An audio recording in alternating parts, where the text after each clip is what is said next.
Okay, so I'm just getting this recording started here, and then we'll go. Sorry to kind of waste people's time for an hour.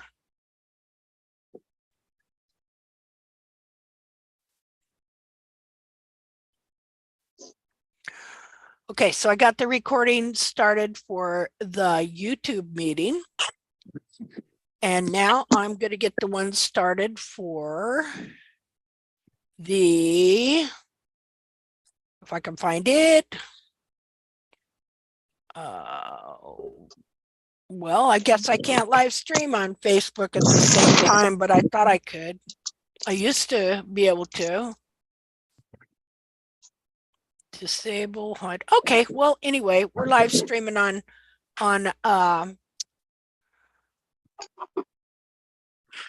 YouTube. And what I will do then is I will go to Facebook and I will just post that on the group. That way people will know that they can just go there. So that will work. Oh, you mean when you're done? Well, no, I can post it on there now. Oh, so good. They can go to it live from there. Nice. If they want. Okay.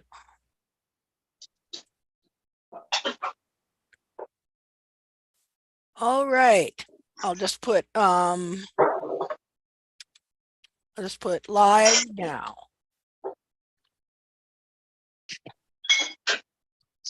There we go. Okay, so that's posted on the group. Sounds like somebody's making dinner. Making me hungry. All right, so do we get started? Well, in the meantime, while we messed around for an hour, some more people showed up, and I just have to find who isn't muted and mute them. Sounds like they're making dinner. I can hear dishes going and stuff like that. So now I have to find that person. Oh, maybe they muted themselves. I guess they did. Okay. All right. So what I would like to explain today, I'm going to re-explain a couple things here because I explained it when we weren't recording and weren't on YouTube, and I want to explain it again because a lot of people don't realize this. A lot of people get into what is called barefoot trimming because they just think it's just, you know, a way for a horse to go barefoot and be sound. But in the last 20 some years, a specific method of trimming, a specific set of beliefs and an ideology has arisen from the ideas of two people mainly.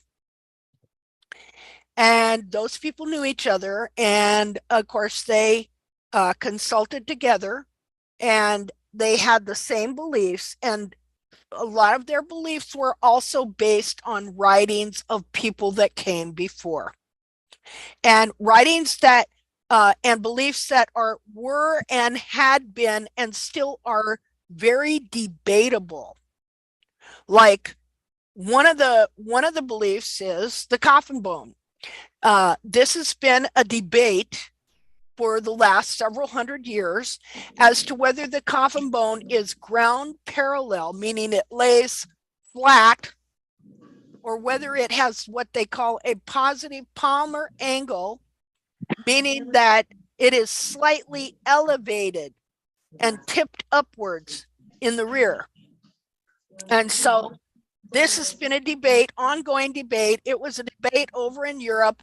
There are hundreds and hundreds of people over the centuries that have written on these things. And so these two people that did this research, they believed that the coffin bone should be ground parallel. And this is not from doing dissections exactly. You can take the coffin bone out of the foot and you set it on the table, it's going to set flat. But the coffin bone is in a foot. And so So that was one of their beliefs. And so if you find a horse with no heels, chances are he's going to have a ground parallel coffin bone. So then you could just, if you believe that the horse is supposed to have just a flat, that coffin bone is just supposed to set flat, then you could look around and you could find enough feet to whose heels had been trimmed out. And so what that does is it actually crushes the heel. The actual physical heel of the horse is cartilage. The wings of the coffin bone, the very back of the coffin bone, is not your heels. Even though the coffin bone itself is semi-shaped like a foot, that is not your heels. The heels are cartilage. I'll show you a picture of that here in a second in another dissection that I did. But first I have to find this person and mute them. I think it's Angeliki. Is it? Oh, poor man. She had an accident at her house and it got flooded from her water heater. Oh, no way. Yeah, Poor poor girl. gal. I can't find. I survived. Did you? Good. Yes. Hello, everybody. Hello. Well, it was an adventure because all my apartment, my house was flooded with water. Well, so are you doing okay now? Did you get it cleaned up? Yes, yes, I did everything. Thank God we have good weather, so everything was easily dried up. Thank you. Sorry for the interruption. No, I that's didn't okay. realize that I had my phone on. That's okay. Please No continue, Linda. It was very interesting what you were saying.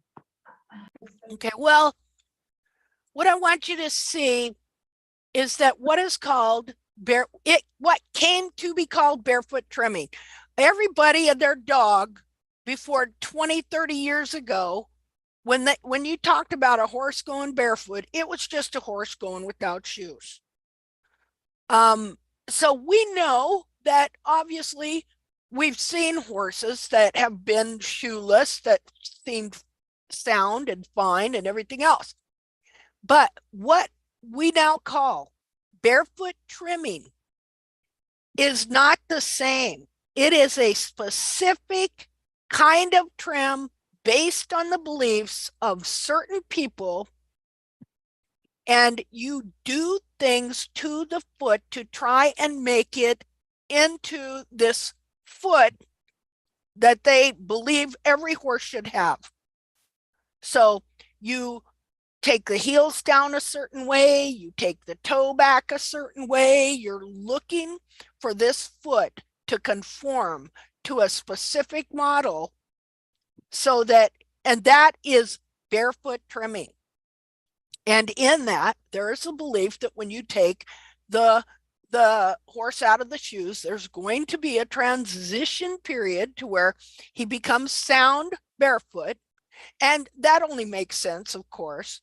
The problem is that when you study the research of these people, it doesn't add up to what the wild horse's foot is truly like. It just does not the same. It does not add up. And so a lot of people that have tried to go do this method of trimming have had big problems in the so-called transition to where their horses never fully transitioned to barefoot.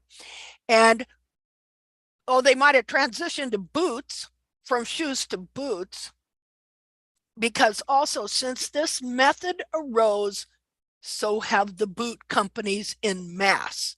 Used to be there was only like two or three boot companies, a couple in Europe and one in America, which was Easy Boots. Since the advent of barefoot trimming that came out in 1992 with the first book by Jamie Jackson, and then another book by Hildred Strasser, a few years later, and then them two got together and said, hey, we kind of agree here. And that started what was called the natural hoof care movement. And that is barefoot trimming, natural barefoot trimming, barefoot trimming. If equine podiatry is the same thing, it's just a marketing word. And so this is a method of trimming based on certain beliefs. And so if you go back and you research their research and you see what they believed and what they taught that horses, a horse's hairline should be 30 degrees. And basically you trim the heels out till the horse is walking on his bulbs. And so I want to show you a couple pictures of a dissection I did so you can understand what the horse's heels really are. So I've got some different ones here. Just a minute. Let me get this one. New share. That the coffin bone is not where the heels end. Okay, so this is the last dissection I did. Now I'm going to draw on it because I want you to know where the heels are. Now the coffin bone ends right. Oh, didn't I share? Sorry. There you go. So this right here is the cartilage that is above the hairline. This hide right here, like I skinned this foot, like here's the regular skin with just out the hair. And this is skin too. All this is just skin covering the foot. It's just that this skin, instead of growing hair, grows the hoof capsule. It grows the periopal. It grows the hoof wall. It grows the lamina. It grows the sole. It creates the white line. And you can tan it and turn it into leather, just like you would tan the hide up here and turn it into leather. You know, a horse's hide that you skin off is just like a cow's hide and stuff. You can tan it and it will turn into leather. And so this foot here, this foot has a covering, which is this skin here, and that is its first container. And so you have many parts, not many, really, there aren't very many parts in here. You have, well, let's see, you got the coffin bone, you got the collateral, or they call it the ungual, or sometimes they call it the lateral cartilage.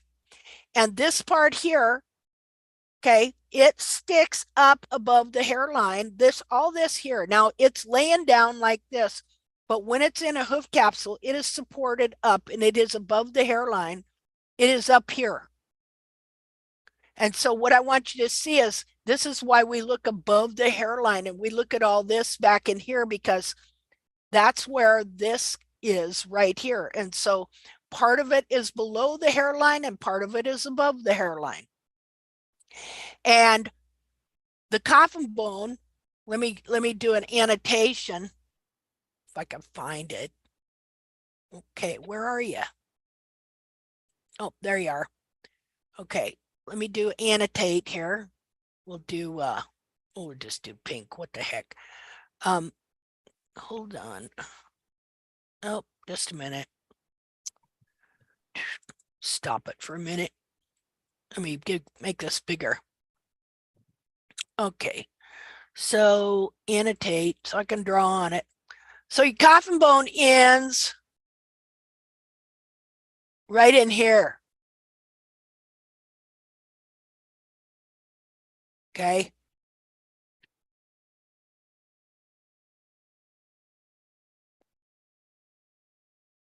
So that's your coffin bone. And it has all this other stuff attached to the back of it. That's why I say 1/3 of the foot is bone and 2/3 is soft cartilage and fat. And so your heels are back in here, the physical heel. So that's why if you haven't got the exact heel configuration that is supposed to grow from this, it can totally deform the back of this foot and form it into something it was never meant to be.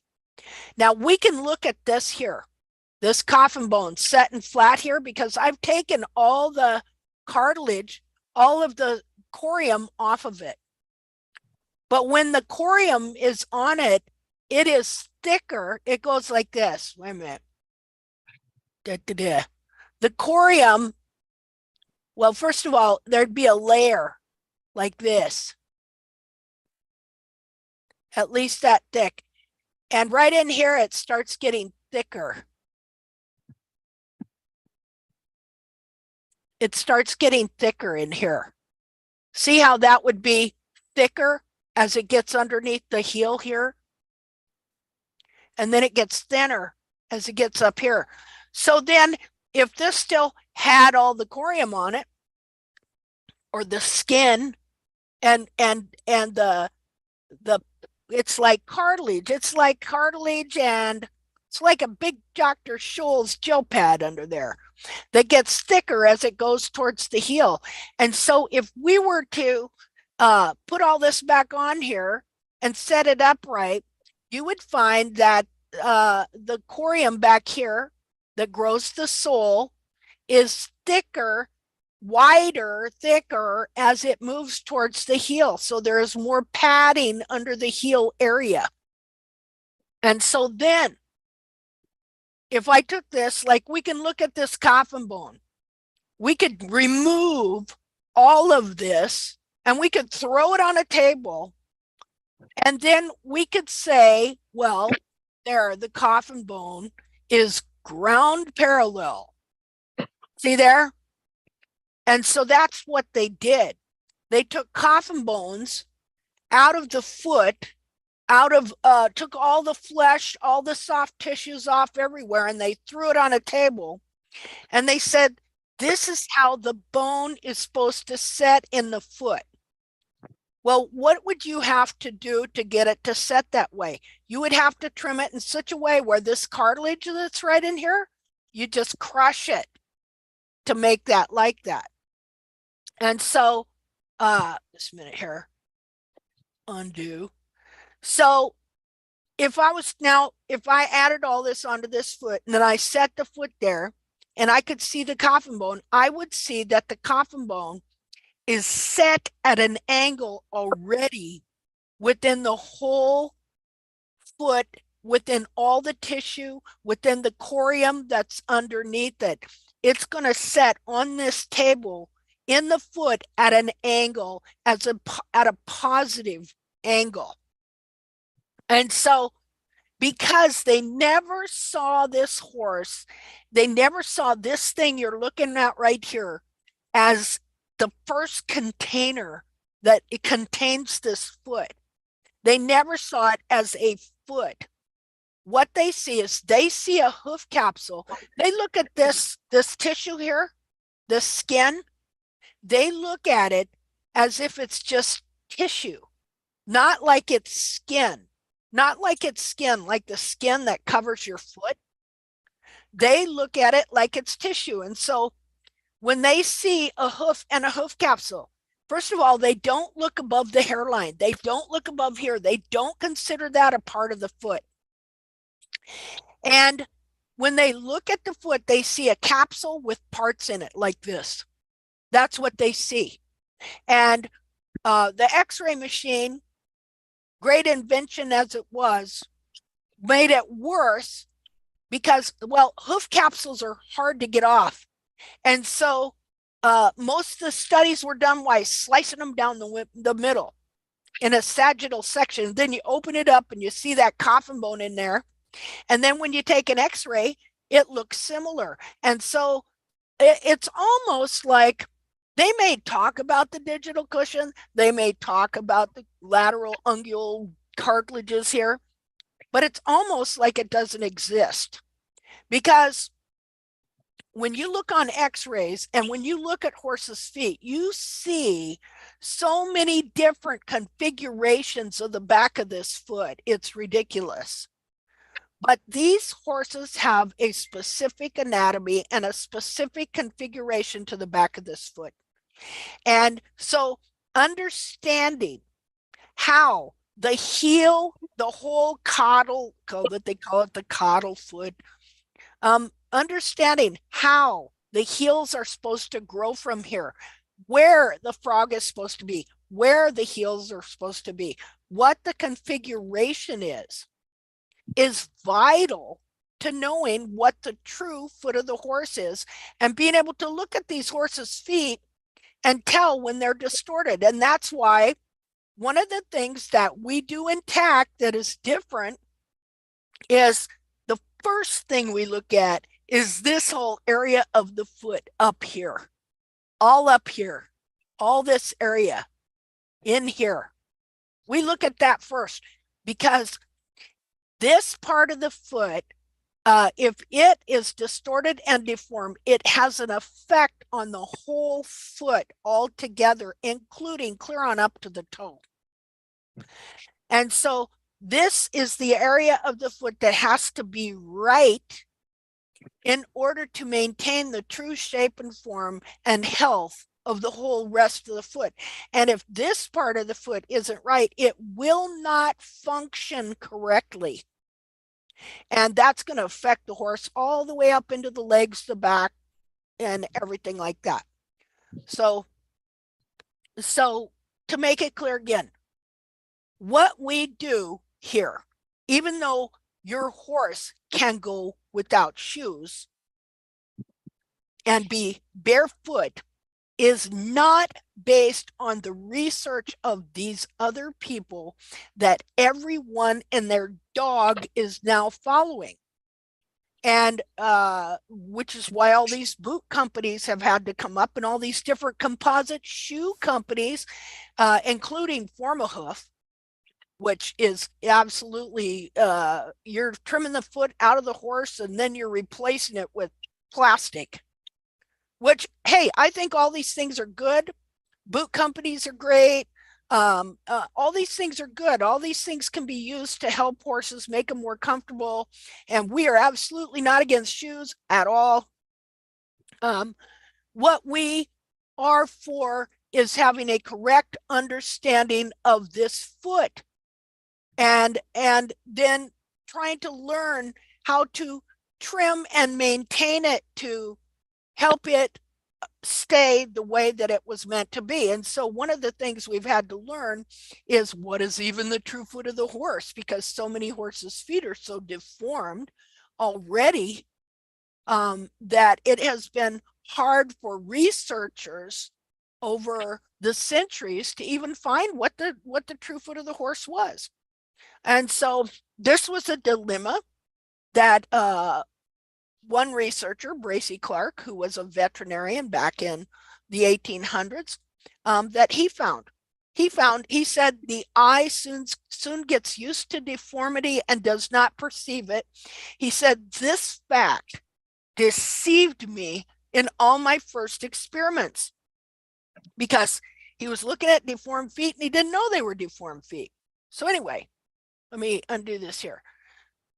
So look at Linda, yeah.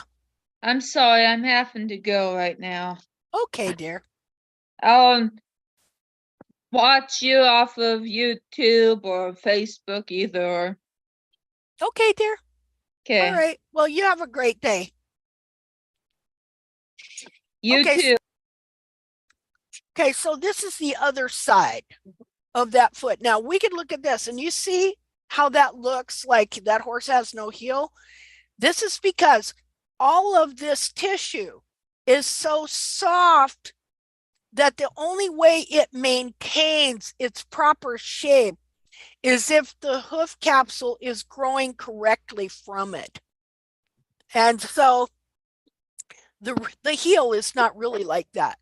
The whole back, well, now, and I've taken the rest of, I've taken the skin off the other side, I've taken the bones out, and so the back of the foot will just plop down like that. But here's what would happen, okay? People that have been indoctrinated to barefoot trimming that shows a foot with a hairline that is at a 30-degree angle like this, they would look at that and say, see, that's the true foot of the horse. But this is not the true foot of the horse. This is not even similar to what this horse's foot was actually like when it was correctly supported by a hoof capsule. First of all, how much sole are you going to have under your foot if your foot is like this? Not much. So what you see here is not showing the way this foot really was when it was supported by the capsule, which was pretty close to being correct. So, okay, let's see here. Okay, so I probably don't have all the pictures I want. This cartilage inside here is full of fat, which is called the digital cushion. And this thing can be moved all over the place back there, and gets deformed and distorted by the way the heels are trimmed. Let you look in there. Now, I kept, oh, hold on a second. Just stare at that for a minute.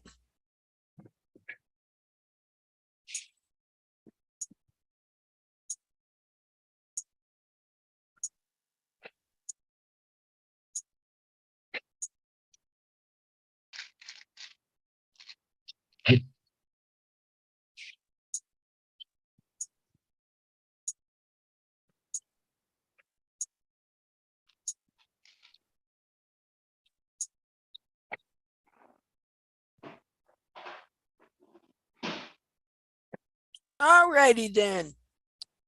But anyway, pretty interesting too, how you see the skin. Again, this is just the skin that grows the hair. This is the skin that grows the capsule. And you see here that only a third of this foot, not even a full half of the foot, is the coffin bone, because the foot is also what's up here. Up here.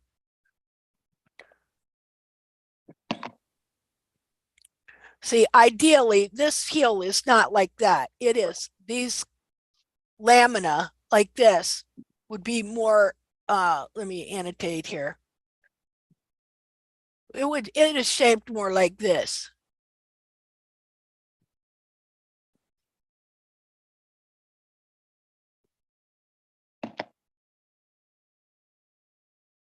But since I got all the stuff off of it and it's been sitting like that, so you see how easily those heels get pushed forward.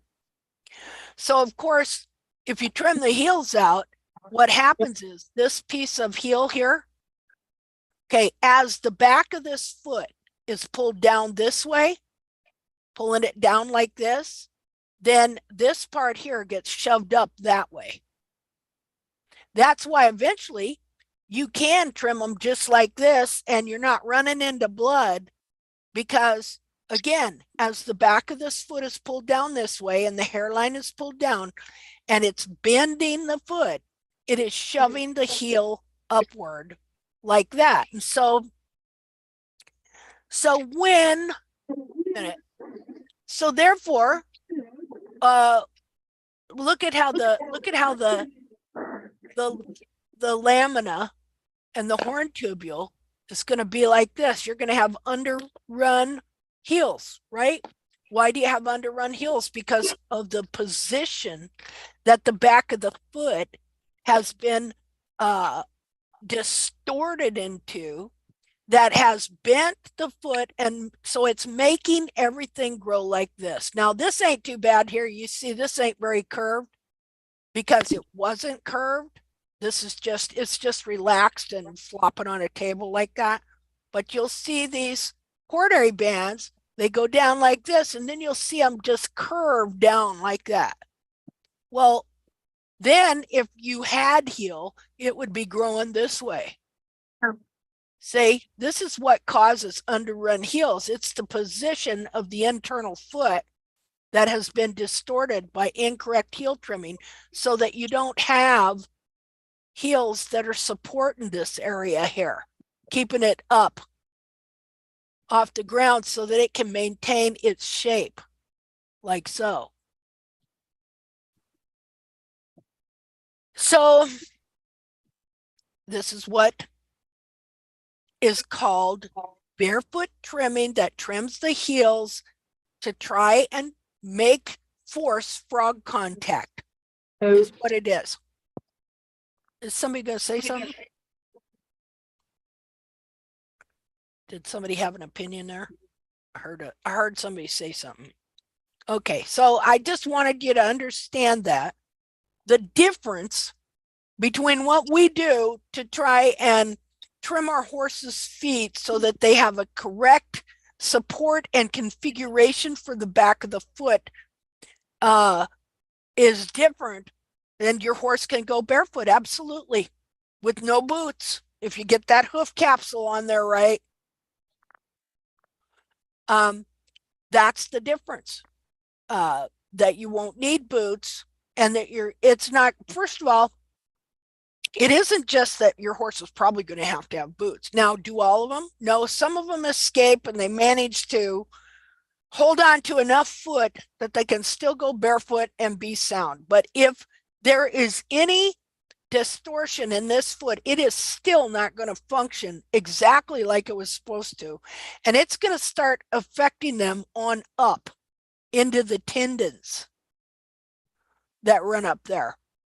And so that's this foot we're going to look at now that was barefoot trimmed.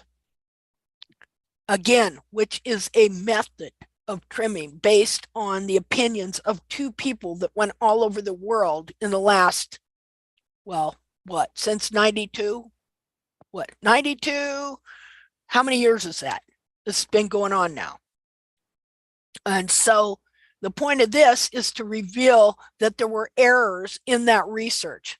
It's not to demean or diss them, but science inspects the research of others to see whether it's right or wrong. You shouldn't be afraid to shine a magnifying glass on anything that somebody says is true, and then to test the theory to see if it's true.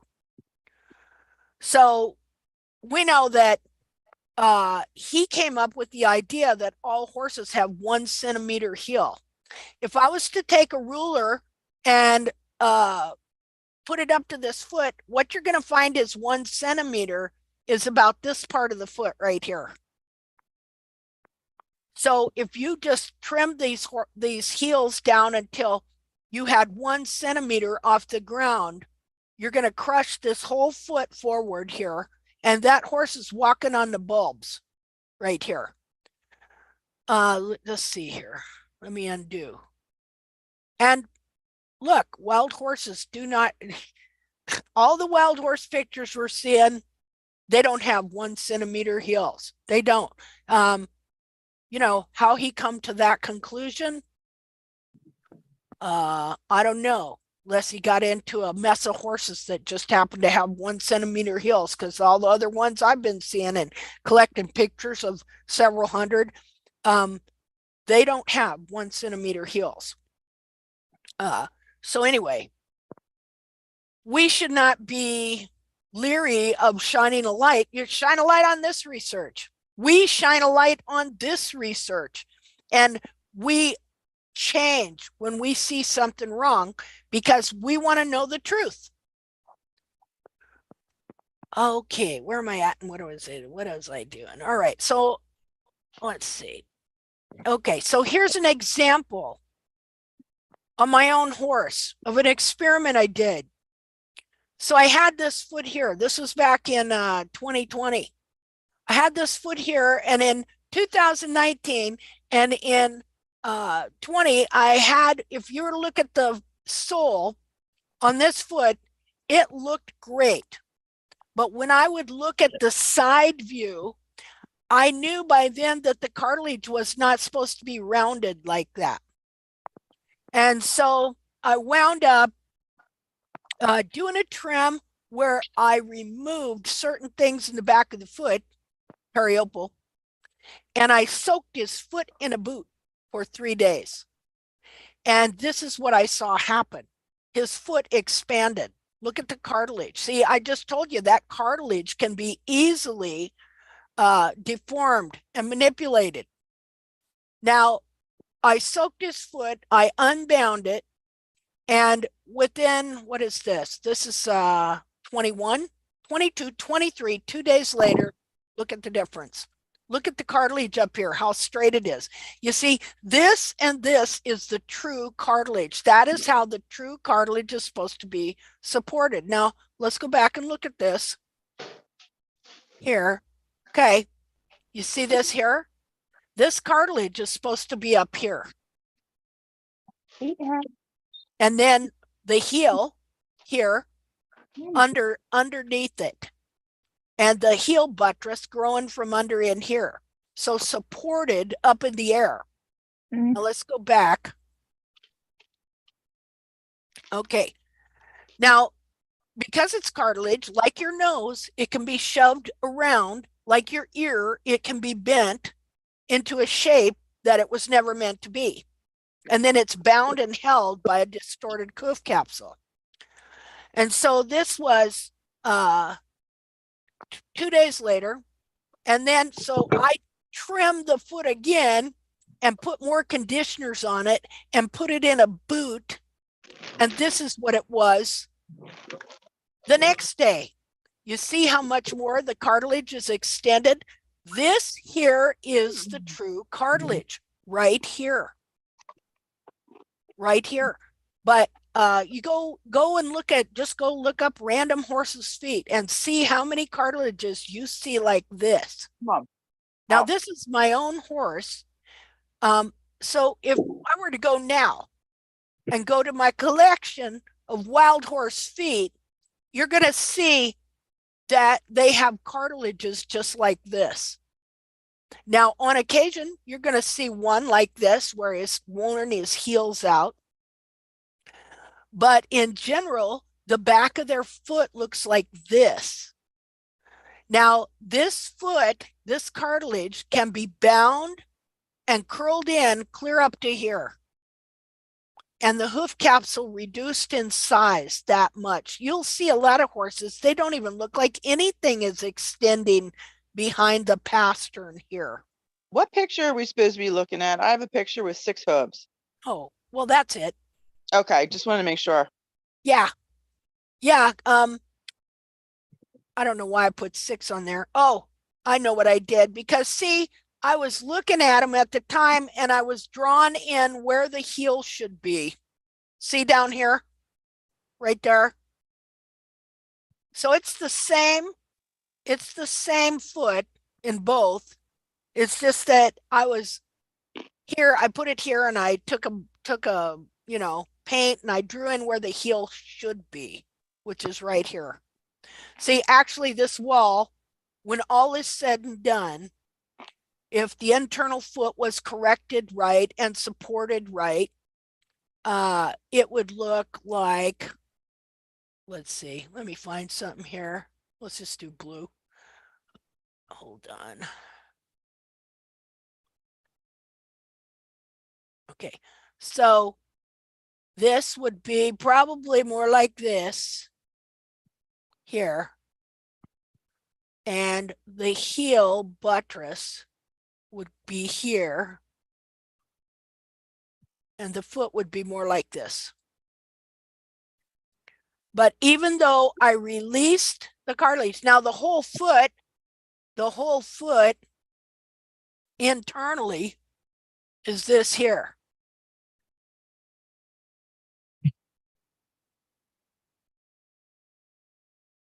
Something like that. That would be the whole foot. And that is why we look at this part, because this is a major part of the foot. These cartilages above the hairline. The foot is not just what you see below here. And the hairline is not supposed to be like this. Like you see where the hairline is here? It's not supposed to be down here. But what happens is, because of what people have been taught, that a foot is supposed to look like that, they would come in and look at a foot like this and say, and because I took the frog down pretty extensively too, so that the back of the foot could expand, they would come in and look, well, that frog has to be on the ground. And they would just cut these heels off completely like this. And then that's going to take this hairline down to the ground like that and set the feet, set the bulbs down here. Well, then what's going to happen is, as the horse tries to stand up where he's supposed to, the pressure and the pull of the cartilages pulling up will take the sidewall here and pull it around behind and or push it forward, or both. And then these cartilages here round out. Let's see. Let me undo this here. This is how the hoof distorts. Then the cartilage here would round out like this. And then it would also pull this wall in more that way. That is how heels contract, is by over trimming of the heels. It's what causes contracted heels. And it causes that because the foot was meant to have a hairline up off the ground like this, and these bulbs were meant to be up off the ground. And so when they come in and take the heels off, well, the horse still wants to stand up because that's the way the structure is. That's the way it was designed. And so there is constant pressure of that foot pulling up.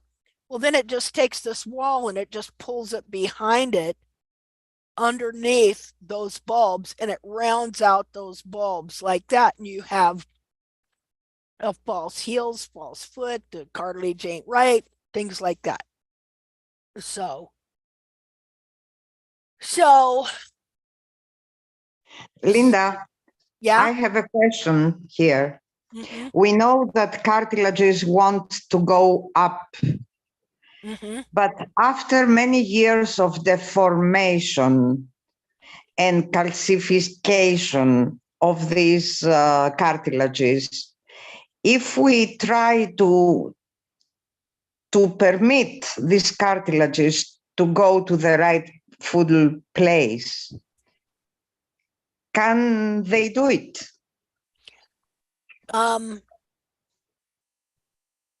Well, okay, so this horse here, I've been trimming his feet out, and I just did a post on there of when I did in when was it, 2017 or something, of his feet from 2011, 2013, somewhere around there, where I totally trimmed the heels out of him, totally was trying to get that hairline down to that 30-degree angle, and the whole back of the foot, the whole foot was trimmed out. It was all, on him.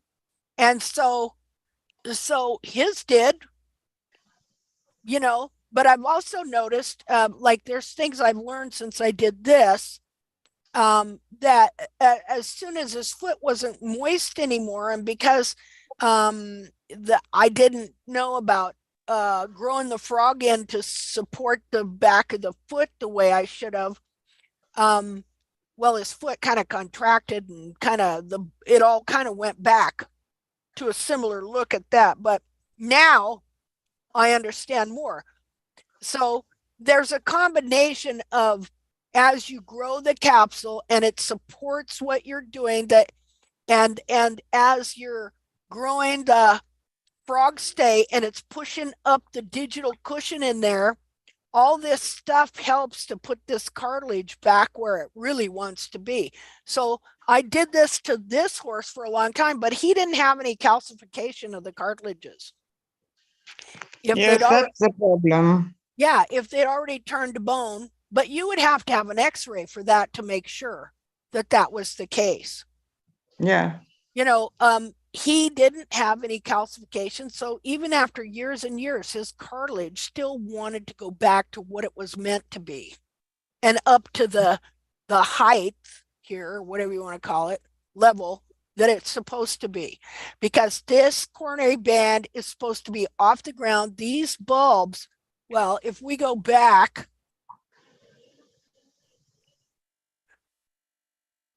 see. Does this look like it's supposed to be walked on?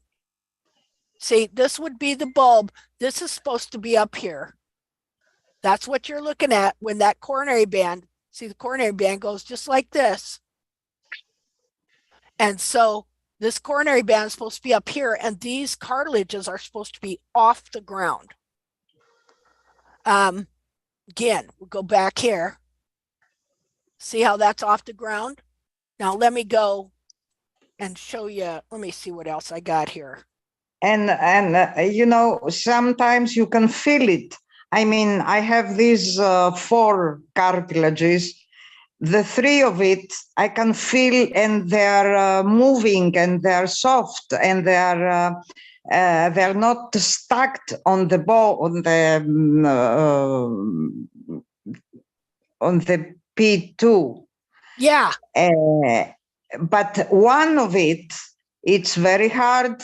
It is stacked on the bone, and you cannot move it. So I suppose this is a calcification. In this case, what should we do? I mean, one part wants to come up, the other part is in jail, let's say. Yeah. It's confined of the things that happen to it. Yeah, like the picture. There's a picture up here. Yes. Of a calcified cartilage. Yes. Right there, bone. You know, I don't know what you can do. I know they used to cut them off. So. And the problem is that it happens only to sometimes to one part, one side of the hoof. So what do? You leave the other, the healthy side to grow upwards. And how do you manage with the capsule? Yeah, I don't know. Yeah, we have to see. Yeah, we'll have to see. Girls, sorry, this is Elena from Hungary. I just have a question I was musing about relating to the same topic, so I will just mention, and maybe somebody has a similar case. I was wondering because I got somebody contacted me with respect of maybe 12 years old Arabian mare who went lame. I checked on her feet and they're quite contracted. And on the foot that, she went lame, it's right front. And I was just, I looked at the foot, I gave my opinion and markup, but I was thinking, what if the cartilage is turned to bone and now it just can't, if the hoof, because of the trimming, gets smaller and smaller and more squeezed, it will cause lameness because there is a bone and the cartilage can't bend. Yeah. So in my case, I think what I will advise and what we will try to do, we will try to gradually release it because, and then, if the cartilage is bony on that side, it's the lateral side, then at least it will have it. We will take off the pressure from the bone it turned into. So I will let you know because that case is running, and if we have success in that, I just suppose we have to be careful and gradual with that, right? Okay. Yeah. I mean, what can you do? First of all, like I said, you'd have to have x-rays to even know if it was turning into bone. Yeah, and I will ask the owner to take x-rays before we do anything, of course. Yeah, I mean, you're lucky if it isn't turned into bone by then, but can you see why it would turn into bone? That with the heels trimmed out and all of this. See, now, these are not mine. Okay, I just drew some stuff on this. This is somebody else who I don't know. And so they had this, whatever their ideas were, but look, they don't even know what the truth of the collateral cartilage is here. See how they put their the whatchamacallit, the clay on there. Because, and look what I did up here, an example of what happens. Like this would be correct cartilage here in the whole container of the foot. And this is how it gradually gets pulled down. Well, all that pressure, you can see that this one is wrapped around behind the foot, right? Okay, so all that pressure pulling that down right there, I believe this is what ultimately causes the calcification of these cartilages, causes them to turn to bone to begin with. And so this is the calcification of a distorted, deformed cartilage. This part here was wrapped around the back of the foot by incorrect heel trimming. So, you know, we don't know, like, okay, now this one is my dissection. Now I just want you to look at that cartilage. This was anatomically correct. This horse had no damage to his inner foot. He trimmed himself for 8 years of his life out here in a Kansas sod pasture. And believe me, his foot didn't look like this, but this is what it trimmed up to, perfect TACT specs. I need to find those pictures of that horse's foot, because you'd look at it and go, oh my goodness. But in reality, he had great feet. See, we can't always just look at stuff and say, you know, we've been so programmed to look at this little tiny foot that they present in barefoot trimming, which is really in truth a deformed, distorted foot. So you can see how the cartilage is not even hooked here. That's because this pastern here, as the pastern descends way down like this, these were meant to open up. They are so flexible. The whole back of this foot is so flexible, and that is why it has to have a specific configuration of this capsule to support it in its anatomically correct position. They were never meant to walk on this part of their foot.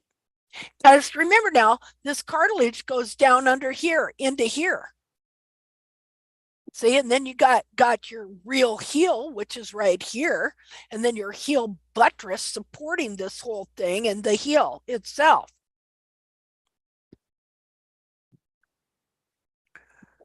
So anyway, here again, showing what happens to this cartilage.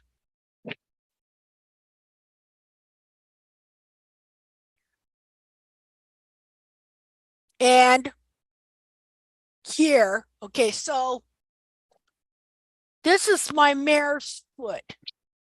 And I cut 1 foot in half after I took the capsule off so that I could see what is the true shape internally of the digital cushion. Okay, so right here, outlined in green, is the digital cushion. This is frog corium. This is between the bulb. That's a bulb. And this is between the bulb. And this is where the frog is supposed to grow to support the digital cushion. The frog and the digital cushion are 2 different entities. The frog is meant to support the digital cushion up here where it's meant to be. And this would be the frog stay that would be up here between growing from this frog corium here. This would be right up in here supporting all this here. And so that's my mare's foot. This is this one here, kind of hard to see, but this is that wild horse foot of Pete Ramey's, where he found her in a cattle guard dead in the winter. And the only part, he took the hoof capsule off, but instead of cutting it in half like this, he left the coffin bone. Notice that, let me do this here.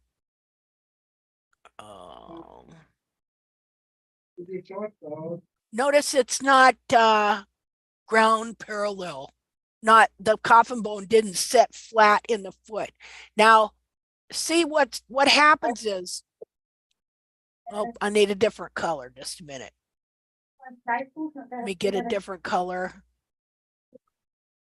We'll do blue, and we need to make it thicker, and it needs to be a line. Okay, so here's the coffin bone right here. Here's the wings of the coffin bone. This is the end of the coffin bone right here. We still need a better color. Let me undo that. Let's do lime green. So, and let's do thicker even. So here's the very end of the coffin bone, and here's the toe. You see the angle?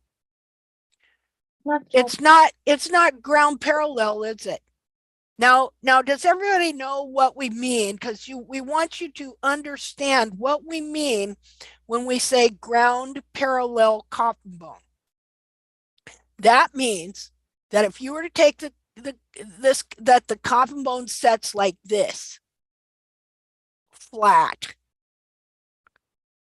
Okay, so let me see. Why aren't you allowing me to clear? Okay, so we can look at this coffin bone here. I know it's kind of a hard picture to look at and stuff, but here's the coffin bone, and it sets like that inside the foot. Ground parallel would be if it's set like that. Negative, that's called what do you call it? Ground parallel. I don't know what I'm thinking of now. Okay, Palmer angle Negative palmar angle. would be that. If that bone set in the foot like that, which can happen. And so there was a big debate that the bone set like this. Well, if I was to take the bone off of everything it's attached to, and then strip all the digital cushion off and the corium and the sole corium and everything else, and I was to throw it on a table, it would set flat like that. But when it's in the foot itself, when it has all the tissues attached to it, like see that under there, you know what that is? That's digital cushion under there, right under there. See it over here? See that digital cushion under there? Okay, so, well, this right here, well, it's got a tendon that comes and connects in here somehow. But this digital cushion goes from over here under the navicular bone and under this part of the coffin bone. And so if I was to take off all these tissues and then just set this bone on a table, it would set flat. How scientific is that? See, that's what Hildred Strasser did, who is one of the major founders of the barefoot trimming method that I've been talking about, where they believe that these horses have a ground parallel coffin bone and that the coffin bone sets flat in the foot. And so to make it like that, you have to trim the heels really low. But here we have a wild horse here. I could get a better picture. Just a minute. Let me do. I'll draw an outline of the bone. Let's see. Undo. Okay, I'll draw an outline of the bone so you can see it, because I realize it's not very good, not a very good picture. Just a second here. What I wanted to show when I did this illustration, I wanted to show how I found where the digital cushion is in my mare. And I wanted to show where the digital cushion is in this foot that is at some barefoot clinic somewhere. Okay. And so I took this foot apart, but see, it was in a class somewhere. And they obviously, this is a horse that got barefoot trimmed for a while and then died. And so then they took the foot and they dissected it and they cut it in half, like what I'm telling you, that they cut them in half and look at them like this. And there was a title on the picture. This is a picture I found online. And it said, "Excellent hoof.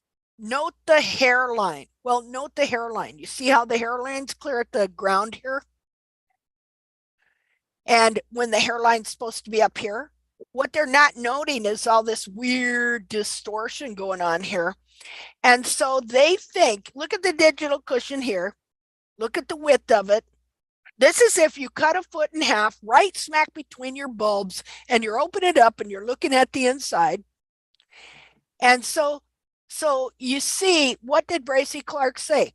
That he was looking at deformed feet and didn't know it, and he was determining his understanding of what the anatomy should be like by looking at feet that were deformed and distorted. That's why he said the eye soon gets accustomed to deformity and does not perceive it. And so they teach a deformed foot is the anatomy of the foot. And so since that's the anatomy, then you have to trim the heels way down to pull the hairline down to the ground to get that ground parallel coffin bone. But so I want you to look at this. Look at the digital cushion, the difference in the shape of the digital cushion here. And the hairline would be here. And what it would be here, her hairline is clear up here, or here, well, somewhere there. Yeah, right here, somewhere. Well, it's a configuration. I'd have to show you the back. But look at the difference in the shape between that and that. So they think this is a healthy foot when this is really a deformed foot. And this digital cushion got stretched and deformed and distorted by the constant trimming out of the heels and the foot trying to stand back up. The feet will always try to stand back up. And so it stretched all this, pulling it down to the ground, stretched it. It trying to stand up, stretched it. And this is deformed in here. And so where are we at here? Just a minute here. Draw. Okay, I'm going to draw the coffin bone on this foot. Now, again, this foot here and this foot here sliced down the center. This foot here, the capsule and the tissues were taken off half the foot, but the coffin bone was not cut down the center to where you're looking at the center of a coffin bone cut. The whole coffin bone is still on the foot here. And so the coffin bone is shaped like this. I'll imminently, just a minute here. Undo. I gotta get something different. Maybe this do it. So the coffin bone is like this.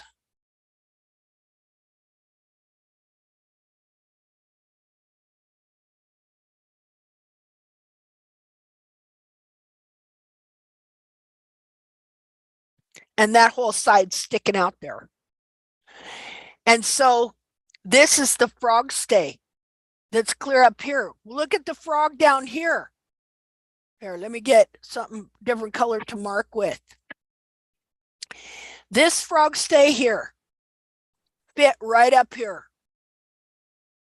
This is the digital cushion here. It's the same as what you see here. Same frog stay here that would have been growing in between here. But look over here in the barefoot trimmed foot in a barefoot class, natural hoof care class, all those words, just because you call something that doesn't make it so. So this is in a barefoot class somewhere. I don't know who it was. Okay, I collected this picture years ago, and they say, look at the hairline here. Look at the frog. Here's your frog on this foot. This is your frog. There is really no frog stay there. The frog has been so stripped out of the foot. Why? Because as you trim the heels out, it strips the frog out from between the bulbs a lot of times. Not every time. Sometimes it'll just deform it and kind of shove it up into here and stuff. But this frog here that's now do you see the great difference between this piece of frog that would have been growing between the bulbs right here and right here? See, I got a mimic of it right here. It's the same. See how this is the same as this, and it sets up here between the bulbs right here. Look at the frog here. And the whole back of the foot is pulled down like this, and it then if you were to look at the bottom of this foot, they didn't have a picture of it, it would look so concave. Why is that? Because as you're bending this down, it's shoving this part of the sole up, and so it will present a concave looking foot. But horses' feet are really not just concave. They have a convex ridge of sole that grows around the whole perimeter. Now they get concavish here, but ultimately what you want is you want this sole to grow in your sole ridge here, and then you want this concave part underneath the coffin bone also to fill up with sole so that it almost looks flat, so that you have all this great thick sole under the foot so that your foot doesn't want to fall through the sole here. So you can see how thick the sole was in the toe of this foot. And if you look at the pictures of this horse's feet, their feet looked flat and convex even, because she had a good inch of sole, uniform sole under the whole foot. So this is the difference between a horse that has an anatomically correct hoof capsule that is supporting what we know to be the back of that foot, the configuration of the heels, the configuration of the digital cushion, where the frog is, how the frog is supposed to support the digital cushion. And you see this pastern here. And of course, this bone tips back, and then this pastern comes down between these cartilages, and it presses on this digital cushion, and then the digital cushion presses onto the frog stay, and the frog stay kind of descends and spreads a little, but the whole time it is pushing back. See? And so you have this configuration, and so the foot functions correctly. And that way, that protects everything up. It protects the tendons so that they're not overworked. Everything works right. All the joints, the knees, on up into the back. And you don't need a lot of chiropractors and body works because your horse's feet are functioning properly. But see, all of their understanding is based on, when I say they, I mean the current powers that be that teach anatomy, that teach barefoot trimming, natural hoof care, all of that, all of their ideas are based on error and on looking at deformed feet.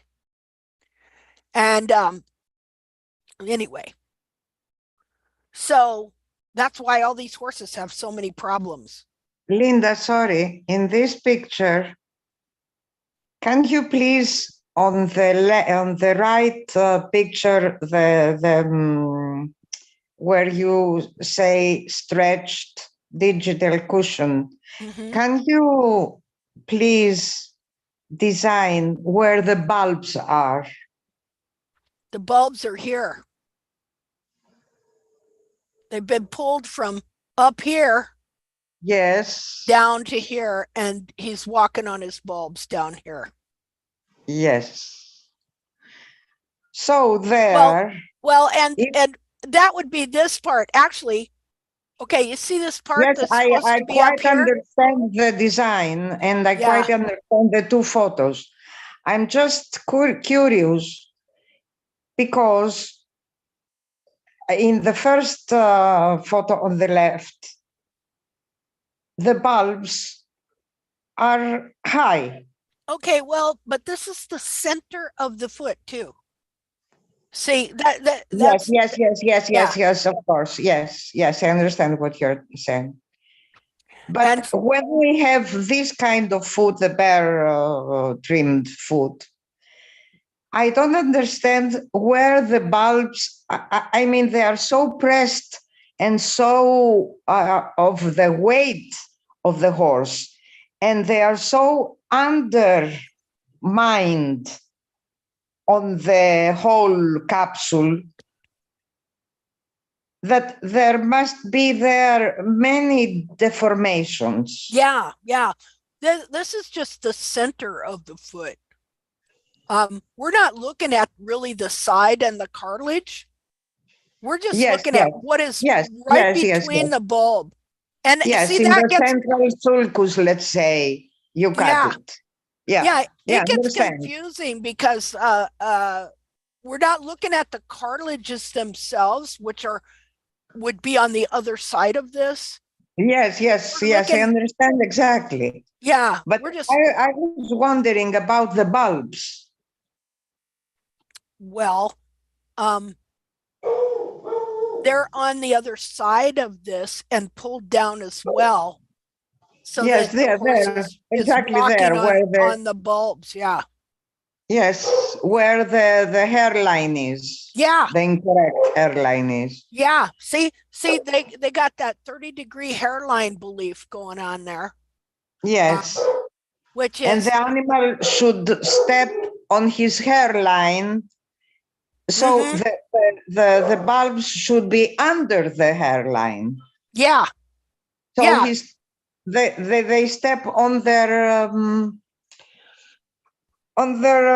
bulbs. Yeah. They step really on the bulbs. Because if the frog is a bit on the right side, there where you put the cursor now, it must be something that are the bulbs under there. Yeah, the bulbs are pulled under the foot a lot of times, and they're literally standing on their bulbs. And if they're not, if it looks like they have heel, it's not the real heel, and the bulb is still, and the cartilage is still deformed and distorted and curled and forced and pulled under into an unnatural deformed shape. But they step on these parts of the hoof. Yeah. They stand on them. Yeah. Because the weight is so, they are heavy animals, and they I mean, it's absurd. It is absurd. But the thing is too, they step on it because it is literally forced and bound in that capsule. So their foot has been pulled into a deformed shape and then bound by a smaller hoof capsule that has developed. And then that periopal skin gets very thick and hard and holds them in the capsule like that. So their foot is literally, well, look at this weird little thing right here. See how that's a deformation of this all being pulled down. I mean, that shouldn't be like that. And another thing you'll see is like here on this foot, they must trim the frog so that when they were pulling the back of the foot down, it didn't, when it bent the foot, it didn't take the old frog and shove it up into the navicular bone, because you'll see that on some of these sagittal sections too, where they trim the heels out gradually and it pulls the back of this foot down. Well, there was other stuff here before that. There was a frog here. And so it forces that frog under the foot and it bends that frog up into the foot, and you'll see the frog been up into the foot, pushing up into the navicular bone. And you'll see if they maintain any of this frog stay at all, because see, let's say we take a horse that has a frog stay like this and like this. and we start trimming the heels out and it starts pulling this down. Well, this frog is right here. So it's pushing that down. At the same time it's pulling this down, it's bending this up here. So it's bending that frog up into the foot like this as it's pushing it down. And sometimes this piece here will get bent right up into the bottom of the navicular bone. And you could find dead frog that's been up here for years. Because And, what happened? Yeah. There is no wonder why they have all these swollen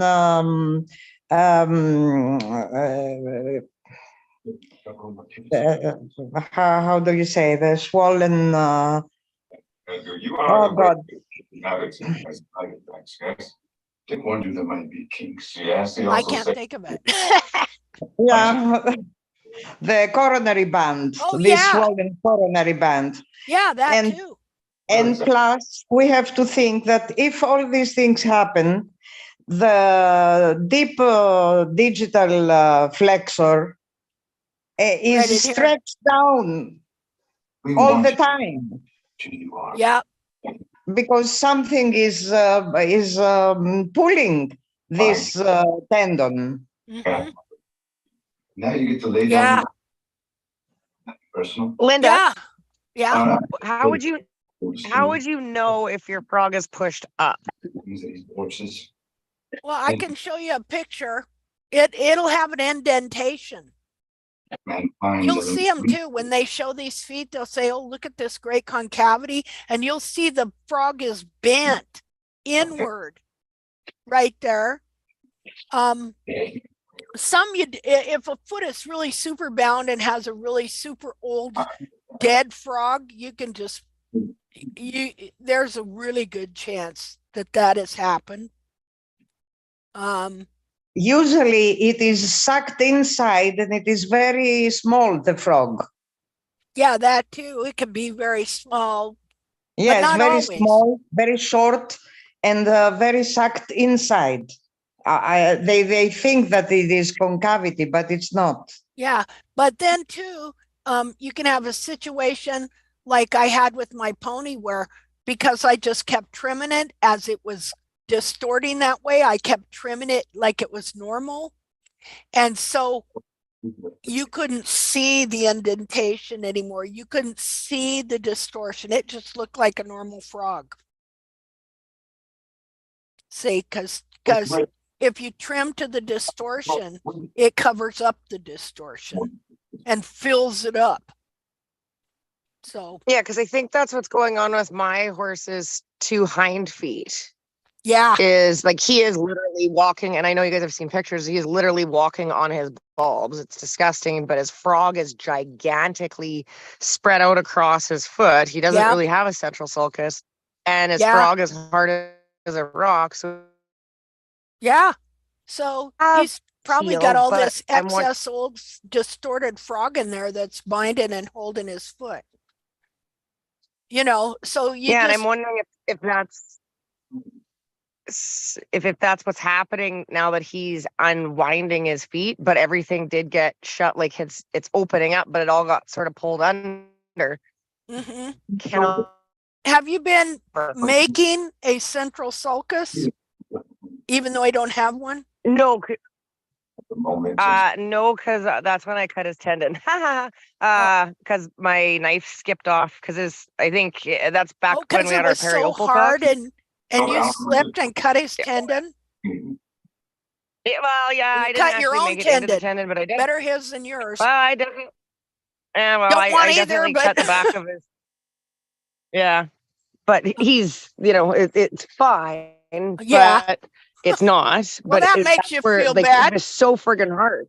Yeah, and so one thing you want Oh to yeah, do no, I when kind of freaked out a little bit. who's somebody needs to mute themselves. All you really want to do is kill me now. I'm gonna have to find them and do it.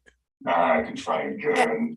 Pretty much. It's Sarah Williams and Steffi. I think it's Don't Steffi. leave that head too close to that body. Okay. And Sarah Williamson.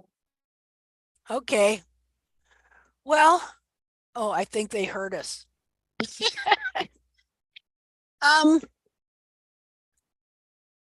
when you're trimming those frogs, use 2 hands. Always keep 2 hands and keep control of your knife, because if you just have one hand and you're just pulling, and then something gives like that, that's what you do. That's why I always have 2 hands on that knife. I use the one for strength to pull and the other for leverage and control, so that I'm if something gives, I've still got one hand kind of holding everything there. Do you understand what I'm saying? Oh yeah. Yep. No, totally didn't do that. Okay. Yeah, see, I did that one time, only I cut my hand instead. And I mean, I laid it open. But too, you could cut your own tendon. That'd be a real disaster. Like if you cut the tendon in your hand or your thumb or something like that, that'd be, a lot of money. But what you have to do is you have to start making a central sulcus to start loosening some of that stuff up. And yeah, that's what I started doing on my horse. Because see, I never trimmed those back frogs hardly at all, and they were just solid.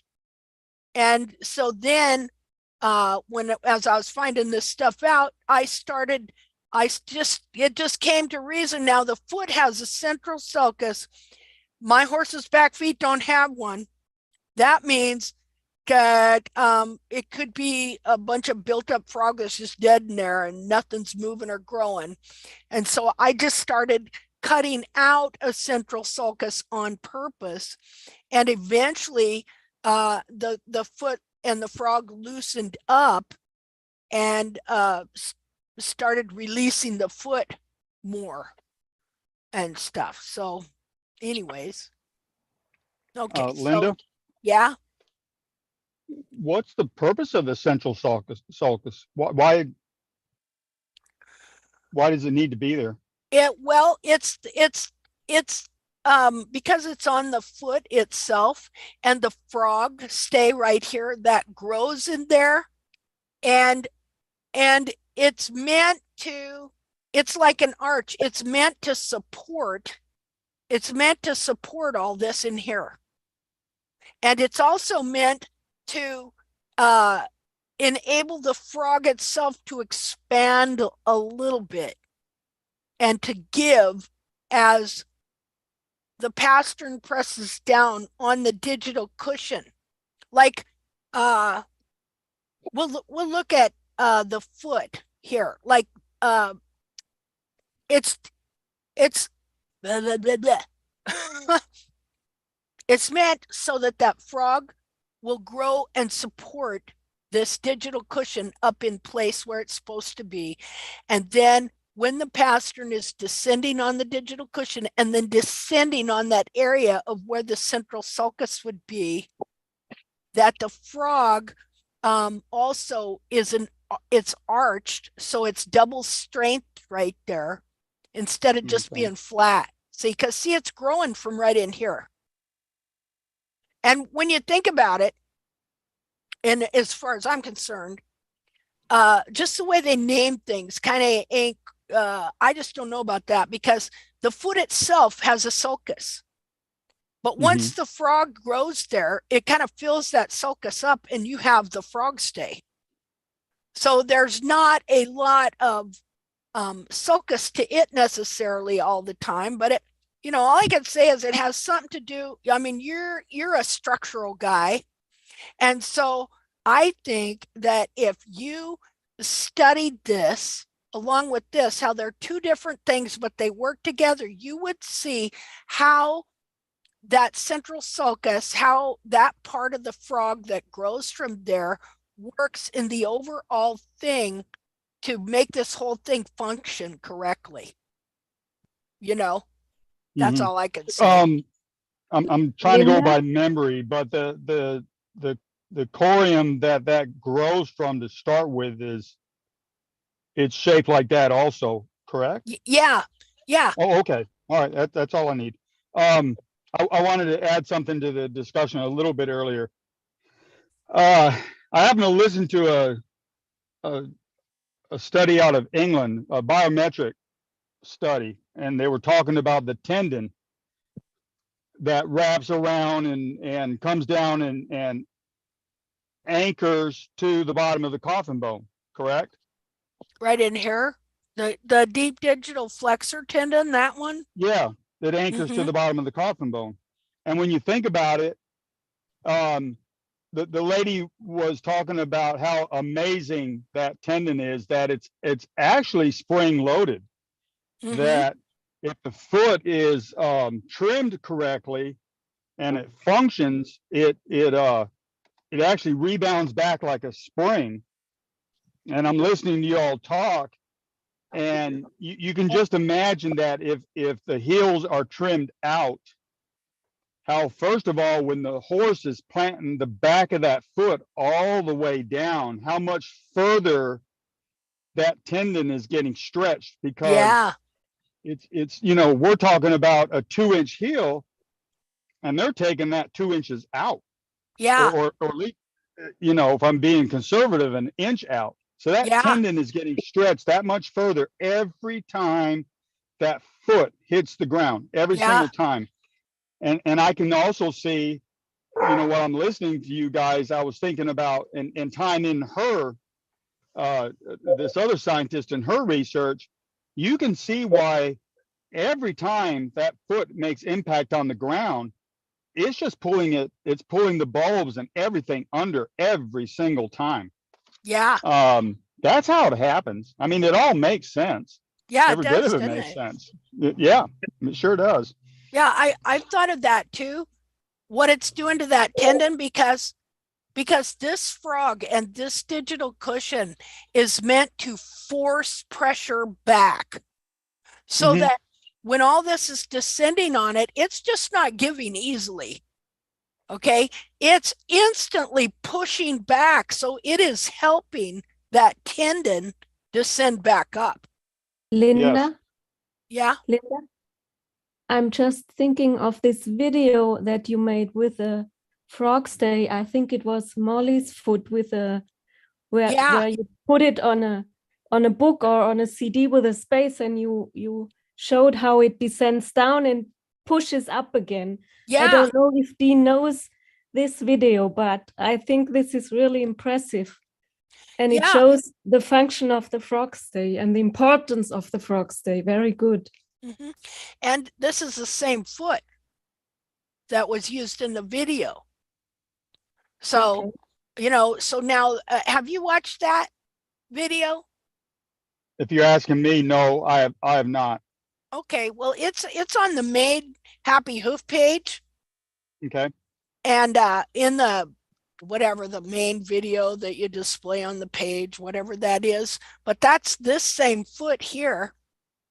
And it shows how that pastern descends onto the digital cushion, and then it all descends onto the frog, and everything is pushing back up the whole time. And it's very strong too. Yes. Yeah, I mean, you can feel the pressure. It's interesting. When I was doing that, I can feel that pressure just pushing back up like a spring. You know, so all of that suspension system working together, you know, what you said about, you trim out the frog. Well, look here, there's nothing here to push back up on that digital cushion right there. No, nothing. See?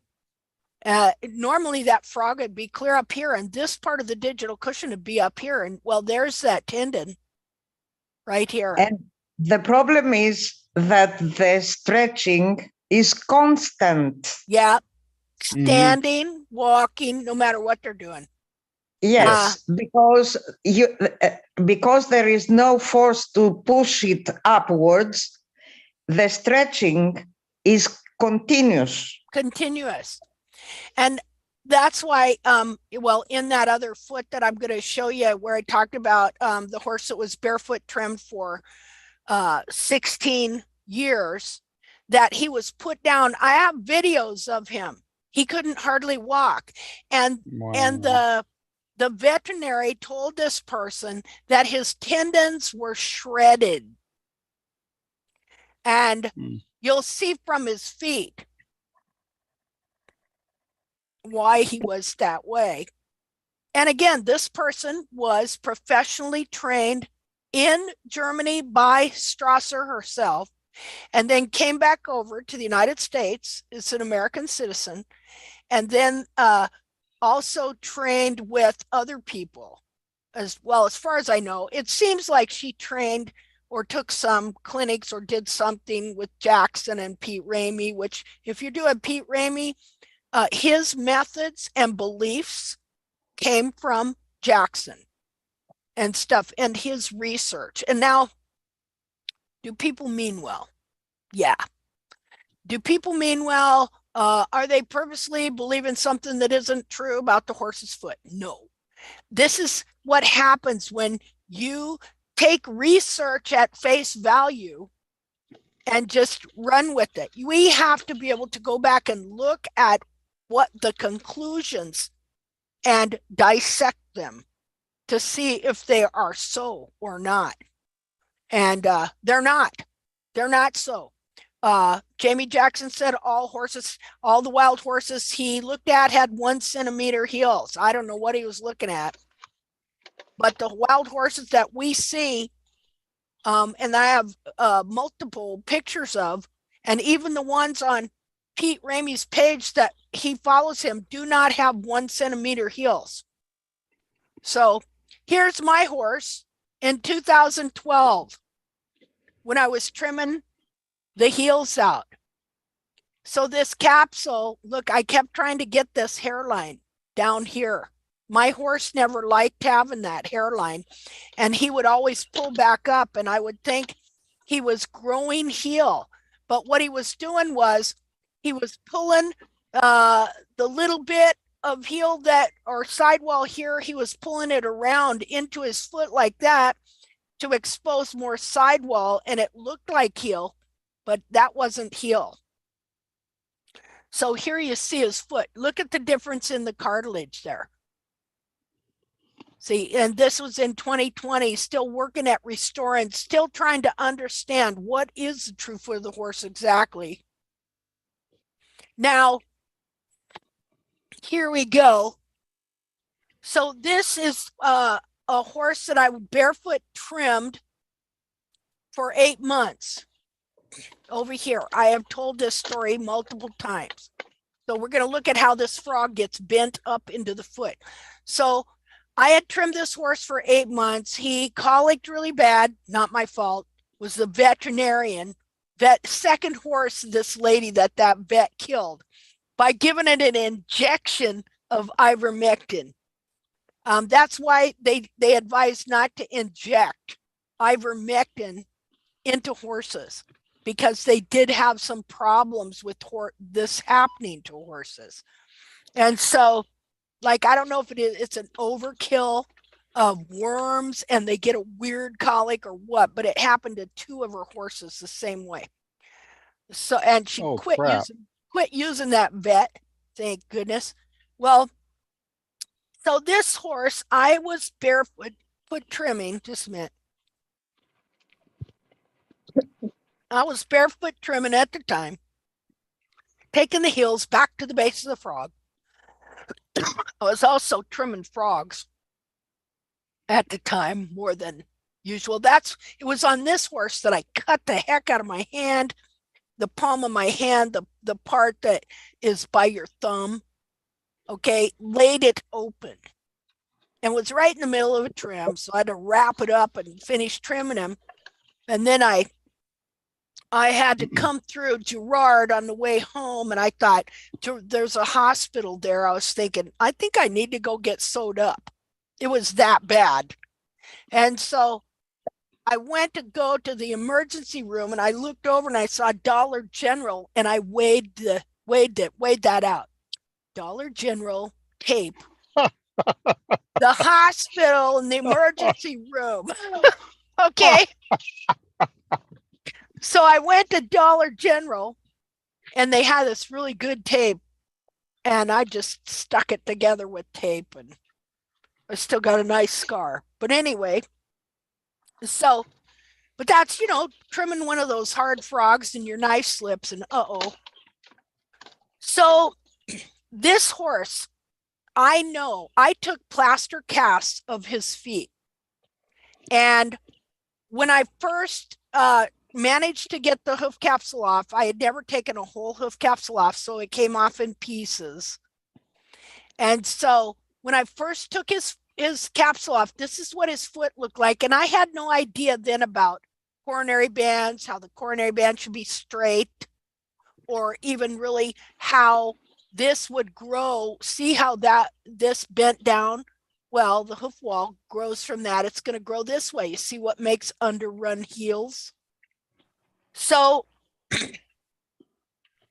if this belongs up here, then anything that was under here is also going to get pushed forward. So I just want you to look at the frog corium here. This coronary band, this is the part that grows the buttress that should be up here, was pulled down like this from me over trimming the heels by just simply taking the heels back to the base of the frog, down and back to the base of the frog. I don't think I was doing that thing where you purposely trim them to the below the periopal flap yet. And so this frog corium is pushed forward. This part here, it pushes this up like this. Look at the heel. It's pushing it up. It's flattening it out and pushing it up like that. And so I took pictures that day. This is what the foot looked like. And then I put the foot in salt and borax, and because I didn't know what to do. Well, in a couple of days, the foot shrank back up to where the cartilage was supposed to be. Look at the difference.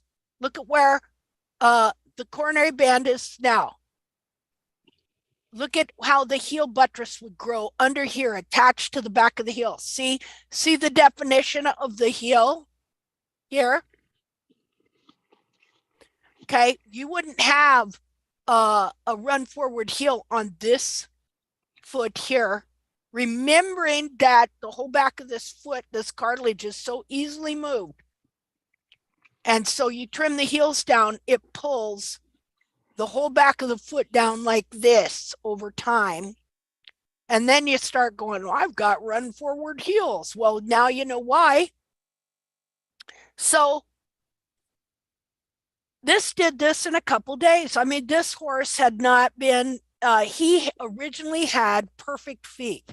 I know that now. I didn't understand what I was looking at the time. I know that now from remembering the frog. He had this tremendous frog. And so I took that hoof capsule off in parts. Once the horse dies and you take the hoof capsule off, that's the way that hoof capsule is going to be. And so I had the frog that I had taken off. And I'm taking pictures, and I thought, well, I'm going to set the foot on the frog. Now, I did not know that the foot had changed shape from that to that. I didn't know that.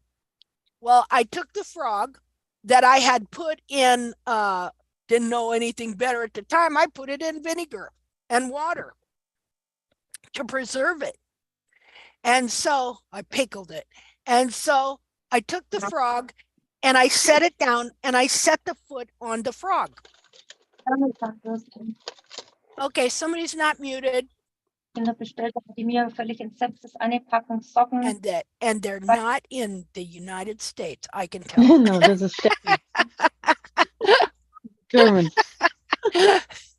Okay. One pair of socks she ordered, I guess. Okay, so I took the foot and I set it on the frog. And at the time I'm going, why doesn't it fit? I could not figure out why it didn't fit. But whatever. And so I took all these pictures. Well, then years later, after learning a bunch of this stuff, I'm looking at these pictures and I was going, the reason the frog didn't fit is because it came off this deformed foot. And as it was being pushed and pulled it down, it was also growing in a deformed shape. And can you see how the bulb is pulled down here? This is the bulb skin that was attached right there. Oh, somebody needs to mute. I gotta find that person. So, Also wenn du gut beim Huf schläfst, okay, I gotta find just a minute. hier auch immer um 10 vor 6. Mute yourself. It's Steffi. Oh, can you send her a message or something? I can't find, oh wait, here I found it. Never mind. I'll find her. Let's see. See, I don't even see her here. She's muted now. Oh, okay. All right, good. Well, thank you. Okay, let me move. Okay, so this is the skin. This is the periopal skin that would have been attached back here. Because the frog, I had the whole frog going clear over to here, you know, the whole width of it and everything would have been attached right into here. But now the foot is moved back up to where it's supposed to be. The coronary band is straight. And so the frog that grew from it, which the frog is temporary, everything on that capsule grows on and off the foot. And so the frog is temporary, and so therefore it does not fit the foot anymore because the foot went back up to the form and shape it was supposed to be. So this is the deformed frog. Now I want you to look at how this frog is bent up into the foot there. That's not supposed to be like that. This pulled down like this, then forces that up like that. See that? And this is that false concavity. See, in a capsule, it's going to look like this. And that's why you can never get a clean white line in the quarter, because it's distorted and the wall is not growing down correctly and attaching right there to where you have a clean connected white line in the quarter. And the heel, look at the difference in the heel. Look at how it's pushed up right there. See, this is what makes that arch right here. No arch here. No arch here at all. Not in the real original true foot. And so then when I saw this, then I put this in paint and I drew these lines on it to show how different it was. And I also took, and in paint, I went up there and I just cut the frog out like this. And then I took it over here and I put it on this foot, and you could see how this frog fit this foot. See, that's why if you're trying to restore your foot, but you're not trimming your frog and getting so it'll renew, it's just going to hold the foot right there. Can you see how a deformed, distorted frog growth would bind and hold the foot right where it's at? So, okay. So that's what happens. And so, like Bracy Clark said, the eye soon gets used to deformity and does not perceive it. And so you take different people who have followed what they believe is accurate research done by Jamie Jackson and Hildred Strasser. And then that's the way they see the foot. And so if that's the way you see the foot, that's what you're going to try and trim into the foot. And so, so you take somebody like Casey LaPierre or Dr. Thomas Teskey, who also followed Jamie Jackson and Hildred Strasser's research. And so they think that this is the true foot of the horse right here. Right here. Because now there's been a good amount of horses that have been trimmed this way who now are getting to that age where they're being put down either because they're lame, like the one horse I told you about, or they're just that age. It's, you know, And so then they dissect that foot and they see a foot like this, and then this foot confirms their error. Do you see how that foot could, if you thought that was the true foot, and then you did a dissection and you found that, you would think it was the real foot. And so you think that your beliefs are true when they're not. Boy, horses. Who would think a little thing like that would be able to screw up mankind to that degree, to where we would be so unintentionally abusing these animals to this degree, since they live on their feet. See? And so they have to suffer 24/7. But it wasn't always like that. It wasn't like that until the 1700s, when they opened the vet schools, and all these men that really didn't know, weren't, didn't shoe for a living and didn't, all this stuff, started experimenting and coming up with ideas and instituted these beliefs in the ground parallel coffin bone, or that horses should have frog pressure, be walking on their frogs, things like that. So that is the history of these ideas. And so we're trying to get out of this and find what is the true foot of the horse and get back to it. And so I'll show you this picture here, just a minute. So do you understand now kind of the learning process that went on? Alexis, and this is Dr. McKenzie with me. With this They're wanting us to do a couple of ultrasounds on you to prep for your cabbage. One to look at the arteries, You have to call it a cabin. I can call it a CABG if you want. There you go. I honestly don't know what it stands for, so I can't tell you what it stands for. This is interesting. We're doing an ultrasounds but on yeah, cabbages now. His least favorite vegetable. Gotcha. Well, this one will be your favorite. Yeah, you'll feel much Okay. Feeling better. I think there's All right, so yeah, we're hippos going with the arteries in your neck, and then we're going to measure some veins broken that are here. in your legs. Sometimes gotta they use find a out small who is segment that. of those veins, so we're just measuring to see which ones are It big says enough for them to iPhone, possibly use. just iPhone. Is that okay? Yeah. All right. Oh, What do they really? use if they don't use veins these days? I don't even see it. Bypass. Sometimes I've seen them They use must the be at arteries in work. the arms. Those would have to be measured too. I don't see them. But usually come they're I'm able to not get a seeing decent them? segment Oh, from wait a It's on the minute. bottom of the list. superficial veins that are in the leg. I see it also. It's not usually very long. Usually it's just like a segment. I see. Yep. All right. Well, I Can you see tell me your Sarah. birthday? 11/10, And I see 1929. what was All that right. show? So my machine is actually going to go Sit right here. I If will you get want, out we of can your move way. The chair over to Here's the chair over there. Oh, there. Or That's I can funny. step out. You'd rather. Whichever you It's me. want. I am muted. I Either way, muted not myself. gonna be- I I'll can't come on. find them. I'll squeeze into the corner back here. I can't find them to Not as little as mute I them. used to be though.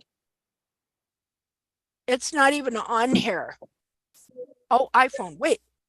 There we go. I found There them. you go. You got it. That was funny. I've Yeah. sent her a message. Oh, okay. Anyway, I wanted to say, once you are, we interrupted you. I want to say something to all of you. Even dead, these animals are trying to ask for our help. Yeah. I mean, Linda, you are an exceptional case. You are the only person that have heard this message. And it is a very, very heavy burden for you, I think, because I never, ever met someone else who can understand and describe so well so many things about horses' hooves. I am really, really moved. I mean, thank you very much. All these years you have done so many things. Really, really thank you. That's all. This is what I wanted. Thank you for letting me know that. I really appreciate that. Yeah. It is a burden. I'm telling you, I'm so vexed. You just don't even know. Yeah. Well, You know. I know you for so long, and I can understand everything you're doing. Anyway, let's. I appreciate you telling me that. I appreciate that a lot. I want you to know that. I appreciate you more than you know. I appreciate all of you. You know, you just have no idea. And so anyway, yeah, it is vexing to know that this is right. But I understand how this has happened, because look at all the pictures that we've taken. You know, it's probably a good thing I never had kids. I have unofficially adopted some. So my only kids were my dogs and my horse, and horses saved my life when I was a child, gave me something to dream about and hope about and stuff like that, and were something that was a positive thing in a very unpositive life. And so, you know, this, I guess, just pay them back for what they did for me.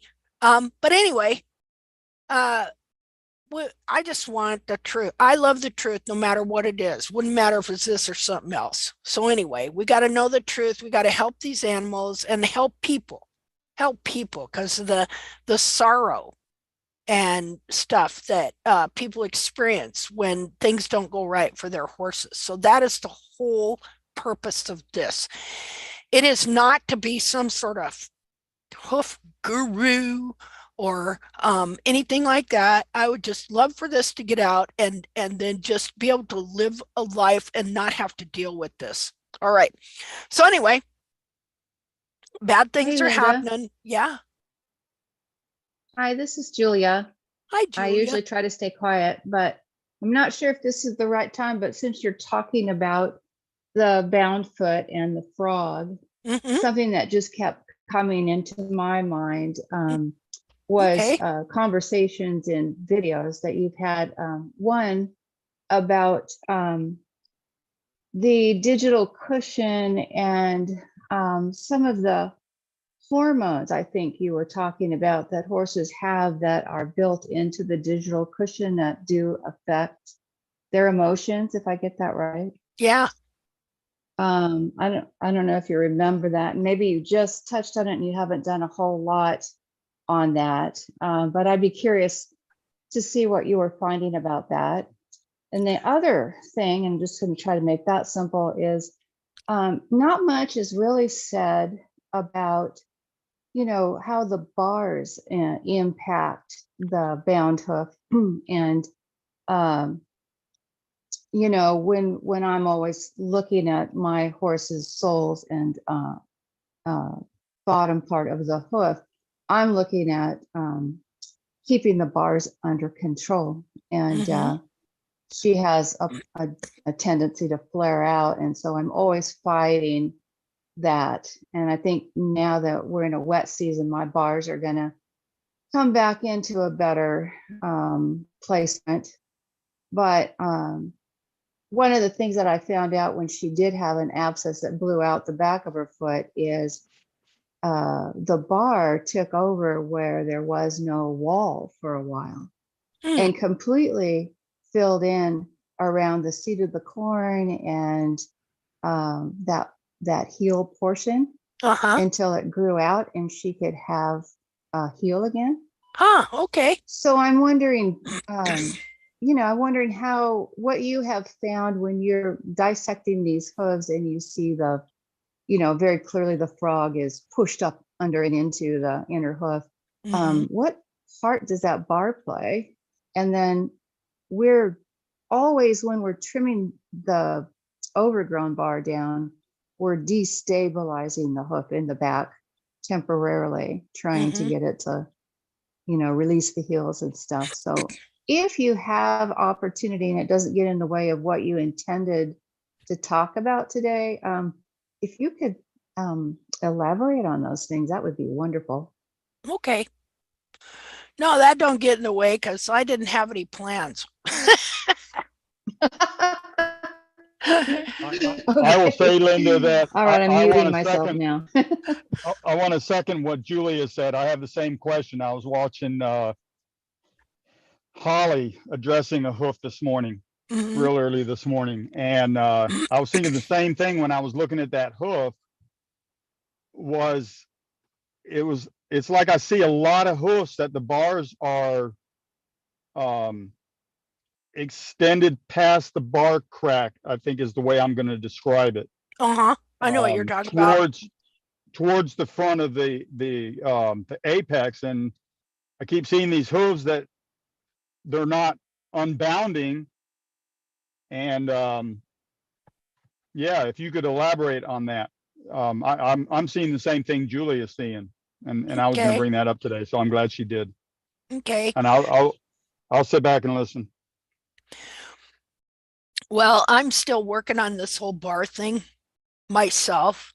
I know, like, I have a hoof capsule here that I know that, well, you think about the bar is on the other side of here, up in there.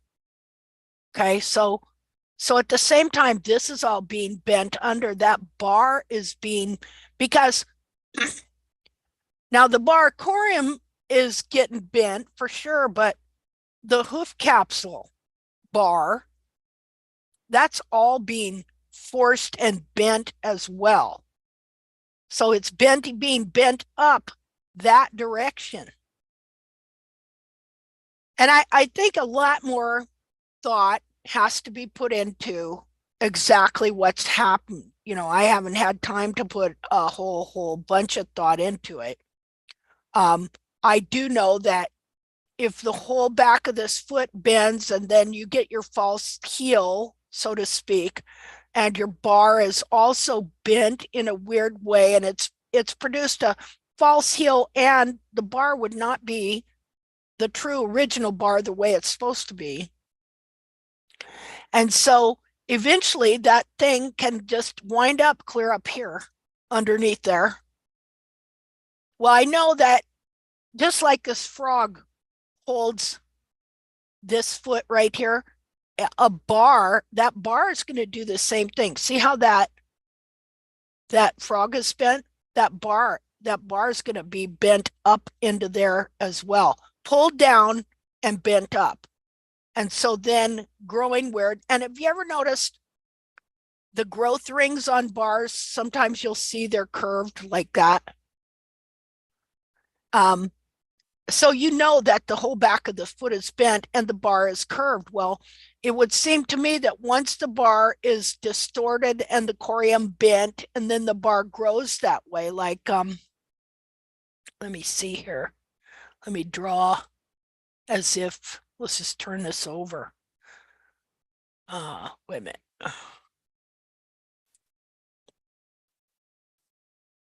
Okay.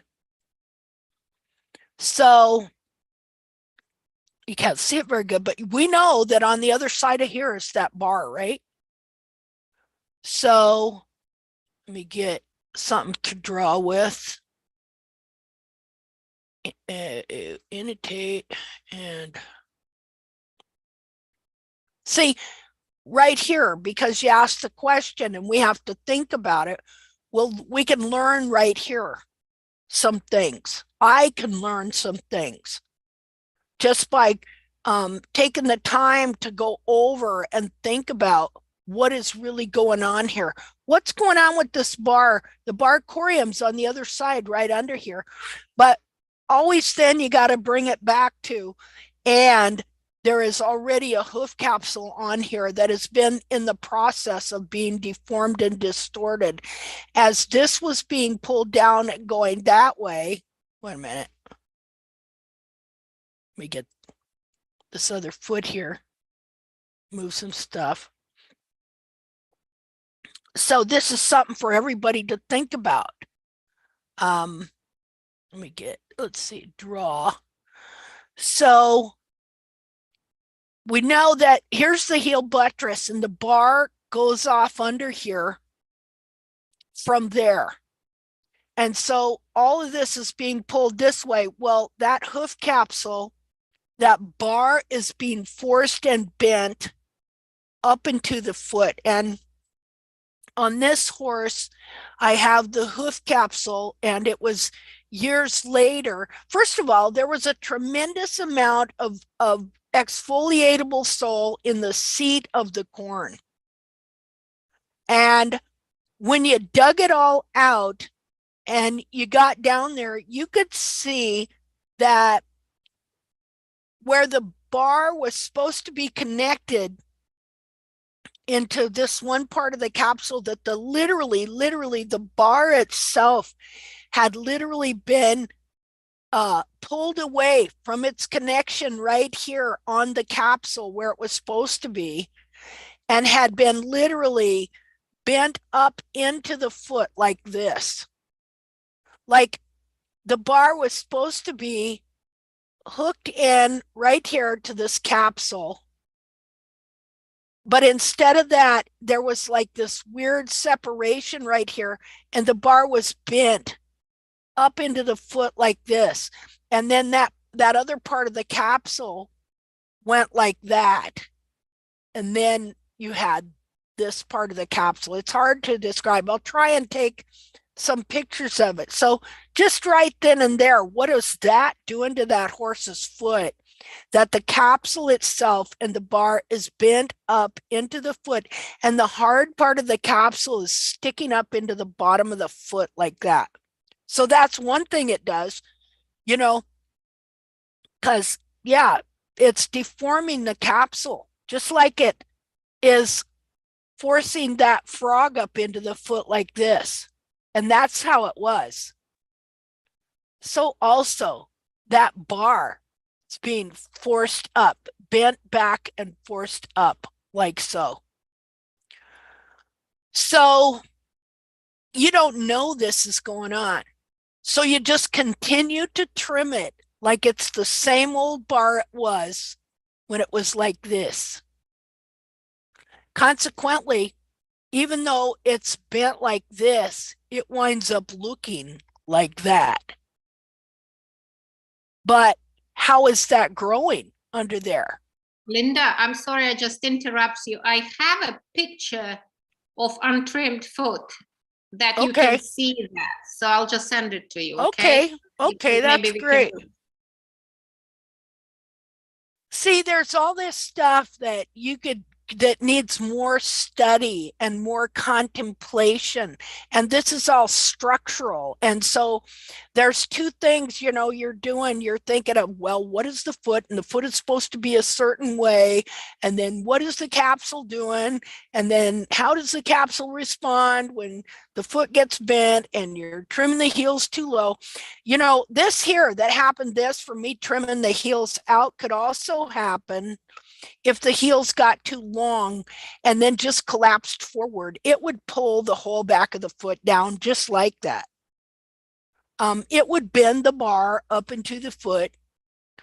And so then, you know, you look at the bar under here and you look at the growth rings. Instead of being straight like they should be, or they'd be kind of like this, you'll notice that they're curved.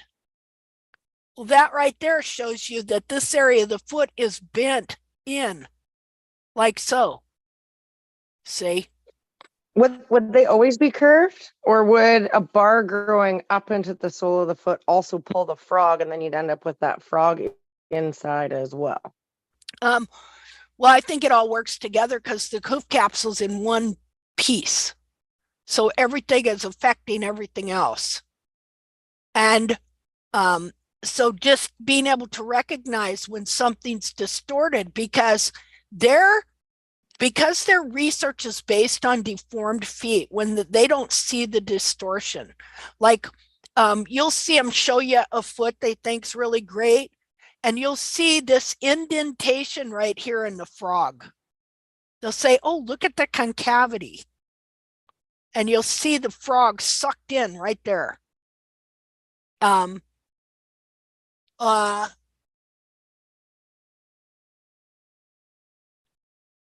So I just think now that we are talking about bars, I had always overlaid bars on the sole. And you know that for many years, our heels were on the sole and no heels at all, practically. And the bars were not concave towards the inside part of the hoof. They were like spoons, exactly like spoons. They were roundish, overlaid, but they got inside the sole like two soup spoons, exactly. Instead of being like that, they go like this. Yes, they made these roundish lines. That wasn't very good. I don't know if they come inside the they're pushing the hoof inside towards the leg, but they were always like two soup spoons until like that. They're bent like this in. Yes, but they are overlaid, exactly like overlaid two spoons on this inside the sole, because I couldn't take them off the sole. I had to find the white line first, and then slowly I couldn't destack the bars from the sole. Okay, well, that's because the sole is pushed over too. I mean, the whole back of the foot is deformed, and so the wall, when the back of this foot is being pulled down or pulled around and it's pushing the side wall out, well, it's pushing that bar out, up in and out like two. Like, have you ever noticed how bars, you'll see them, they're curved in like that on the sides? You know, well, the wall is curved in too, is pushed out, wall is pushed out. And well, this foot, that the foot is being literally deformed. So you're trying to fix this bar that's being forced out like this, and it's laying right up against the foot. And you know, it's just, I don't know how to explain it exactly, but that the first the capsule gets distorted, and then it pushes on the foot and pushes the foot into that shape and form, and so nothing is, you know, where it's supposed to be. Like this is what your bar looks like. It's curved, and you try and cut it straight. It's kind of hard to cut it straight, but then you'll see these lines in it too that are curves like this, growth rings, because bars have growth rings. Have you noticed that? Yes, bars have growth rings, so they're not supposed to be like that. So they're supposed to be, you know, straight. Well, so this winds up being a kind of an arch and a kind of a what you would say, once it grows like that, it binds the foot and holds it there. So what I do, I come in, I make it straight anyway. If anything, I'll put if the bar is like this with these curves, I'll come in and make it like that. Yes, I did the same thing after some years of knowing, because at the beginning we didn't know how to do deal with it. We didn't, and so that helps kind of release it, I guess. You know, I don't know all the answers to this. These are all things we all have to think more about and all that stuff. The funny thing is that they were roundish. I'm telling this for the lady who was talking before. They're roundish, like exactly they are inside the lateral groove, but roundish and exactly like a spoon. They have this. I know what yeah, okay. So this one you have to take off. Yeah. Yeah, you do. Otherwise it just holds the foot there. Yes. You know, I know what you're talking about. I dealt with the same thing. It is scary at the beginning because you think that you are stabbing your horse into the heart of the hoof. Yeah, I know. But I never took nothing down to blood or nothing. No, me neither. Never, Yeah. ever. Yeah. But and of course you find that these bars are overlaid on the sole. Yeah. And they are like sucked into the sole. Yeah. Yeah, and that's because the foot itself is bent in that way. Yes, exactly. And so that's what we're doing is we're releasing things and trying to get down back into different boundaries so that you release the capsule a little bit and then the foot inside is released a little bit and then it's growing things from a different location. Not the correct perfect location, but a little closer to where you want to be. And so then at the next trim, you're releasing a little more, moving boundaries a little more, which allows the foot to release a little bit and grow the foot from a different location. And you just keep that up and keep that up and keep that up till you're getting your foot kind of back to where it's supposed to be. So it can grow that capsule from a more correct location. And then once that capsule grows from it in that location, it will hold it there if you maintain it in that position. So, yeah. Question. Okay. Hypothetical. What happens if you don't get to blood, but you take off a lot of bar? And so, because the bar is part of another sort of holding structure of the foot, yes? Mm-hmm. So then if you take it right down and the foot isn't ready to have that amount taken out, what actually would happen to the foot? I don't know. Well, I did that. I took a lot, almost to the end of the bar, one bar once. Nothing happened.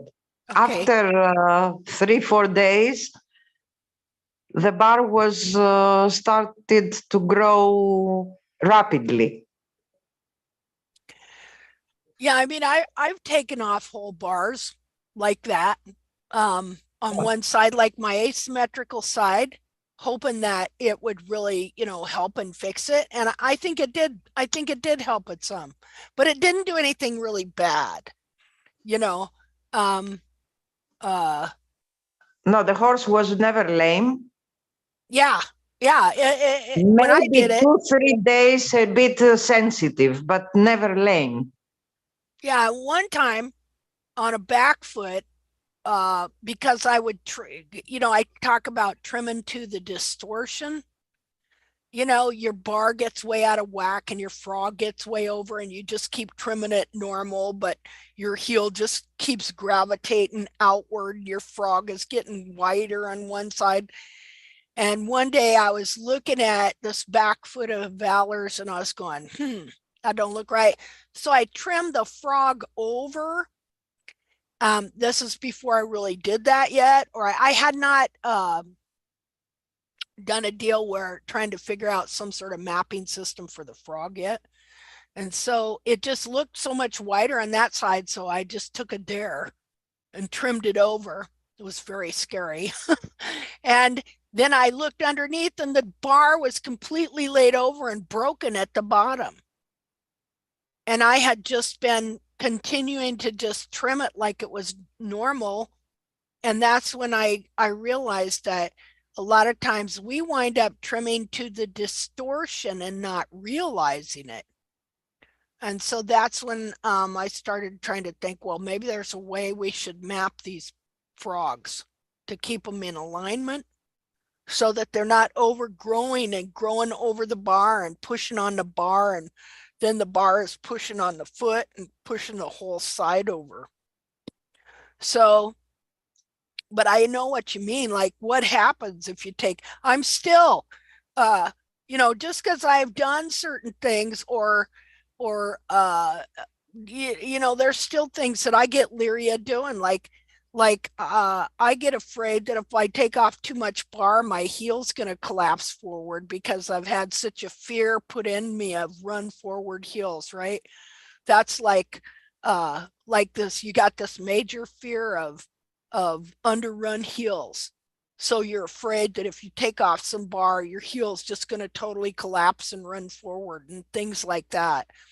And some of these things, I think, I just wonder if they're kind of unfounded fears because of these ideas that have been put in our heads. Same reason they always want us to take the heels down because they don't want the heels to run forward. Well, all you're doing is you're just taking down a heel that's already run forward so that you don't have to look at it.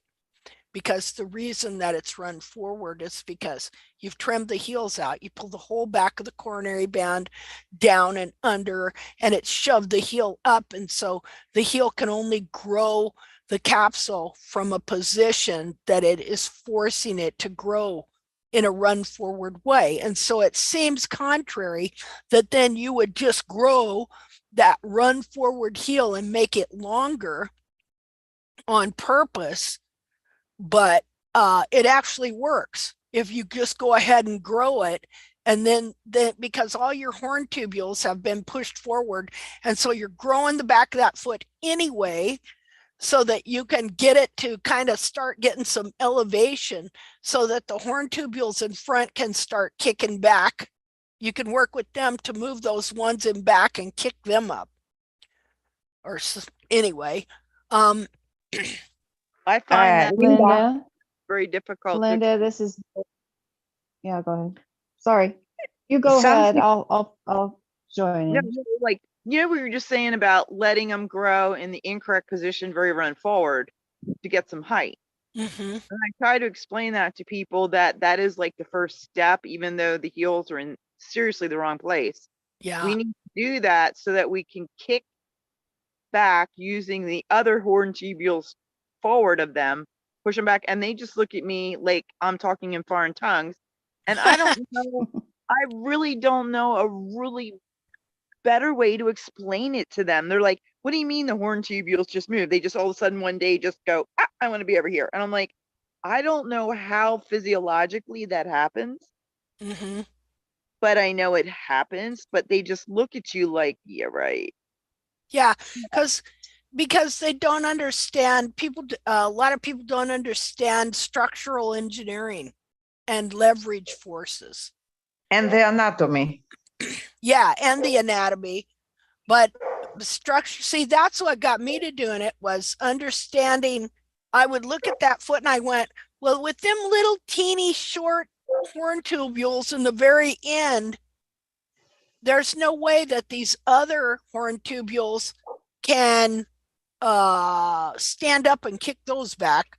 So I got to grow those longer so that the ones in front have something they can grab a hold of and push up. Okay, so what they tell me is they're like, well, wouldn't it be easier to push the short ones back than letting the back ones get longer and be bigger and be more bulky and then push them back? Wouldn't it be easier to leave them short and try to push them back? Yeah, no, because see, you got to have elevation to the bulbs because you're working with the foot too. And so you've got to grow them long anyway. I don't know how to explain it. I know, I'm trying to come up with a better way to We'll explain figure it so something out to help they don't people. look at me like I'm coming from You Mars. know, Lately, I can I can say something about that. Okay. Because one of the things, Linda, that you've emphasized is when we bevel, the hard horn tubules left Exactly. unattended will continue. Exactly. That's the point I wanted to talk So about. if you bevel, you know, and the softer horn tubules are allowed then to adjust gradually. Also, you're dealing with a lot of times a jammed up hoof wall above the coronary band. And when you bevel and trim down a little bit on the outer horn tubules, you're allowing that extra hoof to come down and reorganize. But really, the change, I believe, from what you said, Linda, is going to come from the new growth at the coronary band, where it's going to start wanting to straighten out a little at a time. Does that sound right? Yeah. And another thing always to remember too, I was just thinking of this while you were talking, that foot wants to be up to begin with. Okay, so it's pulling the whole time.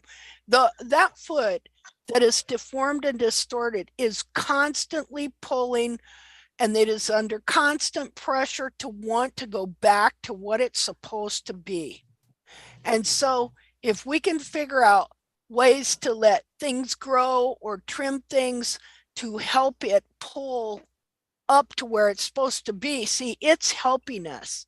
It's constantly helping us because it constantly wants to go back to where it's supposed to be.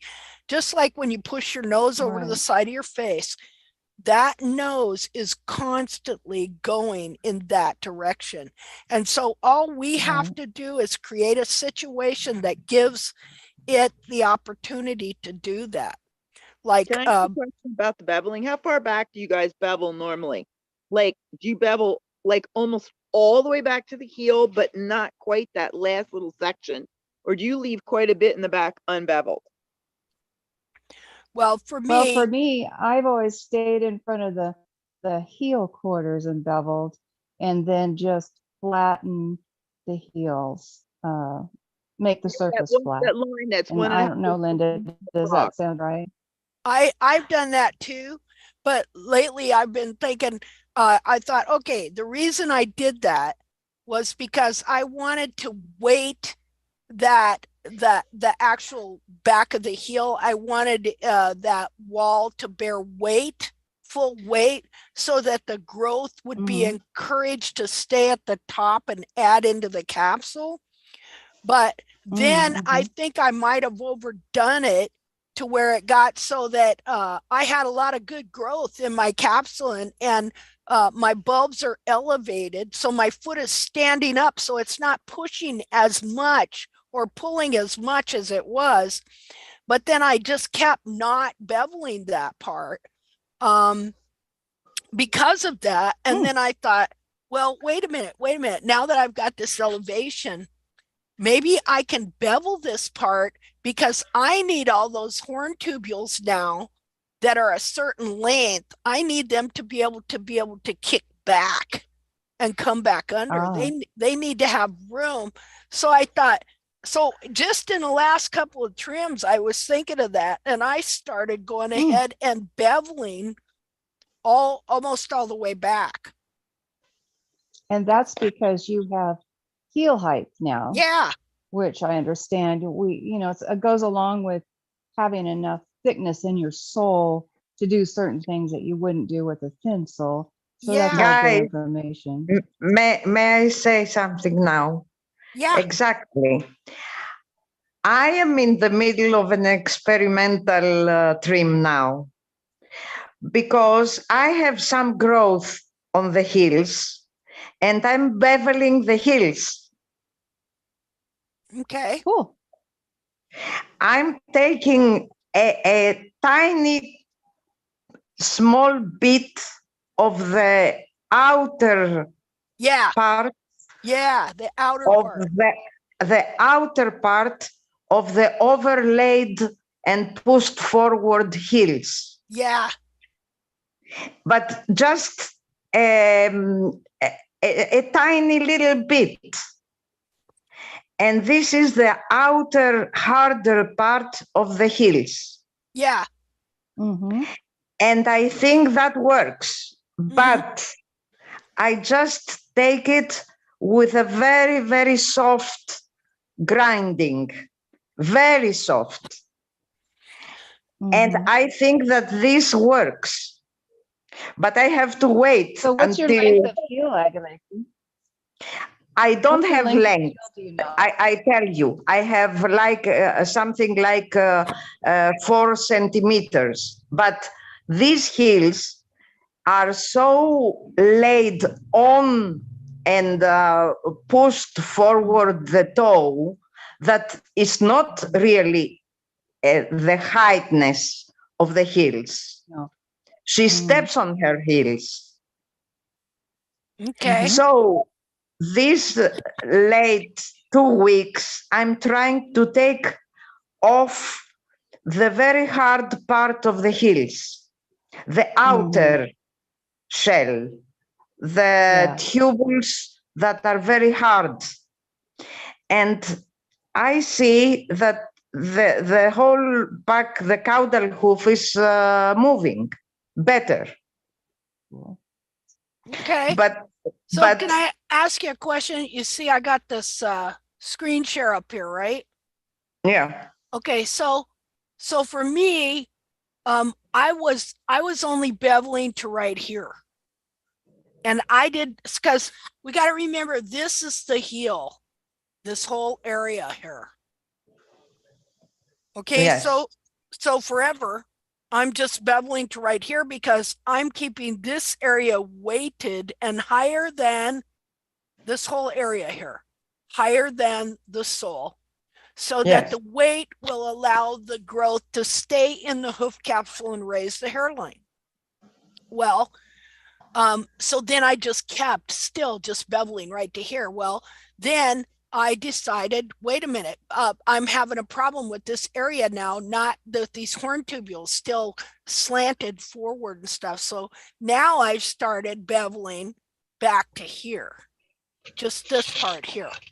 But this part here, the actual heel triangle, I don't bevel this part. Once it starts going this way, I don't bevel any of this at all, because then you're going to create a rocker here that's going to want to push it forward. So I always keep this part here totally flat. If they're going to wear it down, they're going to do it themselves. I'm not going to do it. But all this up here, I will bevel now. Does that make sense? Yes, Linda. I started beveling to what you're doing, Linda. Oh, you see the first, I'm gonna leave for just a second. You guys talk. I'll be back. Yeah. Go ahead, Angelique.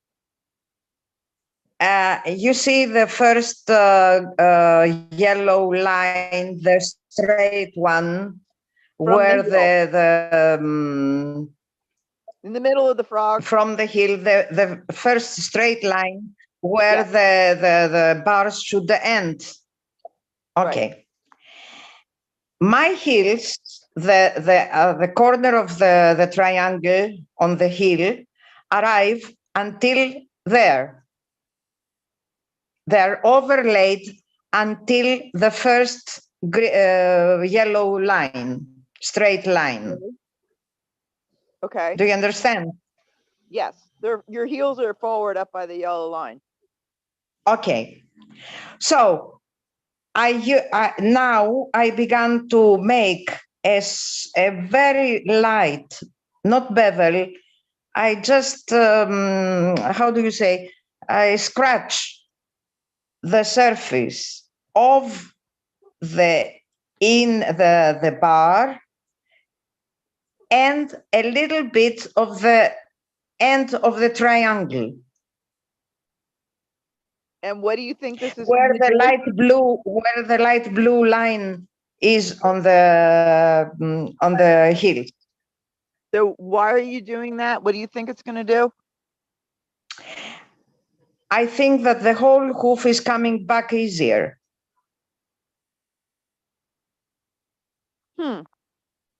Because like I would be afraid, like what Linda said, that it would start Just rocking. only the harder part of the outer. So you're leaving the actual heel buttress on the top very flat. The part she lands on, you're still leaving that flat. Well, I'm trying to uncover this triangle, the white triangle that Linda showed. Okay. So I'm a bit digging the sole there. And then with my knife, I take a small, a peel, let's say, a small amount of the outer. A sliver. Yes, from the bar and the heel. The capsule of the heel. Yes. Okay. Well, you know what I'll do? But I have to send it to Linda.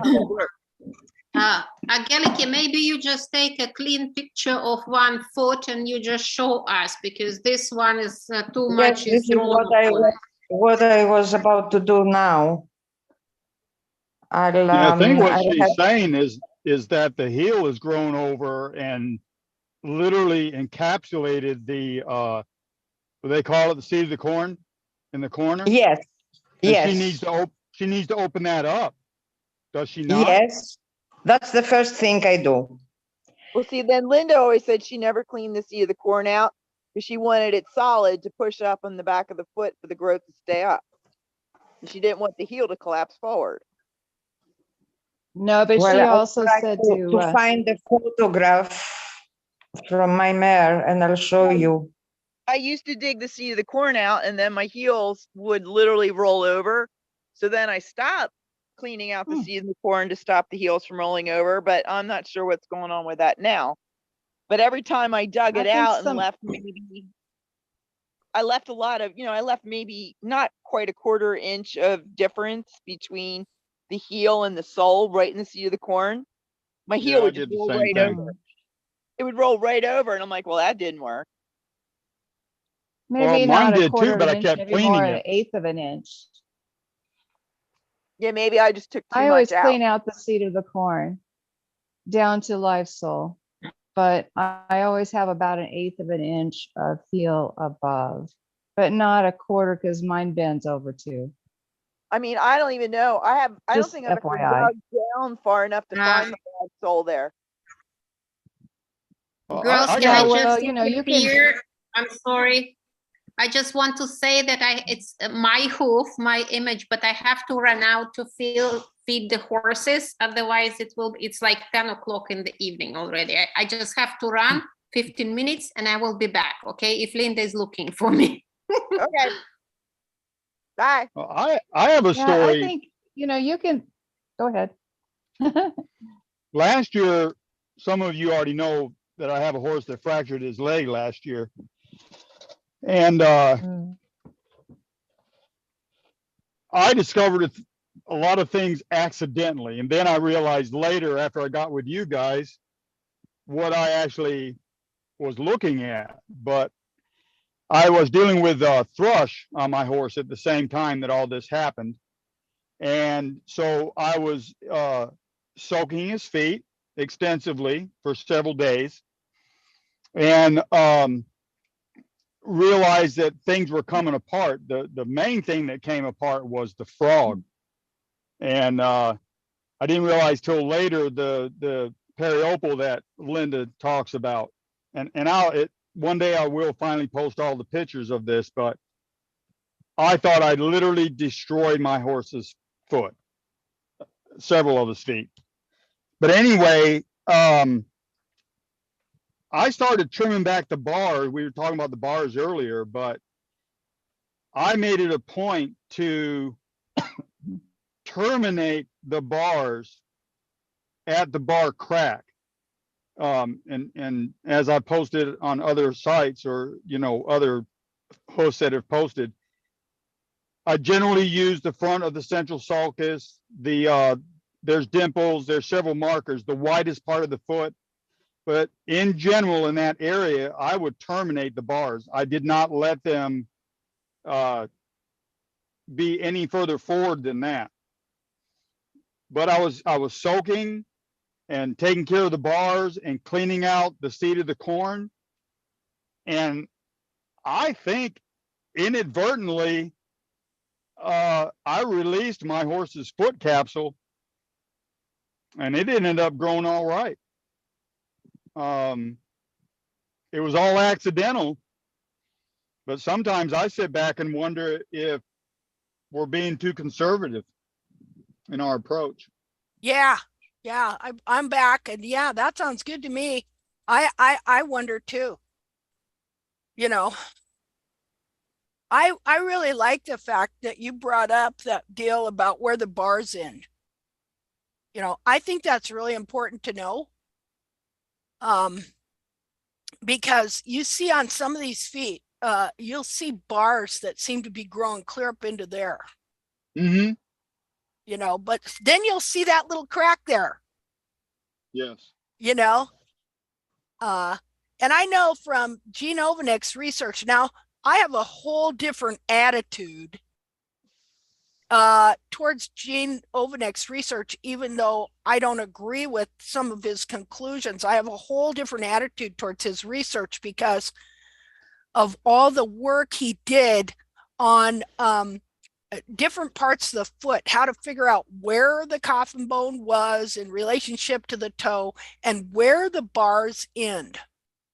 He really did some wonderful research regarding that. So, and what you just said, look there. There's the end of the central sulcus. Mm-hmm. Okay. And looky there. There's where those and bars. Also look where that happens to be the widest part of the hoof. Well, on this right one, at that point. Well, on this one, not though. Look here. It should be, but on it this might one, should it's be not. because it's folded. Yeah, because it's folded forward, and like that hoof this morning that Holly was dealing with. The only thing that made me panic on that one is the bar crack was actually very close to the back of her heels. But at the same time, I was thinking about how you always talk about false heels and all, you know, all that stuff. And it's like, well, maybe the bar crack is actually where it should be. Yeah. And if we terminated the bars at that point, like we were talking about earlier about the hoof, you know, I don't know who it was. I don't know if it was Julie or who, but was talking about how do you describe to everybody else about the releasing the tubules to come back. But the hoof it's extremely malleable. I mean, you talk about it all the time. If it gets wet, it changes shape. Yeah. Quickly. Just my thoughts that I have questioned. I'm wondering what you guys have found out. Well, and see, it's good to verbalize all these things because as we verbalize them and talk about them, we're going to see more. It's just like, you know, as you were talking, I'm also looking at this foot and remembering, like, okay, remember I said well, first of all, look here, these are bulbs that are pulled down under. So since on this foot, these bulbs are pulled down under, now look at the frog. Look how the frog dips in right here. Like what I was showing you on that other foot. Dips in right here. So that means that these heels, so right here on this particular foot, even though we see that crack, that could be like a false crack. And in reality, these bars could end further back here. Okay, let's go back to that crack for a minute. Everyone keeps talking about this crack. All right, I don't think I've ever seen this crack on my fork. Y'all need to go find Holly's post this morning. those cracks on that hoof are I mean, they are blatant. You cannot miss them. I'll go find that look hoof. for it. I'll go Yeah. find it. You guys It's a just, perfect example. you guys just, Linda, yeah. Linda, sorry. I sent you a photo, exactly what I did and what I meant when I said I take the outer part off the hoof. Okay. I'm gonna go to Facebook now, and we're gonna look at the picture of that foot Holly was looking at, so we can look at these bars. I mean, And then is the crack part of, like, it's supposed to be there? I don't get it. The whole no, crack. what it is, it's just where the bar has overgrown. And so you're seeing where the bar technically ends. Okay, because your bar corium, it goes along the bottom of the foot here, and it only grows, you know, so much bar, like so. And so sometimes you will see a dirt line here and a little crack, because that's where your bar wall is ending. That's all it is. And so sometimes you'll see this crack. Now you can look at this here, like this foot here, like, okay, so then there's a different kind of wall that grows from here up to here. And sometimes it can start to be retained too. Like you see the dirt crack here and over here. Okay, so this should be, when you see that, that should be taken out. Because what it is it's this wall that grows along side here that has overgrown somewhat. Now it's becoming lumps. See, you got a big lump here. So if you remove that, you would probably find dirt under it. Yeah, you probably would. And see over here, you can see a little bit of it too. See the dirt line? And plus you can tell it's kind of exfoliatable type stuff there. Okay. Yeah, I mean, learning what should be there and what shouldn't, and is it in the right spot? Like there's so many different things. Like, for one thing, if these bulbs are down here like that, that's always wrong. This is the top of the central sulcus, and it should be up behind the foot, between the bulbs. So this is pulled down. Since this is pulled down, now you can see how that dips in, how that is curved up and into the foot right here. So that means if this is curved up into the foot, that even though the end of our central sulcus seems to be here, well, this whole area of the foot is distorted. So you're not seeing the truth of what's really going on anywhere. And so that would mean too that this heel that is here, that it's forward, and that it really, if things were right, the true heel would be more back here. See? Like this. Well, here. What happened? Would be more like this. And so your bar, in truth, probably ends here. If this foot came uncontracted and bent, this is probably where the true bar ends. So this would be your true seat of the corn right here, right in here, not up here. You can see how much exfoliatable sole is in there. That shouldn't be like that.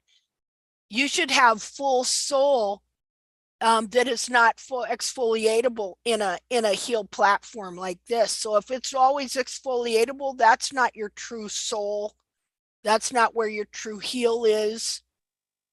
And so everything all unbent and moved back with the frog, you know, being pulled back. Even the apex of the frog is going to wind up being pulled back here. Because again, the foot, the internal foot that's growing all this is bent and pulled down and pulled down this way, which bent this whole part of it up in. Well, when this part moves, everything up here moves too. Things, it rearranges stuff so that even though this looks like the bar and that looks like, look, there's a crack there. Looks like that might be where the bar ends. But see, nothing is right here, anatomically correct here, because we can see that this bar looks like it ends there, and they say that's the widest part of the foot, but look at it, it's not. We're looking here. This is the widest part of the capsule, clear up here. But you got to remember, this capsule is distorted. So nothing is in the place where it should be. So trying to figure out these two things, that you got a foot that's deformed and growing a deformed hoof capsule, and figuring out what parts where and when. So now go ahead. When you have that seat of the corn that is very crumbly, very easy to dig out, very in the wrong place, my question is, do we leave it or do we dig it out? Because when I dig it out and try to get rid of it, the whole heel just rolls. Well, in my opinion, for now, we can change our mind for anything that we think or do here. You know that, right? If we learn something else, we can add that to what we're learning. And there's exceptions to a lot of so-called rules. And so in my opinion, so like this is not the heel this horse has here. His real heels are back here. Right. And so he needs to add a lot of to me, it seems like this horse would need to add more to his foot. Now, whose foot was this? I can't remember. Linda, I just got back. I was outside checking on the horses. This is Elena from Hungary. Okay. This horse actually was not trimmed by me. Okay. But the owner sent me the picture just so I can have a look at it. Okay. I sent you also the lateral view. Oh, okay. And I was like all this doodling. I was just preparing myself to explain the owner what I see, right? Okay. And the horse, after the trim, the horse went lame on the front right. This is the front right. Okay. But that person, the lady who trims this horse is lovely. She has been trimming this horse for about a year. Okay. But I haven't spoken to her yet. I want to involve her, and I know that she is aware of TACT. I don't know whether she's watching it now. Sorry about that. No, it's nobody knows your name. It's nothing to be sorry about. It's just about the horse and how to help the horse and the owner. Yeah. So that's basically all it is about. Okay. Okay. So if I was, just from what I see here, I'm guessing about, we're going to see if I guess right. Okay. When we look at the side of the foot, we'll open the lateral one. Yeah. Okay. So if I was wanting to, first of all, when I see bulbs pulled down like this, I know that skin's not supposed to be there. And I know that frog is not supposed to be bent up into the foot like that. So I'm pretty sure that even though it looks like it has heels, that these are not the true heels of the horse. And so I'm wanting to add capsule wall in and release this foot so that it is in a bigger capsule. So I grow this part of the foot here, and I allow this to be higher than the sole so that the weight, it's harder for the horse. It's harder for the horse as the wall grows, for the wall to grow down and then push out the bottom of the sole when it's weighted. So instead, as the wall is growing up here, it's staying in the capsule. And as it stays in the capsule, the internal foot is rising. and the capsule's getting bigger and the foot is being released. At the same time, I have to make sure I'm trimming these bars correct so they're not just binding this heel and keeping it right here. So, yeah, I forgot where I was going with all that. Okay. Removing the corn material. That's right. Thank you. So in a lot of ways, I kind of have thought before, I want to keep some of this just to support this wall that's higher than the sole, that I don't necessarily want to just strip that all down to nothing, because then this wall has no support. And it's just like how we use DIM. Well, we're just kind of allowing this dead sole to be in here, because believe you me, there's a lot of it and it's filling up this whole cavity. And so to me, I just started allowing that dead sole to stay there to kind of offer a little bit of support to this wall, is what I was doing. Linda, can I offer an opposite thought? Sure. And I think you've seen me say this before. All of the horse's foot, and it's like I can't pronounce the other lady's name. She was talking about scratching the heel is her terminology. Uh-huh. I call it dusting the surface. Uh-huh. I had read somewhere that the horse, and anything that you trim, whether it's the sole, the capsule, the bars, the frog, a lot of it, I've seen a lot of questions about why does something grow back so fast when I do this or that. Mm-hmm. If it was me, the material that's already turned to dust, it's dead material. Mm-hmm. I would remove it, and at the same time I'm removing it, in my mind, I'm thinking I'm stimulating the live sole that I've left. Mm-hmm. And I think the more, I really believe that, like the heels, I think if you want the heels to grow faster, just the way I do it is I'll take my file and I just lightly, I might give it one swipe. I'm all that's for it. that, for sure. And because the horse's body, it thinks when you do that, it got injured. Mm-hmm. And so like even our body, if we cut our hand or something, our body sends all its healing material. It concentrates whatever it does send there, a whole army of healing to that area. The horse's body does exactly the same thing. So if you want something to grow faster, then stimulate it. Yeah. You're not going to stimulate that part of the sole if you're leaving it there. That's just my half a cent. I get so torn because part of it is if there's dead stuff on top of the live sole, it won't let the live sole grow. So I took it out. Yeah. I took a lot of it. I'm with you. I agree with you. But then my freaking, nothing personal, but my heels completely rolled forward and collapsed. Like, and I that space up, and I'm like, well, now what? So Well, what is you clean it Janet, up. Janet, do you ever try DIM? In what, back to the heel? Linda, sorry guys, Linda, can you please show the last photo I've sent you? Yeah. Janet? I hear you, Janet? but it's talking. Do you ever try DIM? Not for the back of the heel, no. Maybe that could be work, because you lift the hoof up and bury the weight on the DIM, so that works on Dodo very well. Include the wet or the moisture. What, are you using boots though, or are you casting it?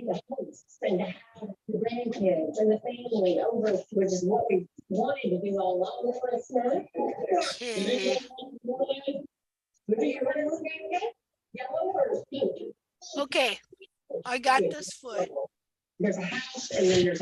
So now, what were you explaining? What do you want me to look at? So the heels where the yellow line was. Okay, yeah. And the apex of the frog is where the yellow line was. Yep. Okay.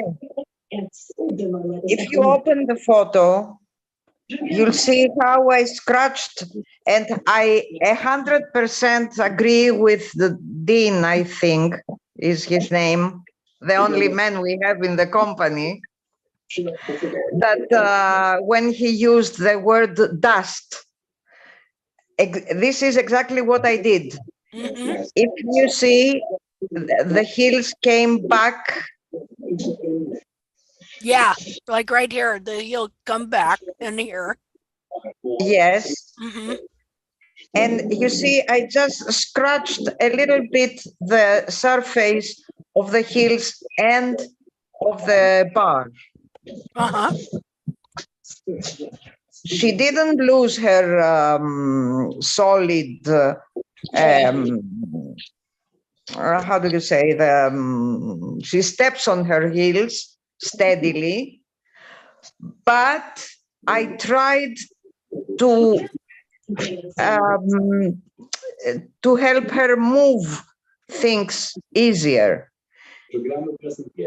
And you can see that I have nice bulbs. The central they look sulcus, great. yes, it's coming back. The whole frog became on the borders she should have. I'm very pleased of how I like what I'm seeing here too, and I understand exactly what you mean, that the apex of the frog was up here and the heel platform, the sole platform was here, and her heels were originally here. Yes, and exactly. Now they're back here. Yes.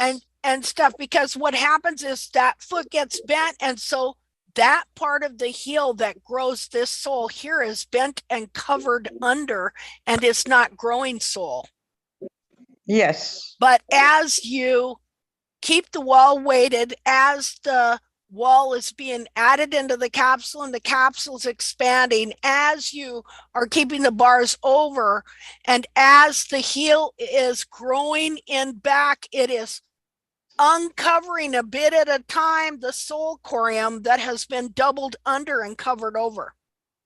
And so your sole platform here is gradually getting bigger, and your bar that was up here is gradually moving back and getting more correct, and your heel buttress, sometimes you haven't even got a heel buttress up here. It's sidewall and bar merged together to form a false heel. On the opposite side, the medial side, you see that I have tried a little bit to take a little bit more, and it was more difficult there. Yeah. You see? Yeah. So I have to scratch a little bit, to dig a little bit, but I mean, just a little bit. Yeah. And things are moving, because I was thinking about DIM. DIM. Yeah, about using DIM. Yes, I was thinking, because she has for many years these deformities, maybe it would be very harsh for her. And maybe keeping the DIM for, let's say, a week, because you cannot keep it for very long, it was not enough to change the whole equilibrium of the inner foot. Yeah. So I'm trying to do the same thing little by little, because you cannot keep a horse always wrapped in or cast for a month, let's say. And because here we have dry climate, I would have kept the cast or the DIM for about 3-4 days. And then I would let it be for a couple of days and put it again. So I was thinking, and I did it, maybe it would be better to wait the capsule to grow and to help it growing in the conditions we are living in. Yeah. And this is what I did. And I like very much the word dusting because this is what I did. Okay. I just dust off the very hard outer layer of the hoof wall in the bar, to the bars, of the bars, and of the wall itself and of the heels itself. Mm-hmm. Hey, wait, And Ashley, can you draw that in where you actually did that? Can somebody try to draw in where she's talking so I'm following this? Just a second. When she's saying she's dusting off the outer layer, I'm still trying to see where exactly that is on this hoof. Okay, just a second here. I got to get I back think over what there she's because I talking was. about is where the bar comes together with the back of the heel, with the wall. Exactly. In that area. Exactly. Exactly. The hoof wall itself, right? You're not talking about the seat of the corn. You're talking about the wall. Well, actually, the whole area. Okay. Is what Yes. she's saying. Okay. Just a minute. I have to find that because I was off finding a picture I wanted You to show see the corner of the lateral side where my hand is. You see, I have a little bit scrapped the outer wall. You see how I did it? But that much on the corner. Right in here? Where are you? I cannot see your cursor. No. She's in the red circle. Opposite Yes. side, Linda. Oh, over The here? opposite side, here. Yeah. Oh, okay. Oh, you mean just in there? Yes, there, and down, back there, to the back there. All this area, you see, I just scratched a little bit. Yeah, okay.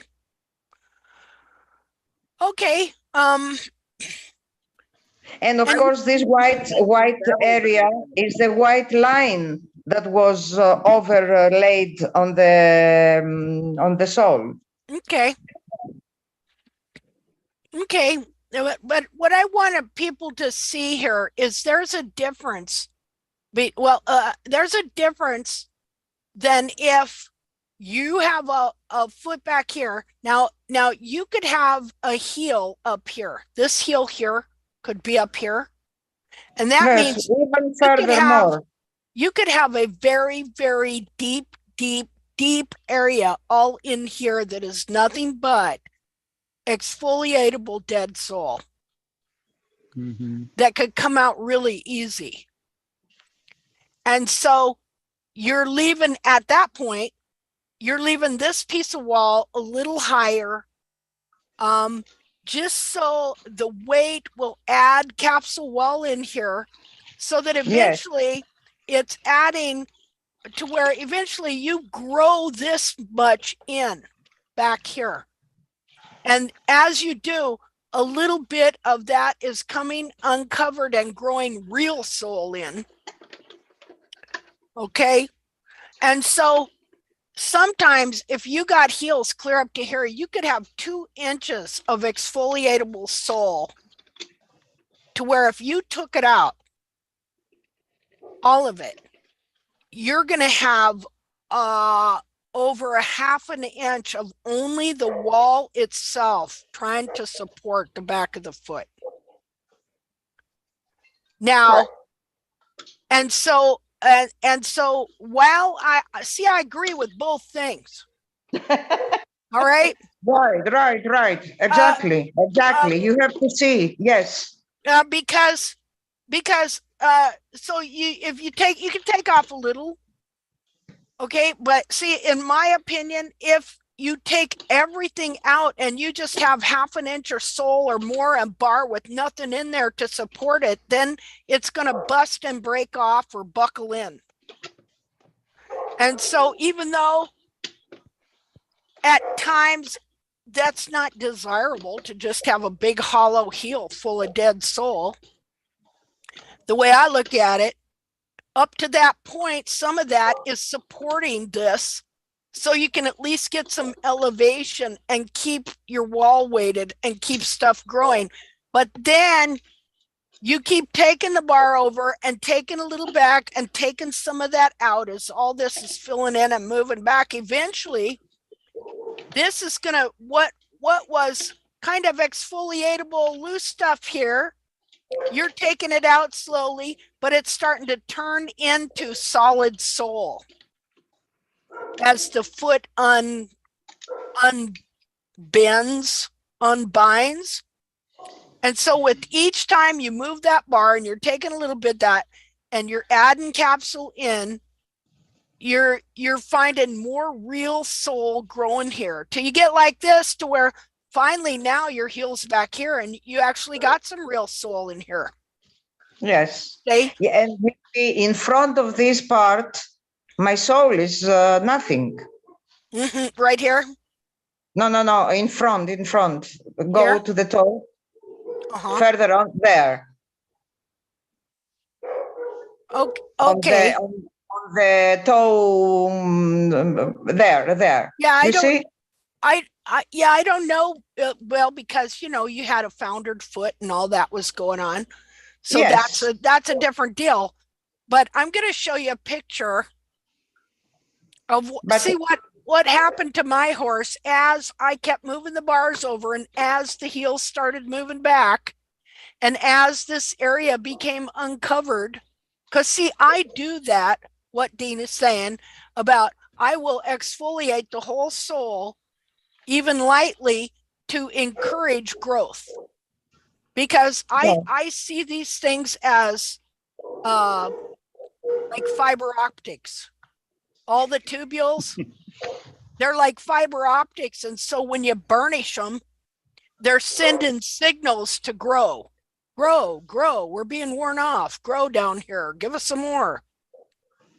Because when they had their first wild horse adoption over here, like 10 years ago or something like that, and I went to that thing, I talked to that BLM guy about horses' feet, and he said when they first run them in, their feet grow like crazy. And so they wait about 6 months, and after they've been standing around in them krells for a while, their feet stop growing like that. And that's when they bring these guys in that got these hydraulic chutes right before they're going to send them out to adopt them or whatever. And they'll run them in a chute and tip them over and trim them. And then send them to, get adopted or whatever. If they're keeping them there, they don't send all of them out to get adopted. They still trim them and stuff. And so what that told me, and it makes sense to me, is the more they move, the more they grow. Yep. To a degree. I mean, you could get to where you're moving past growth, period. So, and I noticed this on my own horse as well over the years. The more I trim him, the more his foot grows. So I agree with that whole thing about, like you said, keeping this stimulated so it grows. Okay. But I also know that in the back here, that if you just totally clean it out every time, you're going to have a deep cavity with no support in it. I mean, maybe you could add something, like maybe you could get some of that vet tech and shove in there. I don't know, but then you're gluing it together. You don't want to do that. You're always going to have something here that's undesirable because it's not the true foot of the horse. And so as you are adding capsule in by leaving the wall high, this area here starts to unroll, and you will see what I would only call new territory or virgin soul that hasn't grown for a long time start to be uncovered and grow soul, because this soul platform here is opening up and moving back. And so that started happening to me on Valor, and it came to a point where as long as I kept moving that bar over, that this area opened up. And finally one day I moved that bar over, and I never firmly exfoliated a lot of this, but I did clean it up, you know, and stuff. And finally, one day, I trimmed that bar over, and I found I had a whole area that had not been growing sole for a very long time. And so it was very thin. And then it was able to fill in because this heel here that had been up here had now grown a bigger capsule to where it was back here, and the foot itself was able to straighten out. And so we want to take, there's this balancing act between taking this stuff out and leaving enough there to kind of give some support. There's not like this perfect thing you're ever going to do, because it's a balancing act to where you're taking away, but you're trying to leave enough to give the horse something to stand on, while also the foot is enlarging and correcting and moving and stuff like that. So you see, you're both right. It's just a matter of, how much is your foot bound? Like you could have such a bound foot and such deep pockets in here that if you took everything out right down to the seat of the corn, which it's not even going to be the true seat of the corn. Okay. Yes, of course, because so many years and such deformities would not turn in weeks or in months. It takes years. That's why I always say be patient, because the hoofs need time. Yeah. Well, and this thing too. Who teaches? I'm very pleased that I see these small, very small changes. What is that? I don't know. Sounds like a garbage disposal. And I've sent you a lateral view to see how little the changes are. So how small the changes are. Okay, just a second. I'll go find it. Hold on. I'm very happy about these changes because they come from inside out. And this is always, I am telling always that you have to wait. Look. Yeah, her feet have improved a lot, but she's also, because of the founder and everything like that, she might never fully have totally what would be anatomically correct everything. Of course. Because, but where she's at and what she's doing and the improvement, and like you can look at that sole and you can see that there's a lot of strength there, things like that. So I mean, she's doing good. Well, the best we can, because she's old. Yep. She's old. She has gone through many years of deformities. And she looks better. Alive, Yeah. And walking good and living a good life, Well, remember this. See, there's 2012, when she was foundered and all that other stuff happened to her. So, oh man, what is my... Okay. We've talked about Benenitra a lot, but she's been through many things. And one of the most important things that I've been through and finished once forever is the abscesses. That's great, Angeliki. So how old is Benenitra? 26. Okay, I'm back Oh, she's now. similar to the same age as Dodo. Yeah. Dodo is 25. He Okay. went 26 next year. So yeah, you cannot fix the deformity in 1 or 2 years, what is going false in 20 years. Okay, so I'm going to show this foot here because we got to remember, what is that sole growing from? So I mean, both things are right. All right. But we're doing a balancing act here. And I want you to think of this. Where does this deal come from that you have to clean out the seed of the corn? It comes from farriers. Okay. And so what they're doing is they're cleaning out the seed of the corn and they're taking the foot down to the seed of the corn. They're taking the heels down that they're deforming to the seed of the corn. And so what that does is it makes it easier for the foot to deform itself. And so this is why I say that if you got a big old fat hollow heel and you're trying to leave hoof wall high enough to where it's bearing weight, that you may not necessarily always have to take out that much, because because you ain't got the true heel there anyway. It's covered up. So I want to show you this right here.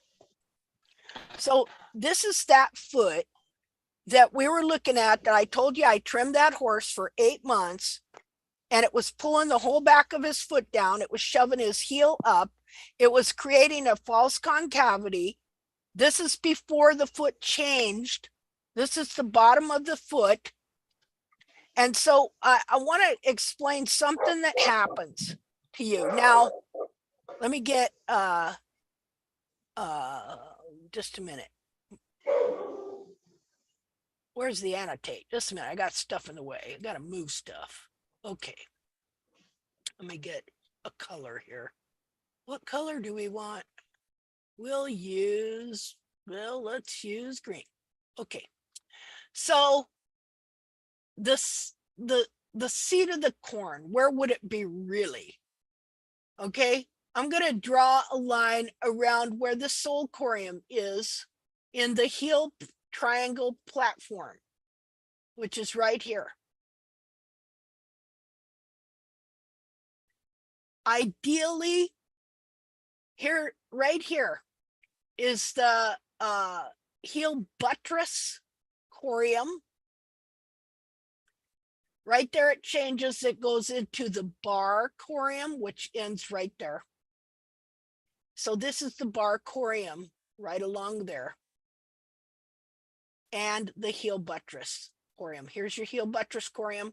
Here's your bar corium. Here is your sole corium right here. We'll do this.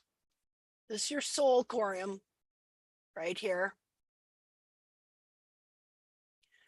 Okay, so your heel buttress and your bar grows from here, and your bar grows from here, and it attaches to your bar lamina, which is right here. Well, be like that. Okay. Okay, and your heel buttress, of course, I can't draw that in, but it's right here. And so as the foot is deformed and bent, this heel buttress that should be right here, just a minute, I'm going to undo it. Let me put this back here. Wait a minute. Oh, wait, let's do red. Here's where, okay, here's your sole corium. Sole should be growing from there, and it should be open, and this should be solid sole. And so your, let's see, let's make it black. So let's say your heel buttress, which is right along here.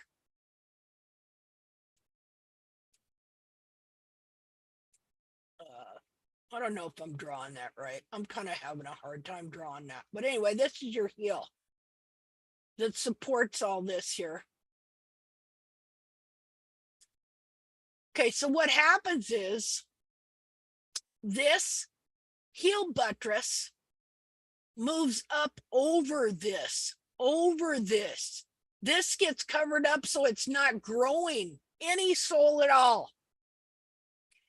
It's just like grass. So this, you get this false heel that moves up and it winds up being clear up here. And that is bent under. And then you have this area here. You think it's a seat of the corn. It's not.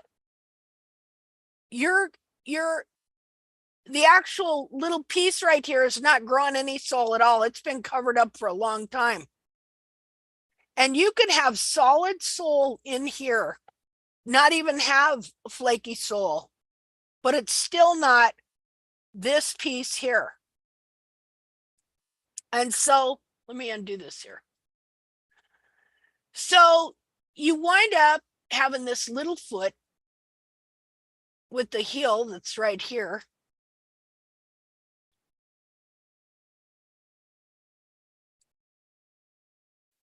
And you think that's a seed of the corn, but it's not. Now, sometimes it's solid, like what I got. And other times you start digging around in here and you find all this flaky sole and you think that's the seed of the corn, but it's not. It's just dead sole from a deformed foot that's not growing the heel in the correct spot. And the heels have been trimmed out. And so what you're doing is you are weighting this part of the wall, letting it grow higher than the sole, which is not the true heel anyway, because your true heel is buried under here, not growing nothing. And so it doesn't matter on some of this if you wound up taking out everything and you even got way down there, this heel's still in the way. This horse doesn't have the capsule on his foot yet to be able to move all this back here where it's supposed to be to open up this piece of corium. Oh my goodness.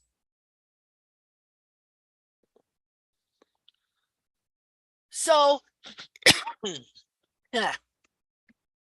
So what you do, and this is why, now if you pretty much had it close and it wasn't, you know, really bad false heels way up here on a tiny foot with a big, deep, long, dark cavity that went in here with full of dead sole or whatever.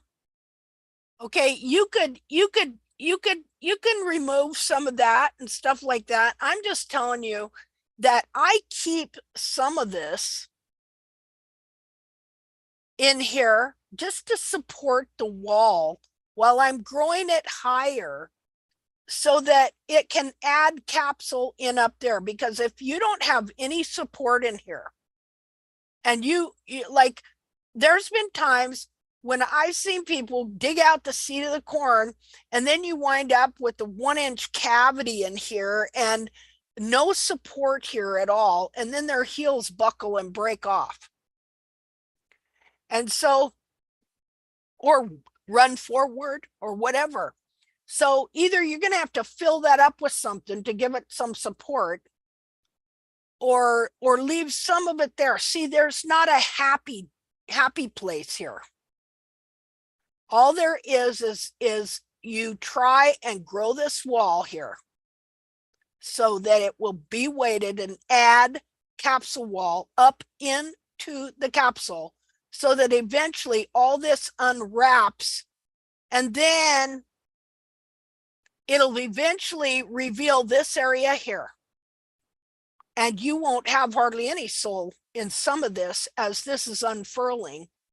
But as you unfurl it and it gets uncovered, as you grow some heel in back here, because you're adding capsule wall into the top, then a little bit at a time, as all this moves back, then you will be able to clean this out more and you will be able to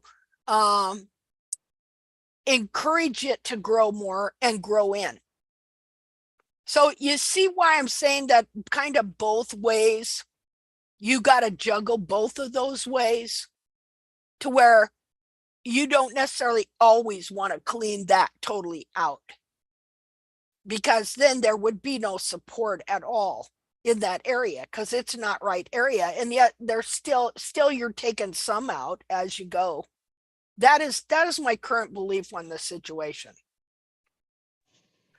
So this foot was bent. You can't really tell here, but this is that foot that was bent under. And so those heels were moving forward over this sole here. Because this is what happens. Just see, just wait a minute. Let me clear, because this is what happens. Okay, so how does it go? Let me do this. So here would have been where your original bar ends, right about here. As the heels are getting trimmed out, the bar is going like this.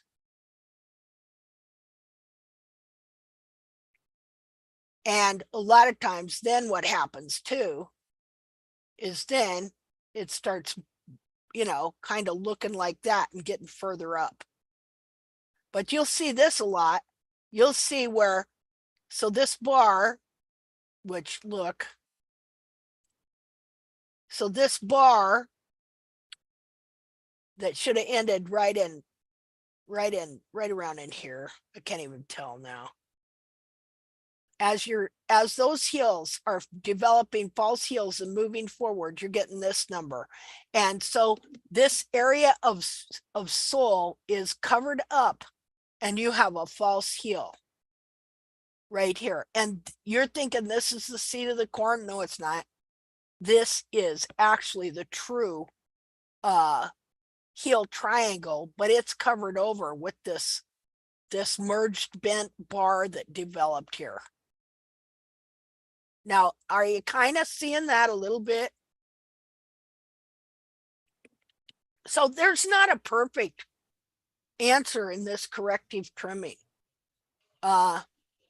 We know where we're kind of going, and also on what might work for that one horse, because it maybe had a different bit of a situation going on. If you did it to another horse that was just in a slightly different distortion, might not have worked quite the same. Okay.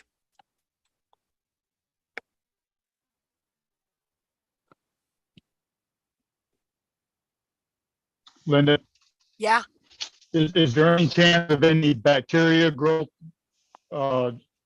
developing if you do leave it? If you leave the sole there? And I don't know. You know. That was my only concern when I did what I did. Yeah, no, you did right. And if it worked for whatever you were doing, whatever stage your horse was in, then that's okay. I'm not saying not to do that. I'm just saying that these are all corrective trimming principles. Okay. And we just need to understand kind of what's going on with these feet. And, you know, see, I'm not always sure what I'm doing is the exact right thing for that moment. You know, I try different things. Like, for example, because I had a really splayed out side here and bar laying way over here, there's been times when I just, you know, smooshed the bar right off and down, hoping that, because the bar was so laid over, hoping that it would help pull all this side of the foot back in. Because you could see how your bar here, if it was way laid over here and pushing this whole side of the foot out. So I just trimmed it off of there, you know, because it's not the real exact place the bar is supposed to be anyway, hoping that that will help this whole side of the foot come in, so I don't have that asymmetry and it's not pushing over this heel. And so that has worked and helped improve things. But all of these things that we're doing are corrective trimming principles that we are pioneers in. So see, Dean, I'm not saying you're wrong in what you're doing. And I'm not saying it, but I'm not saying it's right for every situation either. You know, I don't know. I understand. Yeah, I don't know at what place, because see, I know there was a time when I started trimming out more of that, you know, and then there was a time when I flat took out some live sole too. Because here's another thing. You could have a foot where all this, it's such a tidy package that, and that's what I had, that I just had really good thick sole in all of this, but it was all not still in the same, it was not the true foot. So I thinned down real sole, you know, to release all of this, and that worked out too. So you see, we're learning, we're trying to figure this out. I'm just like you.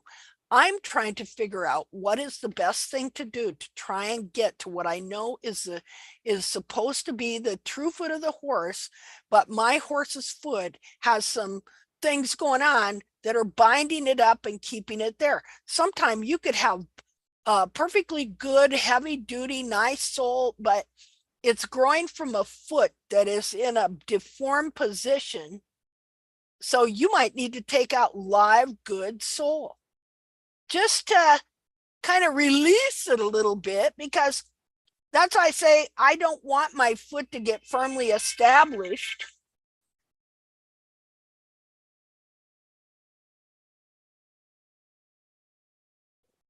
Go away. I hate that phone.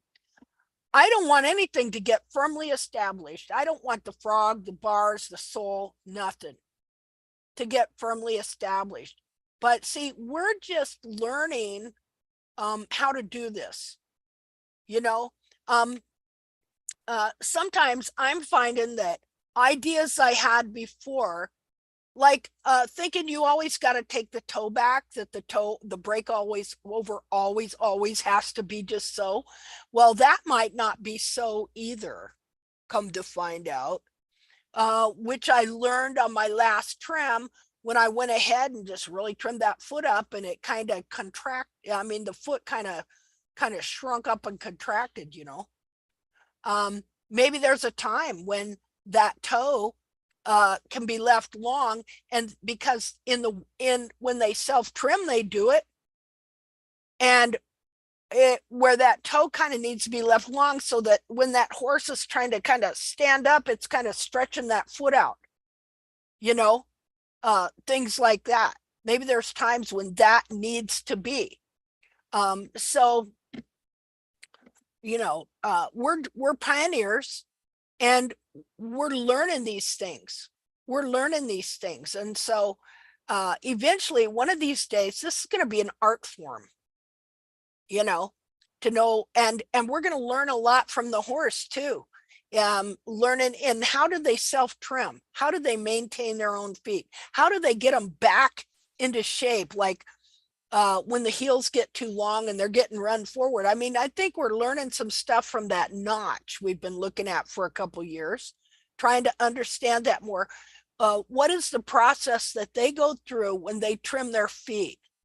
I know they knock that notch out, and they knock the quarter out, and then they'll knock the quarters out. Sometimes they won't knock the toe off for a while, but I'm not just gonna also think that I have to do that, you know. Just because nature does something doesn't always mean that's necessarily the best thing to do either. So anyway, let's see. All right, so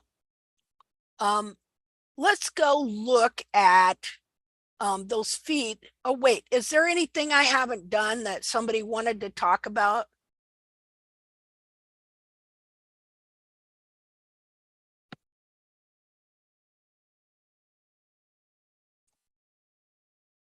I'll just play here. Ta-da. Okay, clear all drawings. Oh, but Dean, does that kind of make sense though? That Yes, it does make sense. No, I okay. understand that. You sort of have to let the hoof talk to you a little bit. Well, just getting so we can kind of understand where we're going, and it all comes down to those principles of structural engineering. Mm-hmm. And again, we can't do anything perfect. We're not trimming a perfect foot. We're just trying to create a situation where that foot will correct itself and grow right. Right. Let's see. Okay. The real question is, the first woman that started the question, did she get her question answered? Yeah. Who was I can't that? pronounce her name. Miss Janet. Oh, Janet. Are you Yeah. still there? Oh yeah, I'm listening. I'm like, yeah, I'm confused. No, I get it. No, I'm confused. Yeah. Well, it is confusing. No, wait, no, I'm still confused, but I'll figure it out. I'm thinking on it. Okay, I forgot what your question was. I was really talking about that crack that everybody kept saying about. Okay, well, we never got to that. Whatever. Yet. So we haven't got to that part yet. Okay, so I'm going to go show you that foot and show you what they mean by crack. You don't always see it. And hey, Linda, really, yeah. Before you leave, though, before you mention the crack, the hoof you got on the picture right here, highlight again where the actual corium bar terminates, because I think that's important in understanding the crack. Yeah. Okay. Let's see here. It's the dark area, is it not? On this, no, it's not. It's right along the frog. You can see the right along the edge of the frog. You can see the short lines. Is that not the bar corium? Just a minute. Let me. I gotta go find the picture again. Okay. Oh, sorry, I'm still seeing it on the screen. That's okay. That's okay. This is. I didn't have that great a picture on this foot. Let me do an annotate here. Right parallel with the central sulcus, you can see the white lines right next to the frog. Okay, so the central sulcus is about here. Mm-hmm. Okay, and it looks like the bar lamina ends about here. Well, no, I see it ends right in here. This is a blurry picture, so it's hard to tell. So the lamina of the bar and the bar corium is, here's a bar corium, and the lamina goes. It was the white lines a little to the right of what you're drawing. Right next to the frog. That's not it. Where? Here and here? Further down, lower in the here? picture, right there, right there. Yeah. Is that not the bar corium? No. This Okay. This here is the bottom of the collateral groove. Okay. That's the bottom of the collateral groove. But I got better pictures than this. This is blurry. Okay. And stuff. Yeah. See, yeah.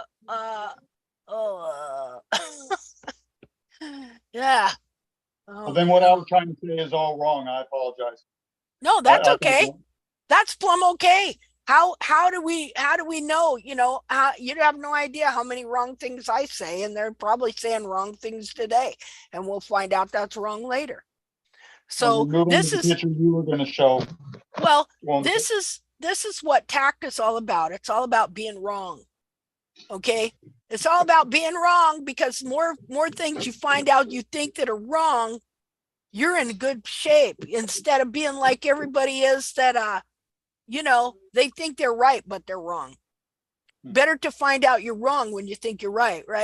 Because then that's science. Because then you can go on to figure out what is right. See, you prove the hypothesis wrong is what you do. And that gets you closer to finding out what is true. So in TACT, we never want to be afraid to be wrong about anything. See, because that's true science.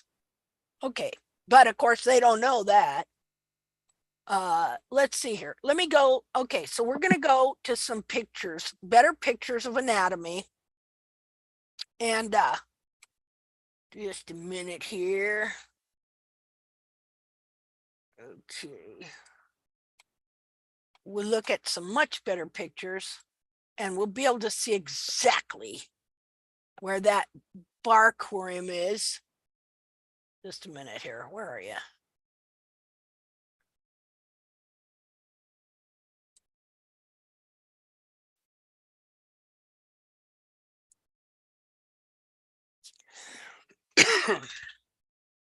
I can show you a picture. Here, I'm going to show you a picture of something though.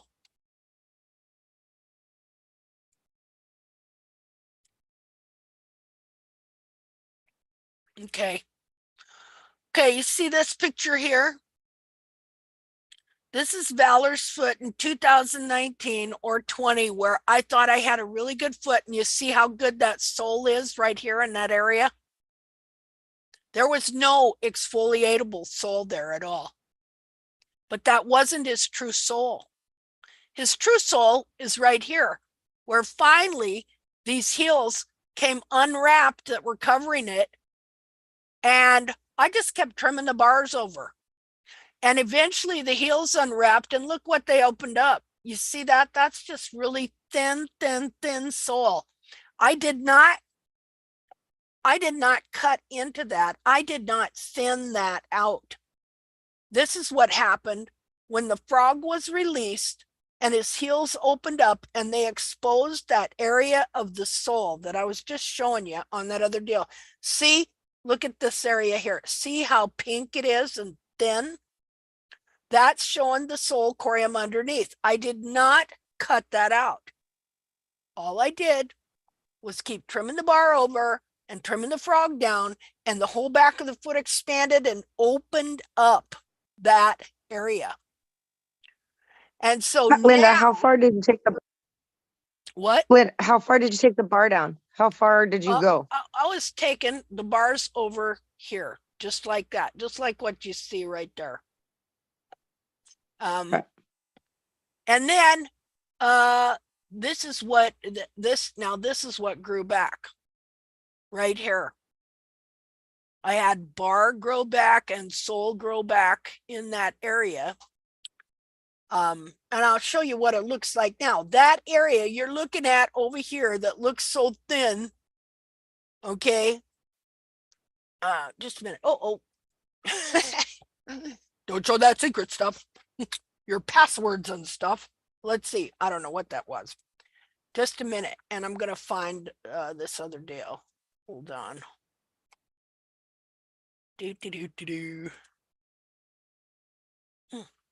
Well, here's another picture of that. Where are we at here?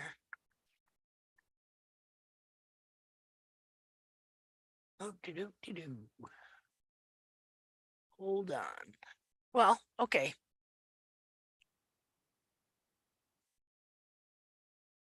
This is afterwards with it, more of it growing in.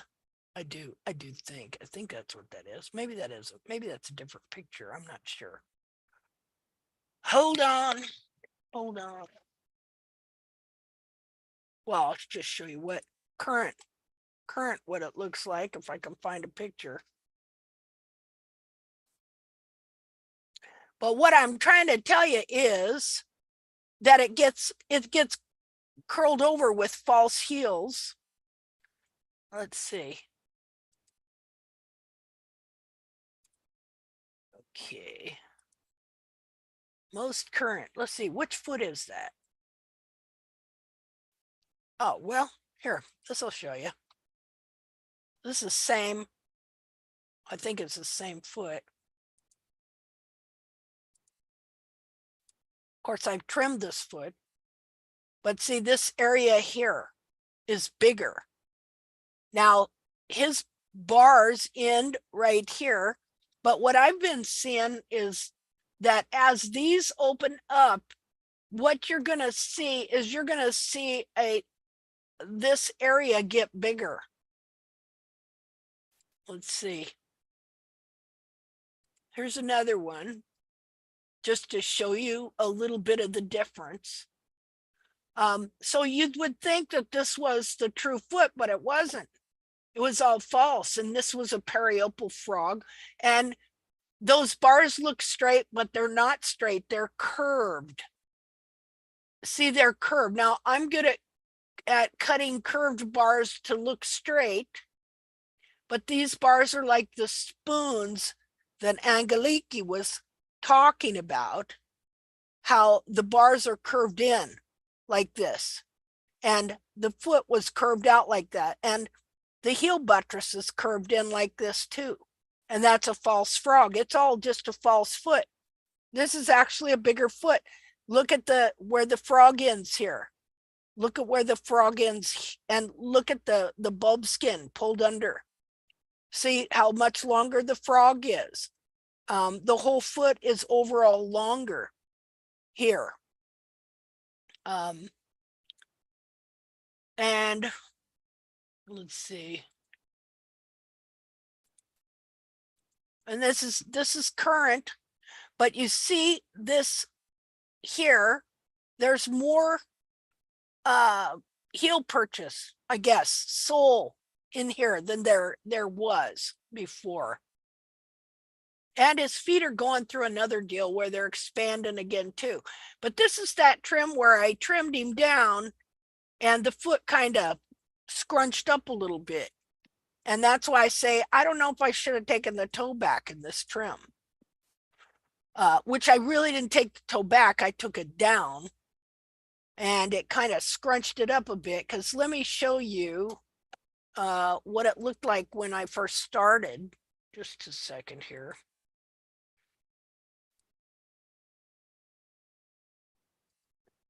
And if I would be a consistent trimmer, that might help too.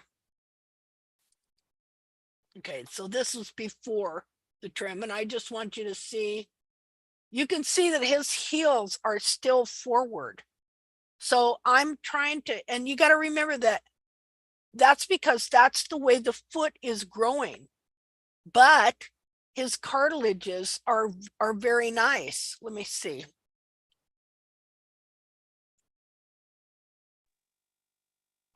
Is there supposed to be a picture? Huh? Never mind. There it is. Never mind. There it is. So I took his toe down, and I didn't really take that much heel down, but I took his toe down, and you can see where it just kind of, the foot kind of contracted a little, you know, to where then the cartilages, like I was really liking what I was seeing in the cartilages here. And so just to see how these feet react, let me flash on what that did to this foot just then in the trim itself on that day. Let's see if I can find that other one. Hold on. Just a second. Okay, so I took it down. I'll show you what I took it down to. We'll open that picture. I did this.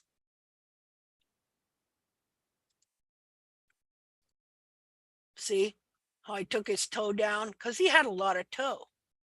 So I could take it down. And then in the end, when I trimmed it up, and this is just to show how these feet react, you know, in a short period of time, even how much these hoof capsules can move. So let me just a minute show you the end trim and how the foot changed. So just a second.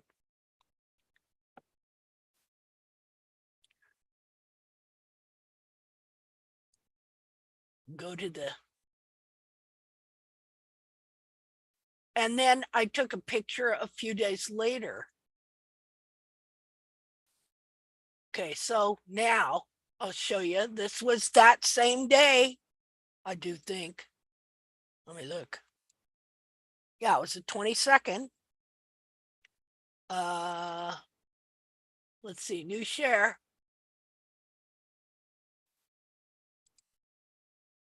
See the cartilage? How it's like, and look up here. Look up here. From just taking the toe down and back. Look what it did to the foot. That which shows you how flexible the foot itself is, let alone what kind of things happen to these feet when we do certain kinds of trims, how sensitive they really are.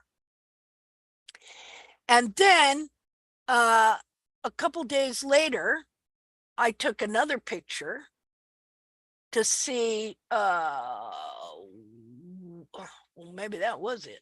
Wait a minute. What day was that? No, that's the 22nd. Wait a minute. Let me find it here.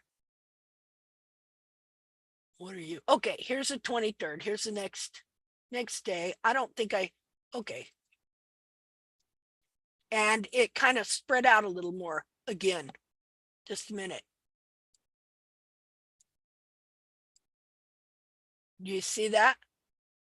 It's not as bulged here. It's the spread out again, and the foot expanded a little. So are you seeing how? But see what I wanted to do. Okay, so do you see this here? Wait a minute. Oh, let me find something to use here. Okay, you see this horn tubule here? Right there. So what I was wanting to do is I'm wanting this horn tubule to come back here, to possibly kick this back here. This is what I'm wanting. All of this to come back. So I'm gonna go and show you now. Just a minute. Let's see. Okay, Linda, so where you drew that second line, is that new heel growing back there? It looks like a ledge almost. Right That's here? new heel? Yes. Right here. Yes. I think that's just the bulb. I don't know. Oh, okay. All right. I mean, but I've had new heel grow here. And what was interesting about it was it would be rounded like that, rounded, because as this was coming undone like that, then the growth was the same shape as how the back of the foot was coming unfurled, and it would be a round bulge here of new heel buttress. Because you're growing this wall in to push this hairline up to add capsule into this part of the foot here. And it's pushing the inner foot up like this, and it's unwrapping the heel buttress corium here. And so it's rolled in and it's curled under. So as it's uncurling, the hoof, the buttress in the wall that it's leaving is like a round bump. Does that make sense? And so, okay, so look, you see now, you see these horn tubules right here, right? You see the angle they're at here? Okay, so if we go back to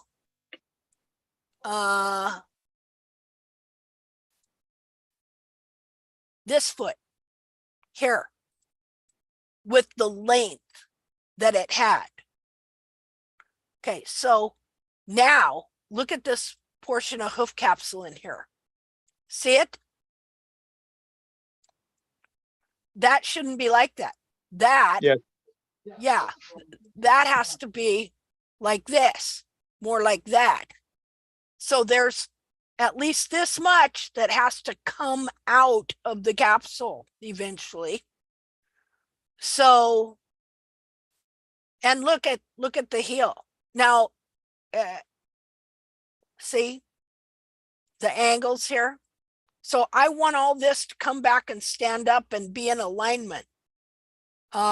So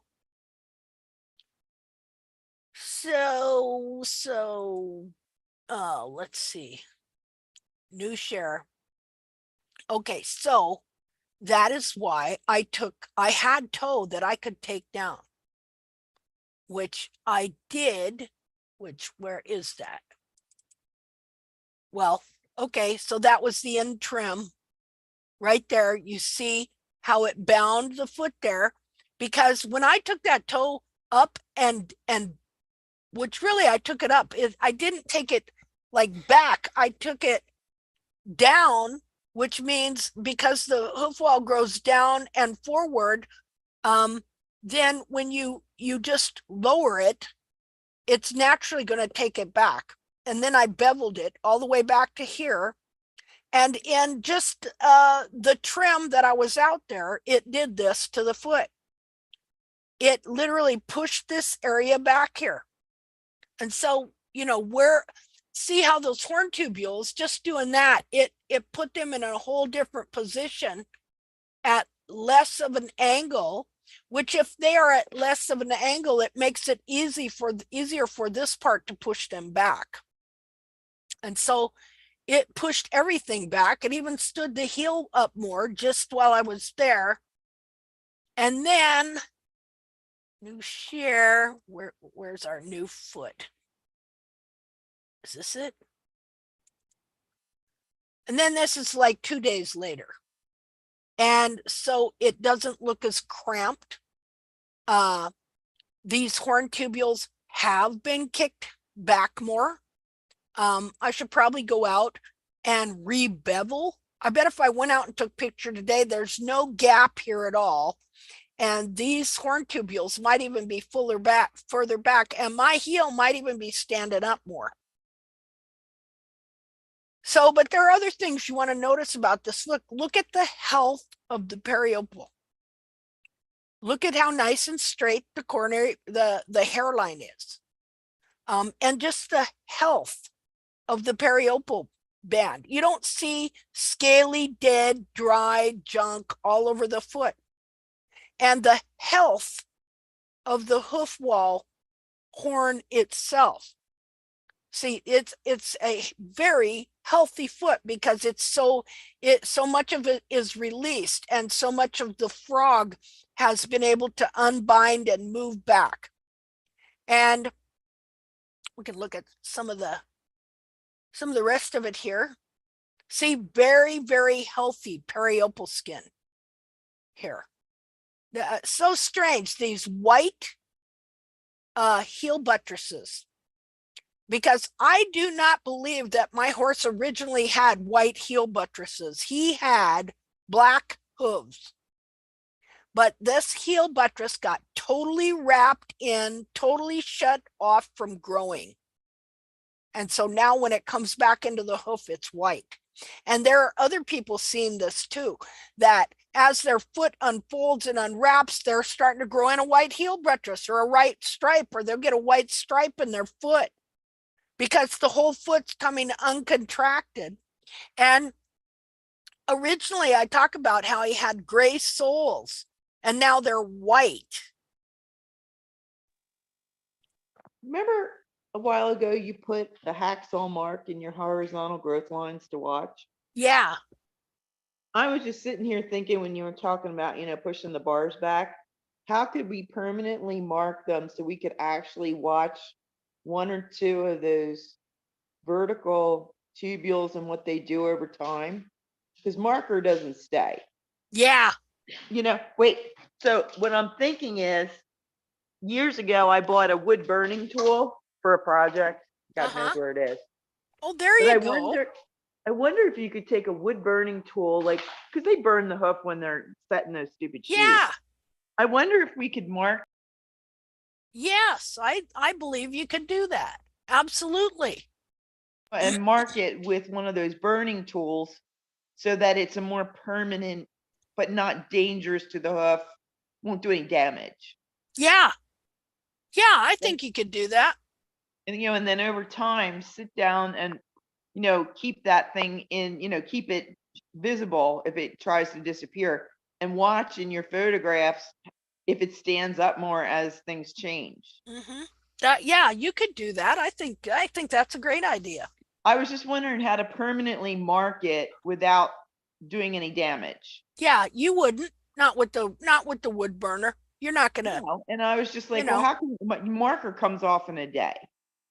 Mhm. You know, you did that little hacksaw thing, which was fine going horizontal, but going vertical, no. So I was like, oh, I wonder if that wood burning tool could get in there and just mark 1 or 2 lines that we could watch. I think you could. You know, it's kind of like when I put the boots on him and they compressed up by the coronary band and made this big bulge, and then I got to watch it grow out for the next 6 months. I think it'd be interesting figuring out ways to semi-permanently mark things that we can photograph how it changes and actually have, you know, markers that we can actually follow. Yeah. Pick a tubule this way, pick a tubule on the other side, and watch what it does. Yeah. Yeah, I think so. I gotta go find that thing. It's downstairs in the basement somewhere. I think that's a really good idea. It should burn through the outer layer enough to mark it. Yeah. And Now, it's just, I want you to I was notice just something. sitting here, you keep talking about, I want this tubule to move, I want this tubule to move. And I'm like, how could we actually watch to see what it's really doing? I think that would be fascinating. Yeah, it would. Yeah, well, just trying to figure these feet out and watch what they're doing. I mean, you got to crying out loud. So markers, we need like visual markers that we can like watch. That'd watch be great. These markers. I'll have to go find that and see what it does to the hoof when I touch it with it, and see if I can mark pick 1 or 2 in the quarters, like at that 2-inch line. On some of my feet that are really still run forward, pick 1 or 2 of the hooves, see if I can make a permanent mark on that 2-inch spot. Yeah. Yeah, that'd be a great experiment. And then just keep it burnt, because you'll be able to see it, and if it starts getting thin, just kind of reburn it. That'd be great. Curious. I'm like into visual. I need to see things. Yeah, me too. It was really fascinating for me. Well, first I was freaked out when I put these boots on him, and they were those dial-up easy boots because I wanted to keep his feet wet so things would move. On the touch. Yeah, the coronary band is so delicate. Yeah, I put a big gouge there. And then I had this big ugly divot thing that grew down. But the cool thing was I saw him grow a whole new hoof capsule in 7 months. So what you were saying, marker, that was really cool to follow. Yeah. Just like that hacksaw mark you did. I forget when that was. I was looking at that video a couple days ago, and I'm like, oh, I don't remember this one with the hacksaw mark. Yeah. Was that when I was trying to get a flare out without dressing down the foot? Right, but it was interesting to watch the hacksaw mark. Yeah. So now this is the medial side of that foot. There's some interesting stuff going on here, like the fact that I got this periopal flap here. Because when I trimmed the heels out, Cheryl Henderson come up with this deal. I can understand why she came up with it. Because from here to here is 1 1/8 inch. Just about to the end of the periopal flap, 1 1/8 inch.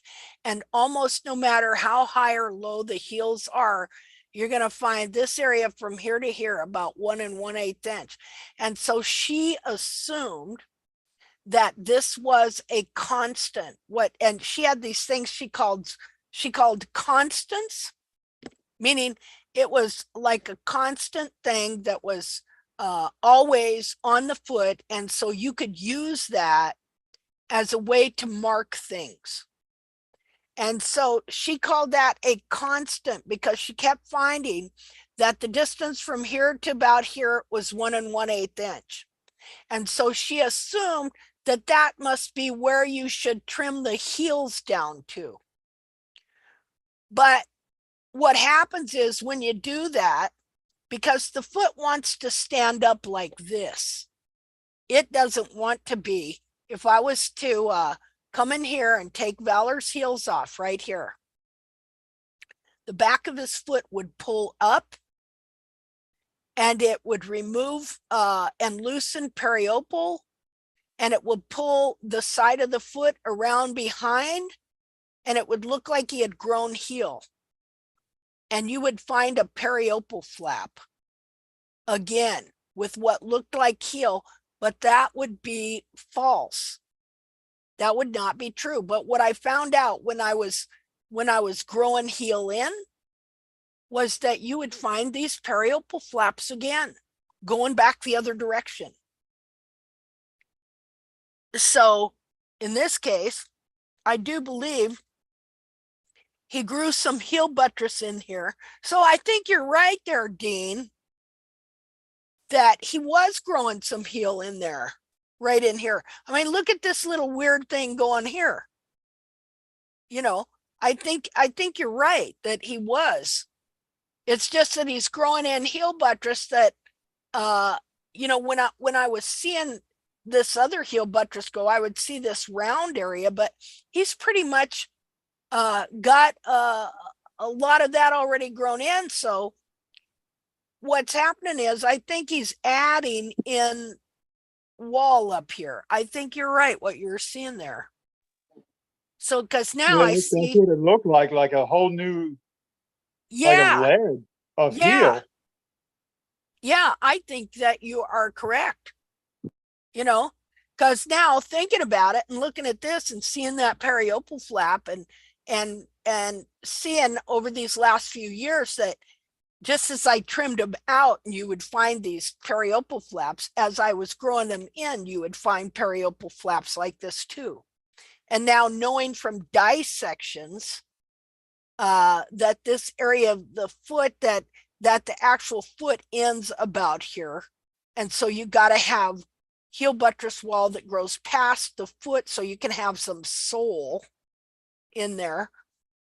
So, well, yeah. Yeah, something's gone on here too. That's interesting. But anyway, you see the health of the periopal. You don't see dry, scaly, anything like that. You just see the more correct your foot gets in here, the healthier the periopal gets, the healthier the hoof wall gets, all that. So anyway,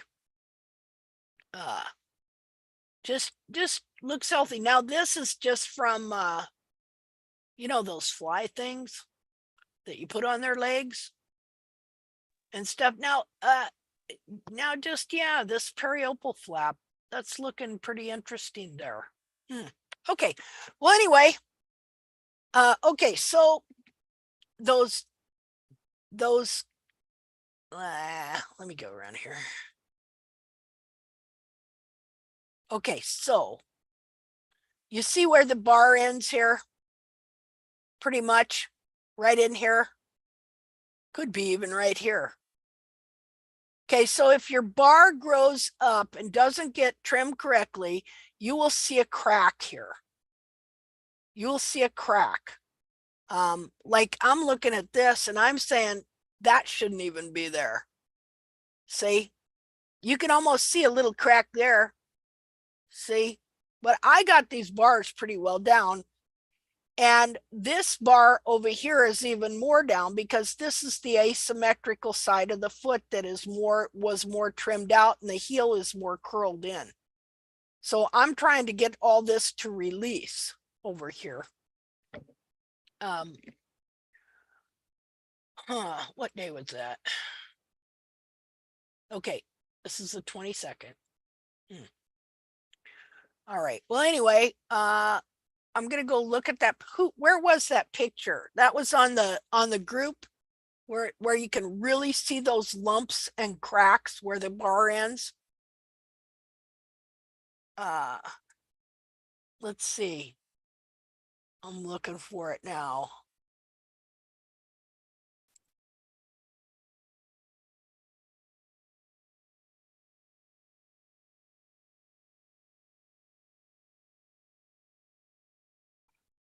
We got our work cut out for us. I'll tell you what. This is so labor intensive. The trimming or the hoof chats? All of it. All of it is I don't know if I can find that that post. I'm not seeing that post, the one that Holly did. Oh wait, here it is. Let's see. Oh, well, I kind of see. Let's see. Dean, are you still there? Hello? Did he leave? Am I being heard? Yes, you're being heard, and his name is still up here, so. Yeah, his name is I still don't there. know. Maybe he walked away.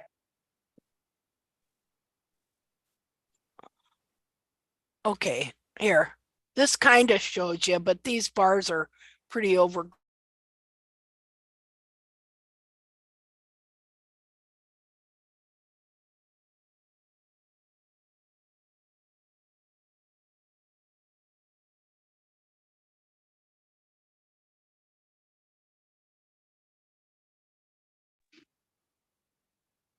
Did you mute yourself, Linda?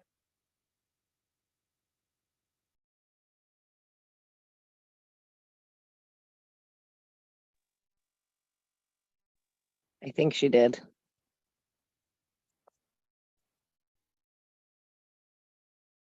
No, it looks like she's still alive.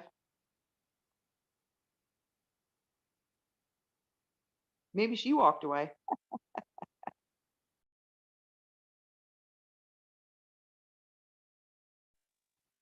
If you lose me, my telephone is not getting any power. And now I see that I have only 3% of battery on. I don't know why. I just plugged mine in because it was about to die. I think Linda left the chat If it dies, somehow. she was looking for some photo. Yeah, I don't see her on the list anymore, though. Oh, That happened once before she got kicked out. Like, oops.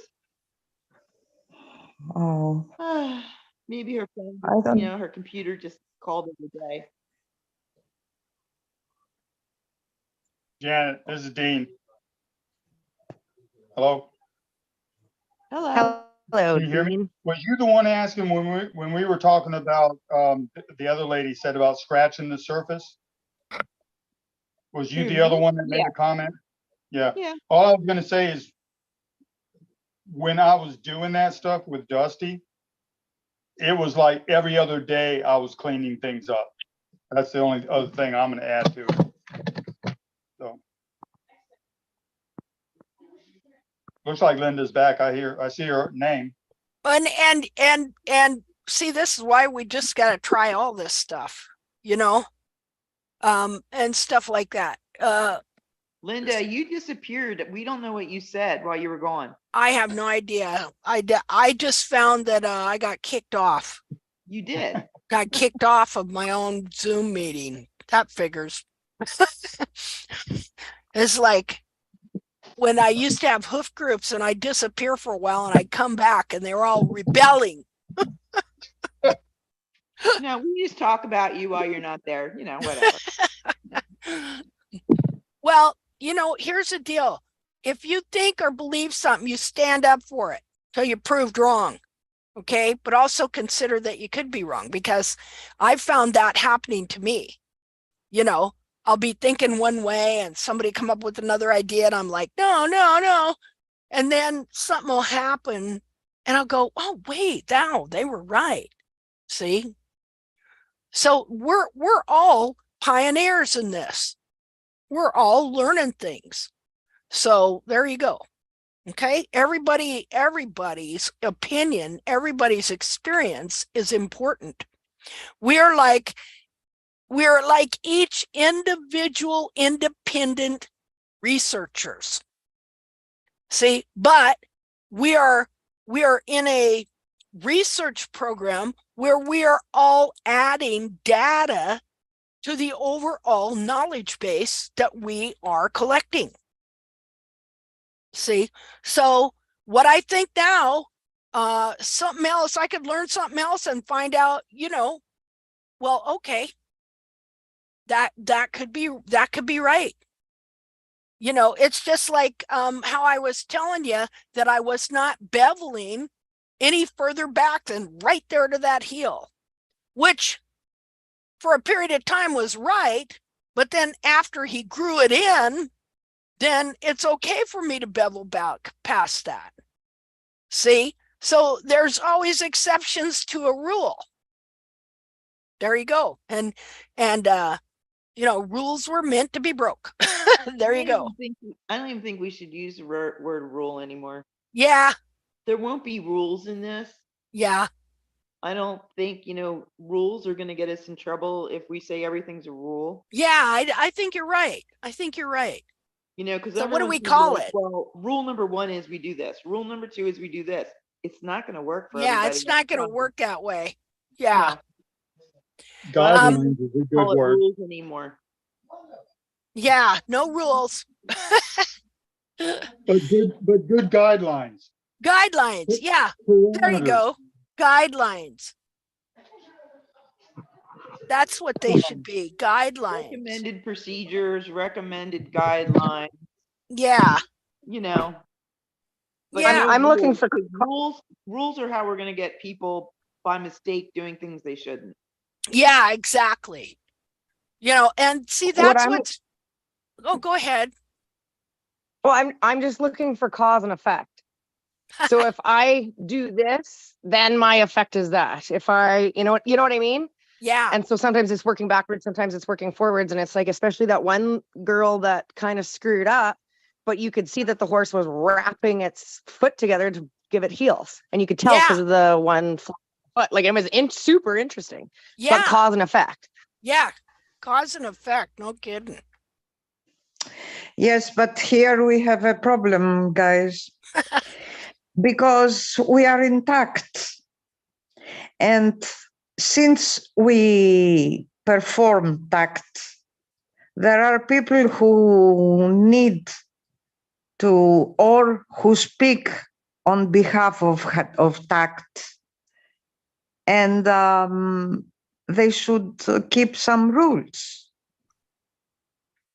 I mean, I read some days ago a post a lady uploaded and said that, but my horse was trimmed by a TACT trimmer. Oh, yeah. And I think we have to think about it or to decide how shall we go on with it. I think she actually meant she herself was the trimmer and following TACT when I went back and reread it. No. She said it was trimmed by a lady, a TACT trimmer. Well, see, remember when I came and said there are no TACT trimmers?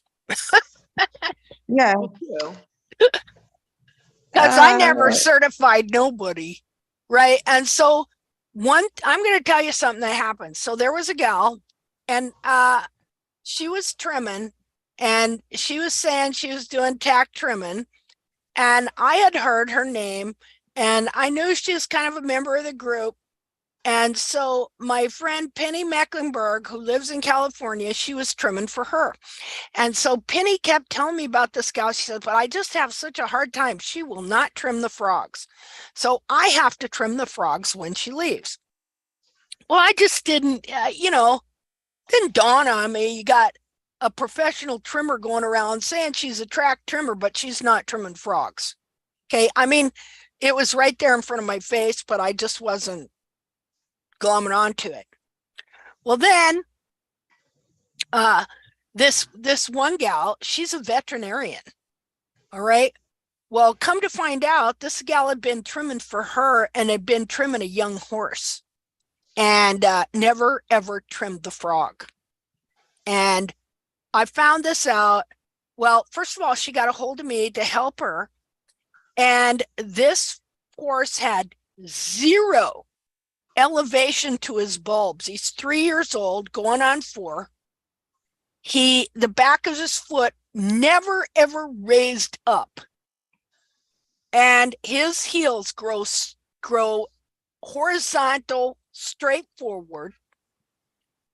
And this was all from never trimming the frog. I freaked out, you know. And so because she's going, I don't know why he's this way, because he's been tack trim. And then I put the pieces together. Oh, this is the same girl that my friend Penny told me about. A nice gal. Since that time, I had talked to her, you know, like we're talking now, you know, over the internet. Nice gal and stuff. But then when I found that out, I mean, I kind of freaked out. And that's when I got on the group and I said, nobody has been certified.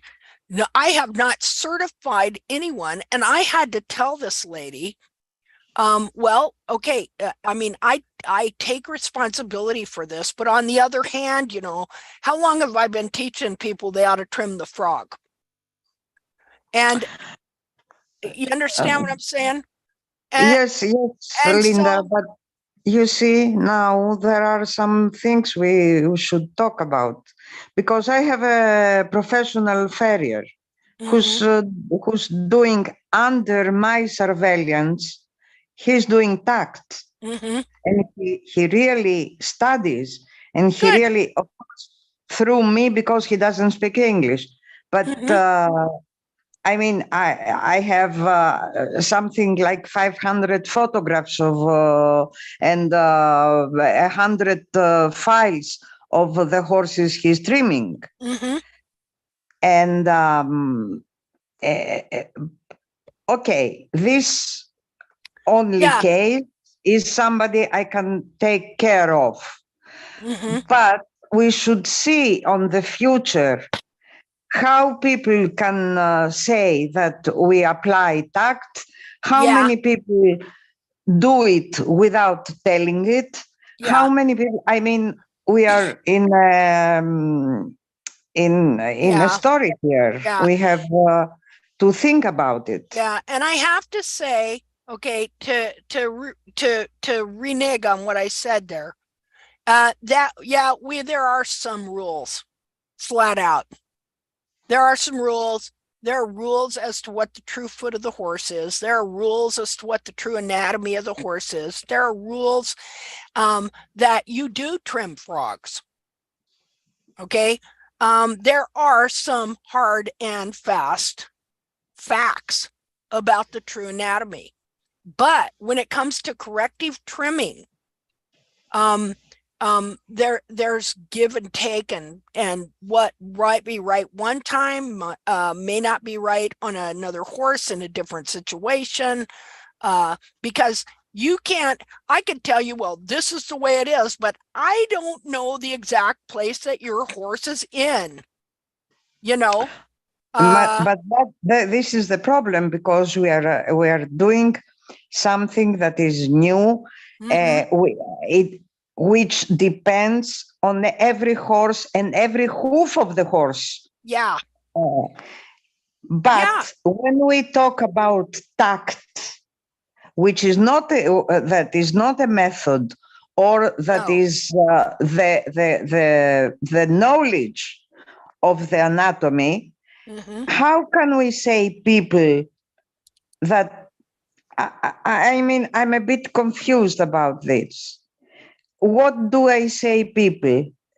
I used to say, learn about the anatomy of the hoof. But, you know, professionals and farriers, they already think they know. Not only, even if they have the will to study it, they have to work, and they have to precise their work, doing TACT, meaning something. I don't know. I don't know. I don't know what, Yes, you know, okay, we will not find the solution now, but we have to no, think about it. yeah, To me, it's very important when someone says, I do tact, yeah, yeah, to have the knowledge yeah, to that do they, tact. to have the, yeah, I see what you're saying, you This know. is my main problem.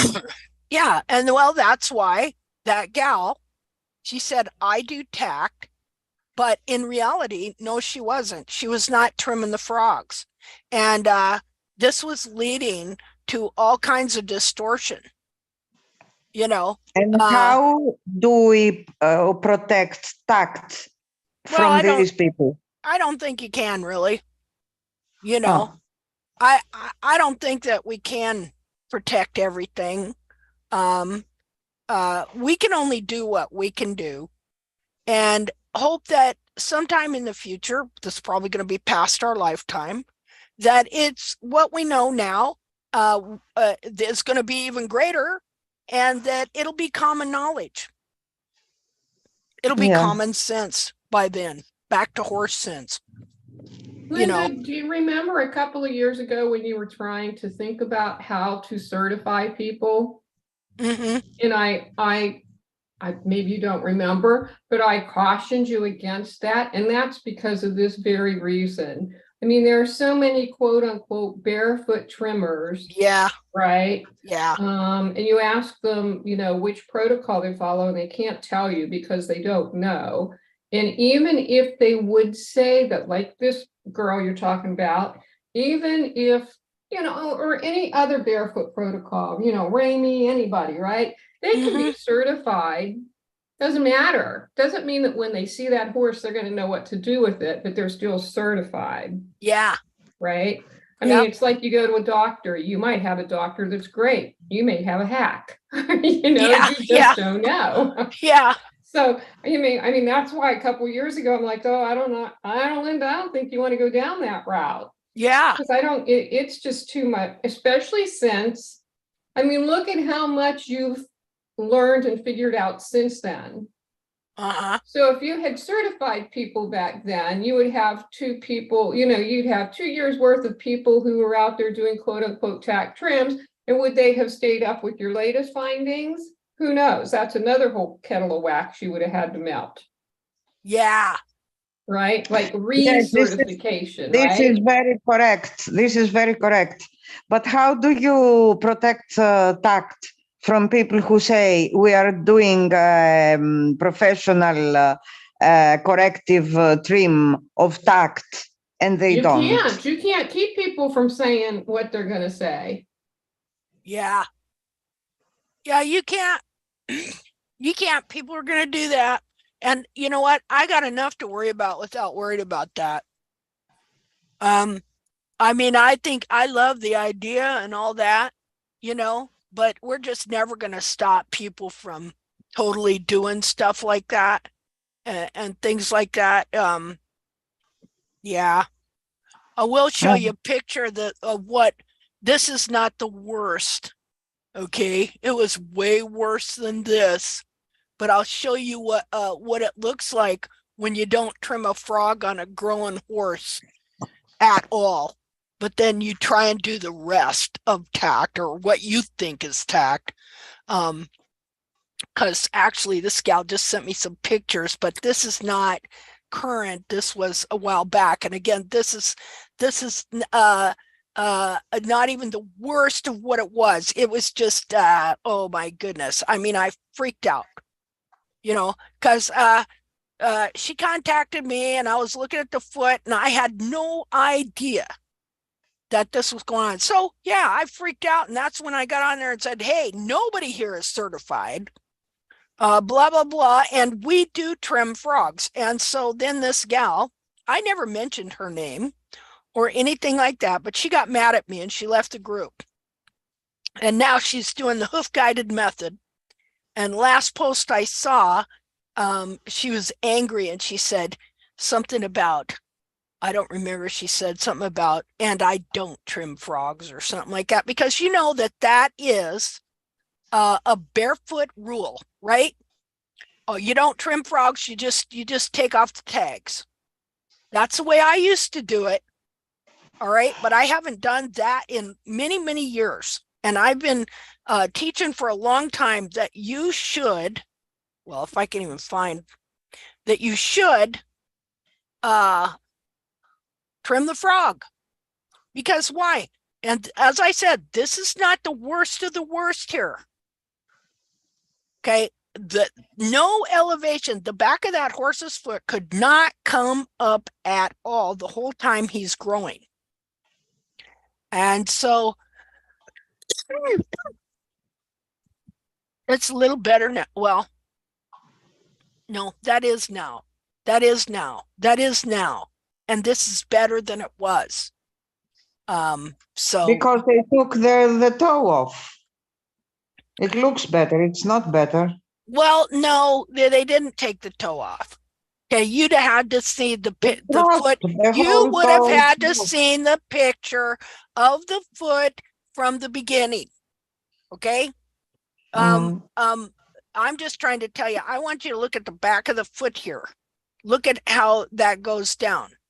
Okay, I'll try to find, I might be able to find, let me see if I can find what this foot looked like. Okay, now she's had shoes put on the horse and different things like that. But let me see if I can find a picture of what this foot looked like when they did not. Just a minute here. Sorry about that. Was that a front foot or a hind foot? It's a front foot. It looked like a front? Yeah, it's a front foot, but I really want you to see what this looked like. I think I can find it. Because it did look bull nose. No? Well, yeah, that too. But this is everything that happened to this horse. This good looking, nice young horse was from that frog never being trimmed. And I felt so bad because, you know, my friend Penny kept trying to tell me, you know, saying this gal's name, well, so-and-so, you know, and she would say the name like as if I knew the gal, which I really did not know her. Let's see, I'm in PQRS. Let me see. I hope I can find P.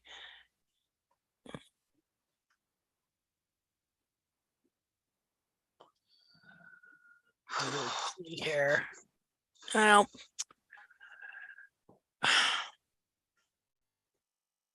Well, I know I got a picture of that horse's foot somewhere.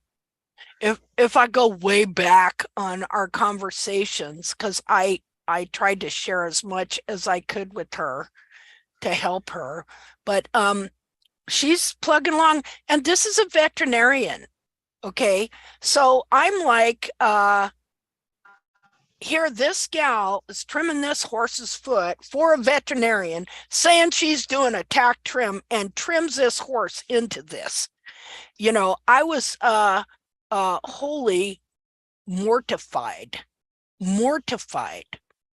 Let me see.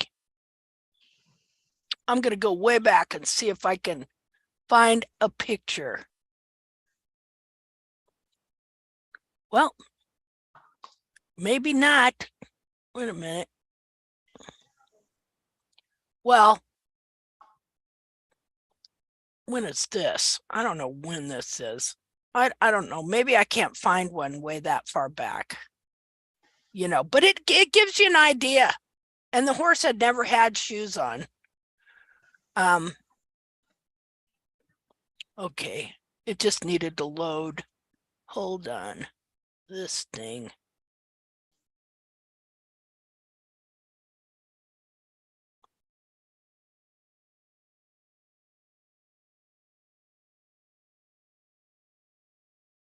Okay, here, well, here you can see it's getting a little elevation. I mean, this foot had was as flat as you could ever get. I have to go through a lot of pictures because I shared a lot of pictures with her. Well, here you go. let's see. New share.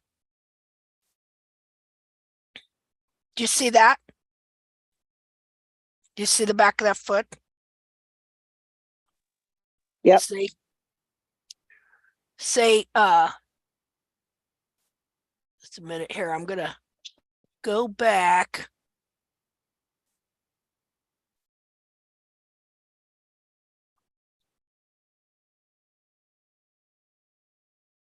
Oh, well, here.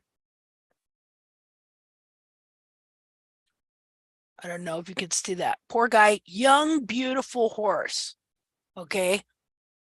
And of course, had x-rays and everything. This is from not trimming frogs on young horses. On young horses. So super on the 1 foot. You want to talk about a negative palmar angle. Well, I guess I am sharing that. See that?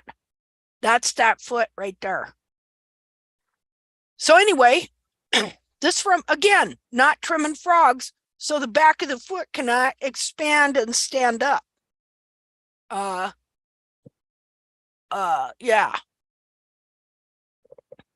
Anyways, you know, she's done a lot.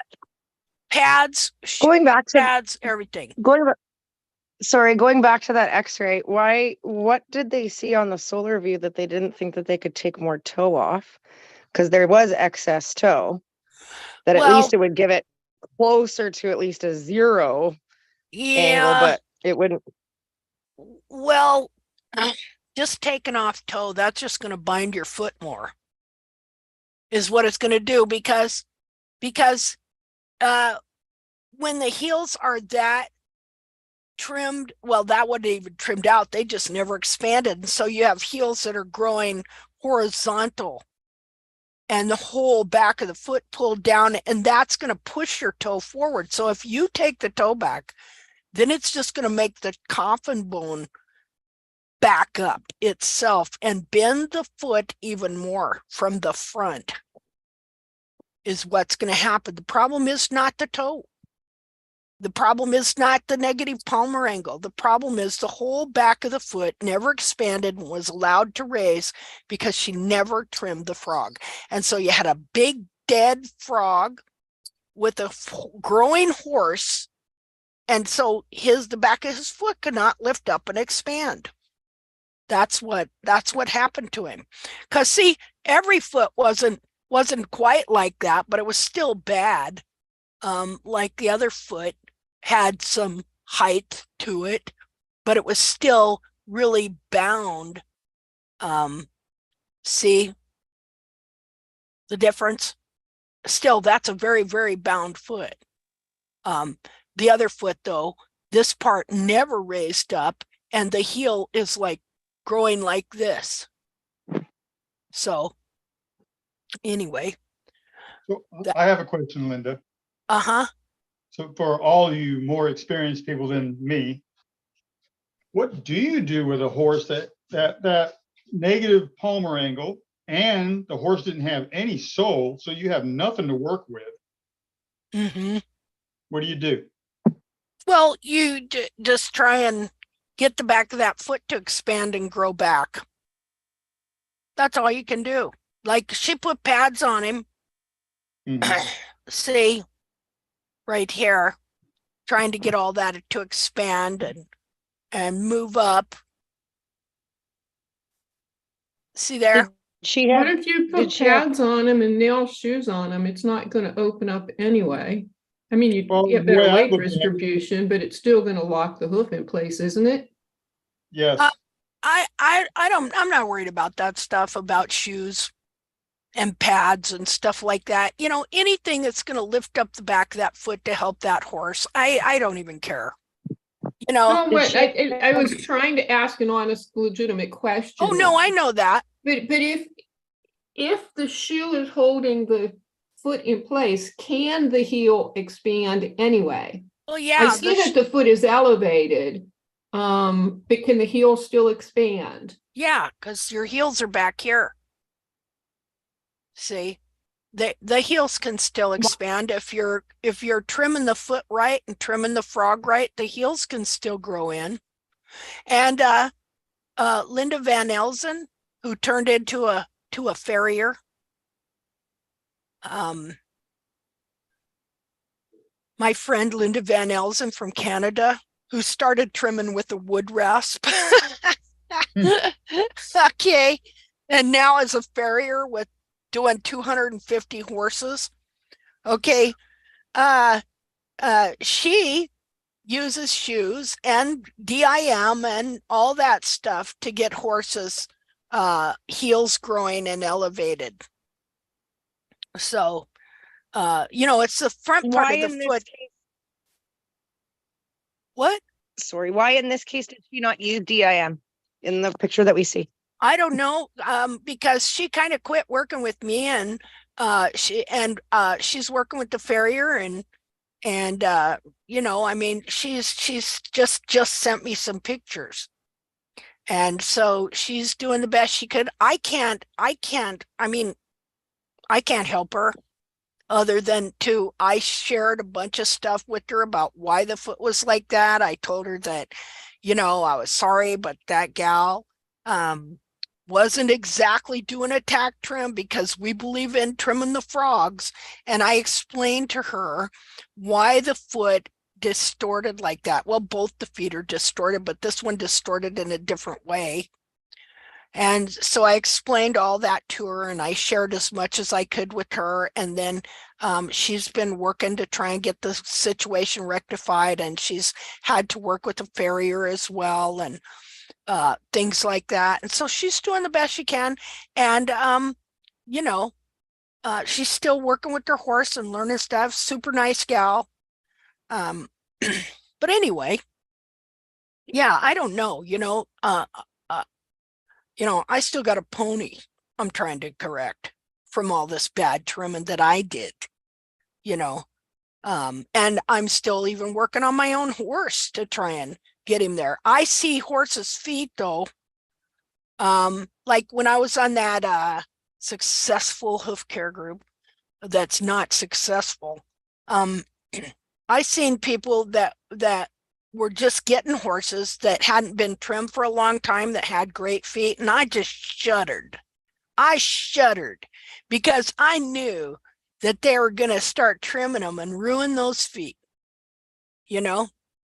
Horses got a better chance not being trimmed at all and just thrown out in a sod pasture than they do with most people grabbing a hold of them and thinking they're gonna do something for them. It's a sad deal. But anyway, yeah, I don't know, what the answer is here, except that you got to try and grow and release the back of the foot and get things to growing and moving and stuff like that. So, okay. Do we want to talk about anything else on this marathon? I can't believe you're still here. Oh my God. I have to go, speaking of little ponies, go pack my own little pony's feet. So I can't believe you're still here. Okay. Some of us are diehards. Yeah. Yeah. So, okay. Okay, Hey, let me ask you, can I ask you one question before we go? Sure. Remember that first picture you put up at the front, and I said it sort of looked like the pony position I was in, where I've got all that compacted sole in the front of the frog. Oh, yeah. Okay. How do you know how much of that you can safely take off? Yeah, none.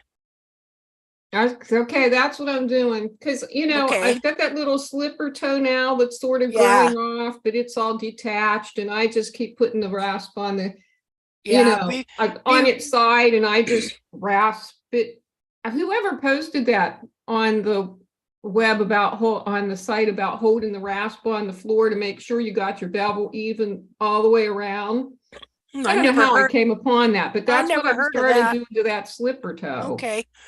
That be real. It's all hollow up in there. Yeah, be real cautious taking any sole out of the toe whatsoever. Okay, I haven't touched it. I just keep, taking off the little slipper toe thing as it Yeah, falls because there's apart. so much pressure there. Yeah. That if you destroy that connection between the lamina and the sole and the wall, well, then the wall will just flip up and the horse will step down through the sole. Great. Yeah, no, I'm trying to avoid that. Yeah. But you're right, rehabbing these little ponies. I mean, I don't know why to me it's so much harder to do a pony it than it is is. to do a horse. It's a incredibly nightmare. hard. It's, you're down on your knees, you can't use both hands because you got to hold Yeah. the foot with one hand, it's like Yeah. anyway. I wish I could just, lay her down and like flip her over on her back. It would be easier. Anyway. Yeah. All right. So I did the right thing. Okay, good. Yeah. I got to be really super cautious about that. Okay. All right. Well, thank you. Okay. Well. So there's people here I haven't seen before. Steffi and Nina and Adria. And that's Roberta. I know Roberta. And let's see. Linda, sorry, I need to tell good night to you because my phone is dying. Okay. Well, I love you much. Thank you very much. Thank you for being here and participating and sharing your experience. I appreciate it. Okay, guys, thank you very much, everybody. Okay, did Janet leave? Did I make her mad? I hope not. I'm just getting tired. Okay, let's see. Carol's phone. Who are you? Do you hear me? Do any of these people hear me? I can hear you, Linda. I don't know. Oh, okay. Hi, Linda. This is Adria. I've been here before. I've been following you for about 10 years, and I'm just popping on. Yeah. Okay. Been a part of it for a long time. Just don't have a lot of time to participate, but you've been very inspirational and helpful. Well, thank you, and awesome. Thank you for piping up there and let me know who you are and stuff. See, this is a good thing, is that trying to make it so people can just kind of learn and follow and be independent. You know what I mean? As much as possible. So that's awesome. Well, thank you, Adria. Thank you. Steffi, can we know anything about you? Does she hear us? Let's see here. Okay, so who else is here? And whoever Carol's iPhone X is. And Nina. Who's Nina? Do I know you, Nina? Can you hear me? I guess they're not talking. Hey, well, everybody, huh? You're broadcasting. I can hear you. So. Oh, okay. Okay. Well, hey, everybody have a great week. I hope we all learned something. Would somebody say something? Linda. Yeah. Sorry, it's just Brandy again. Hi, Brandy. Hello, darling. Next week, can we talk about CD toe? Yeah. Just remind me and come on and we will discuss that. For sure. Thank you. Okay. Hey, well, everybody have a great week. You too. And I guess I would end this by saying, pray for all of us, pray for Israel, pray for these things going on. So much war, so much sorrow, so much suffering. My heart just really goes out to people everywhere that are suffering and so involved in war. I am so fortunate at this point to be in such a safe place, and we just really need to definitely count our blessings if we live someplace where we are at peace and safe. So anyway, everybody have a great week, and God be God be with you this week and watch over all of you in Jesus' name. Amen. Love y'all. Bye-bye. Bye-bye. Bye bye. you so Thanks. much, Linda. Bye-bye. Bye-bye. Now I just got to figure out how to get out of here. Stop share. You're as bad as I am. I'm lost.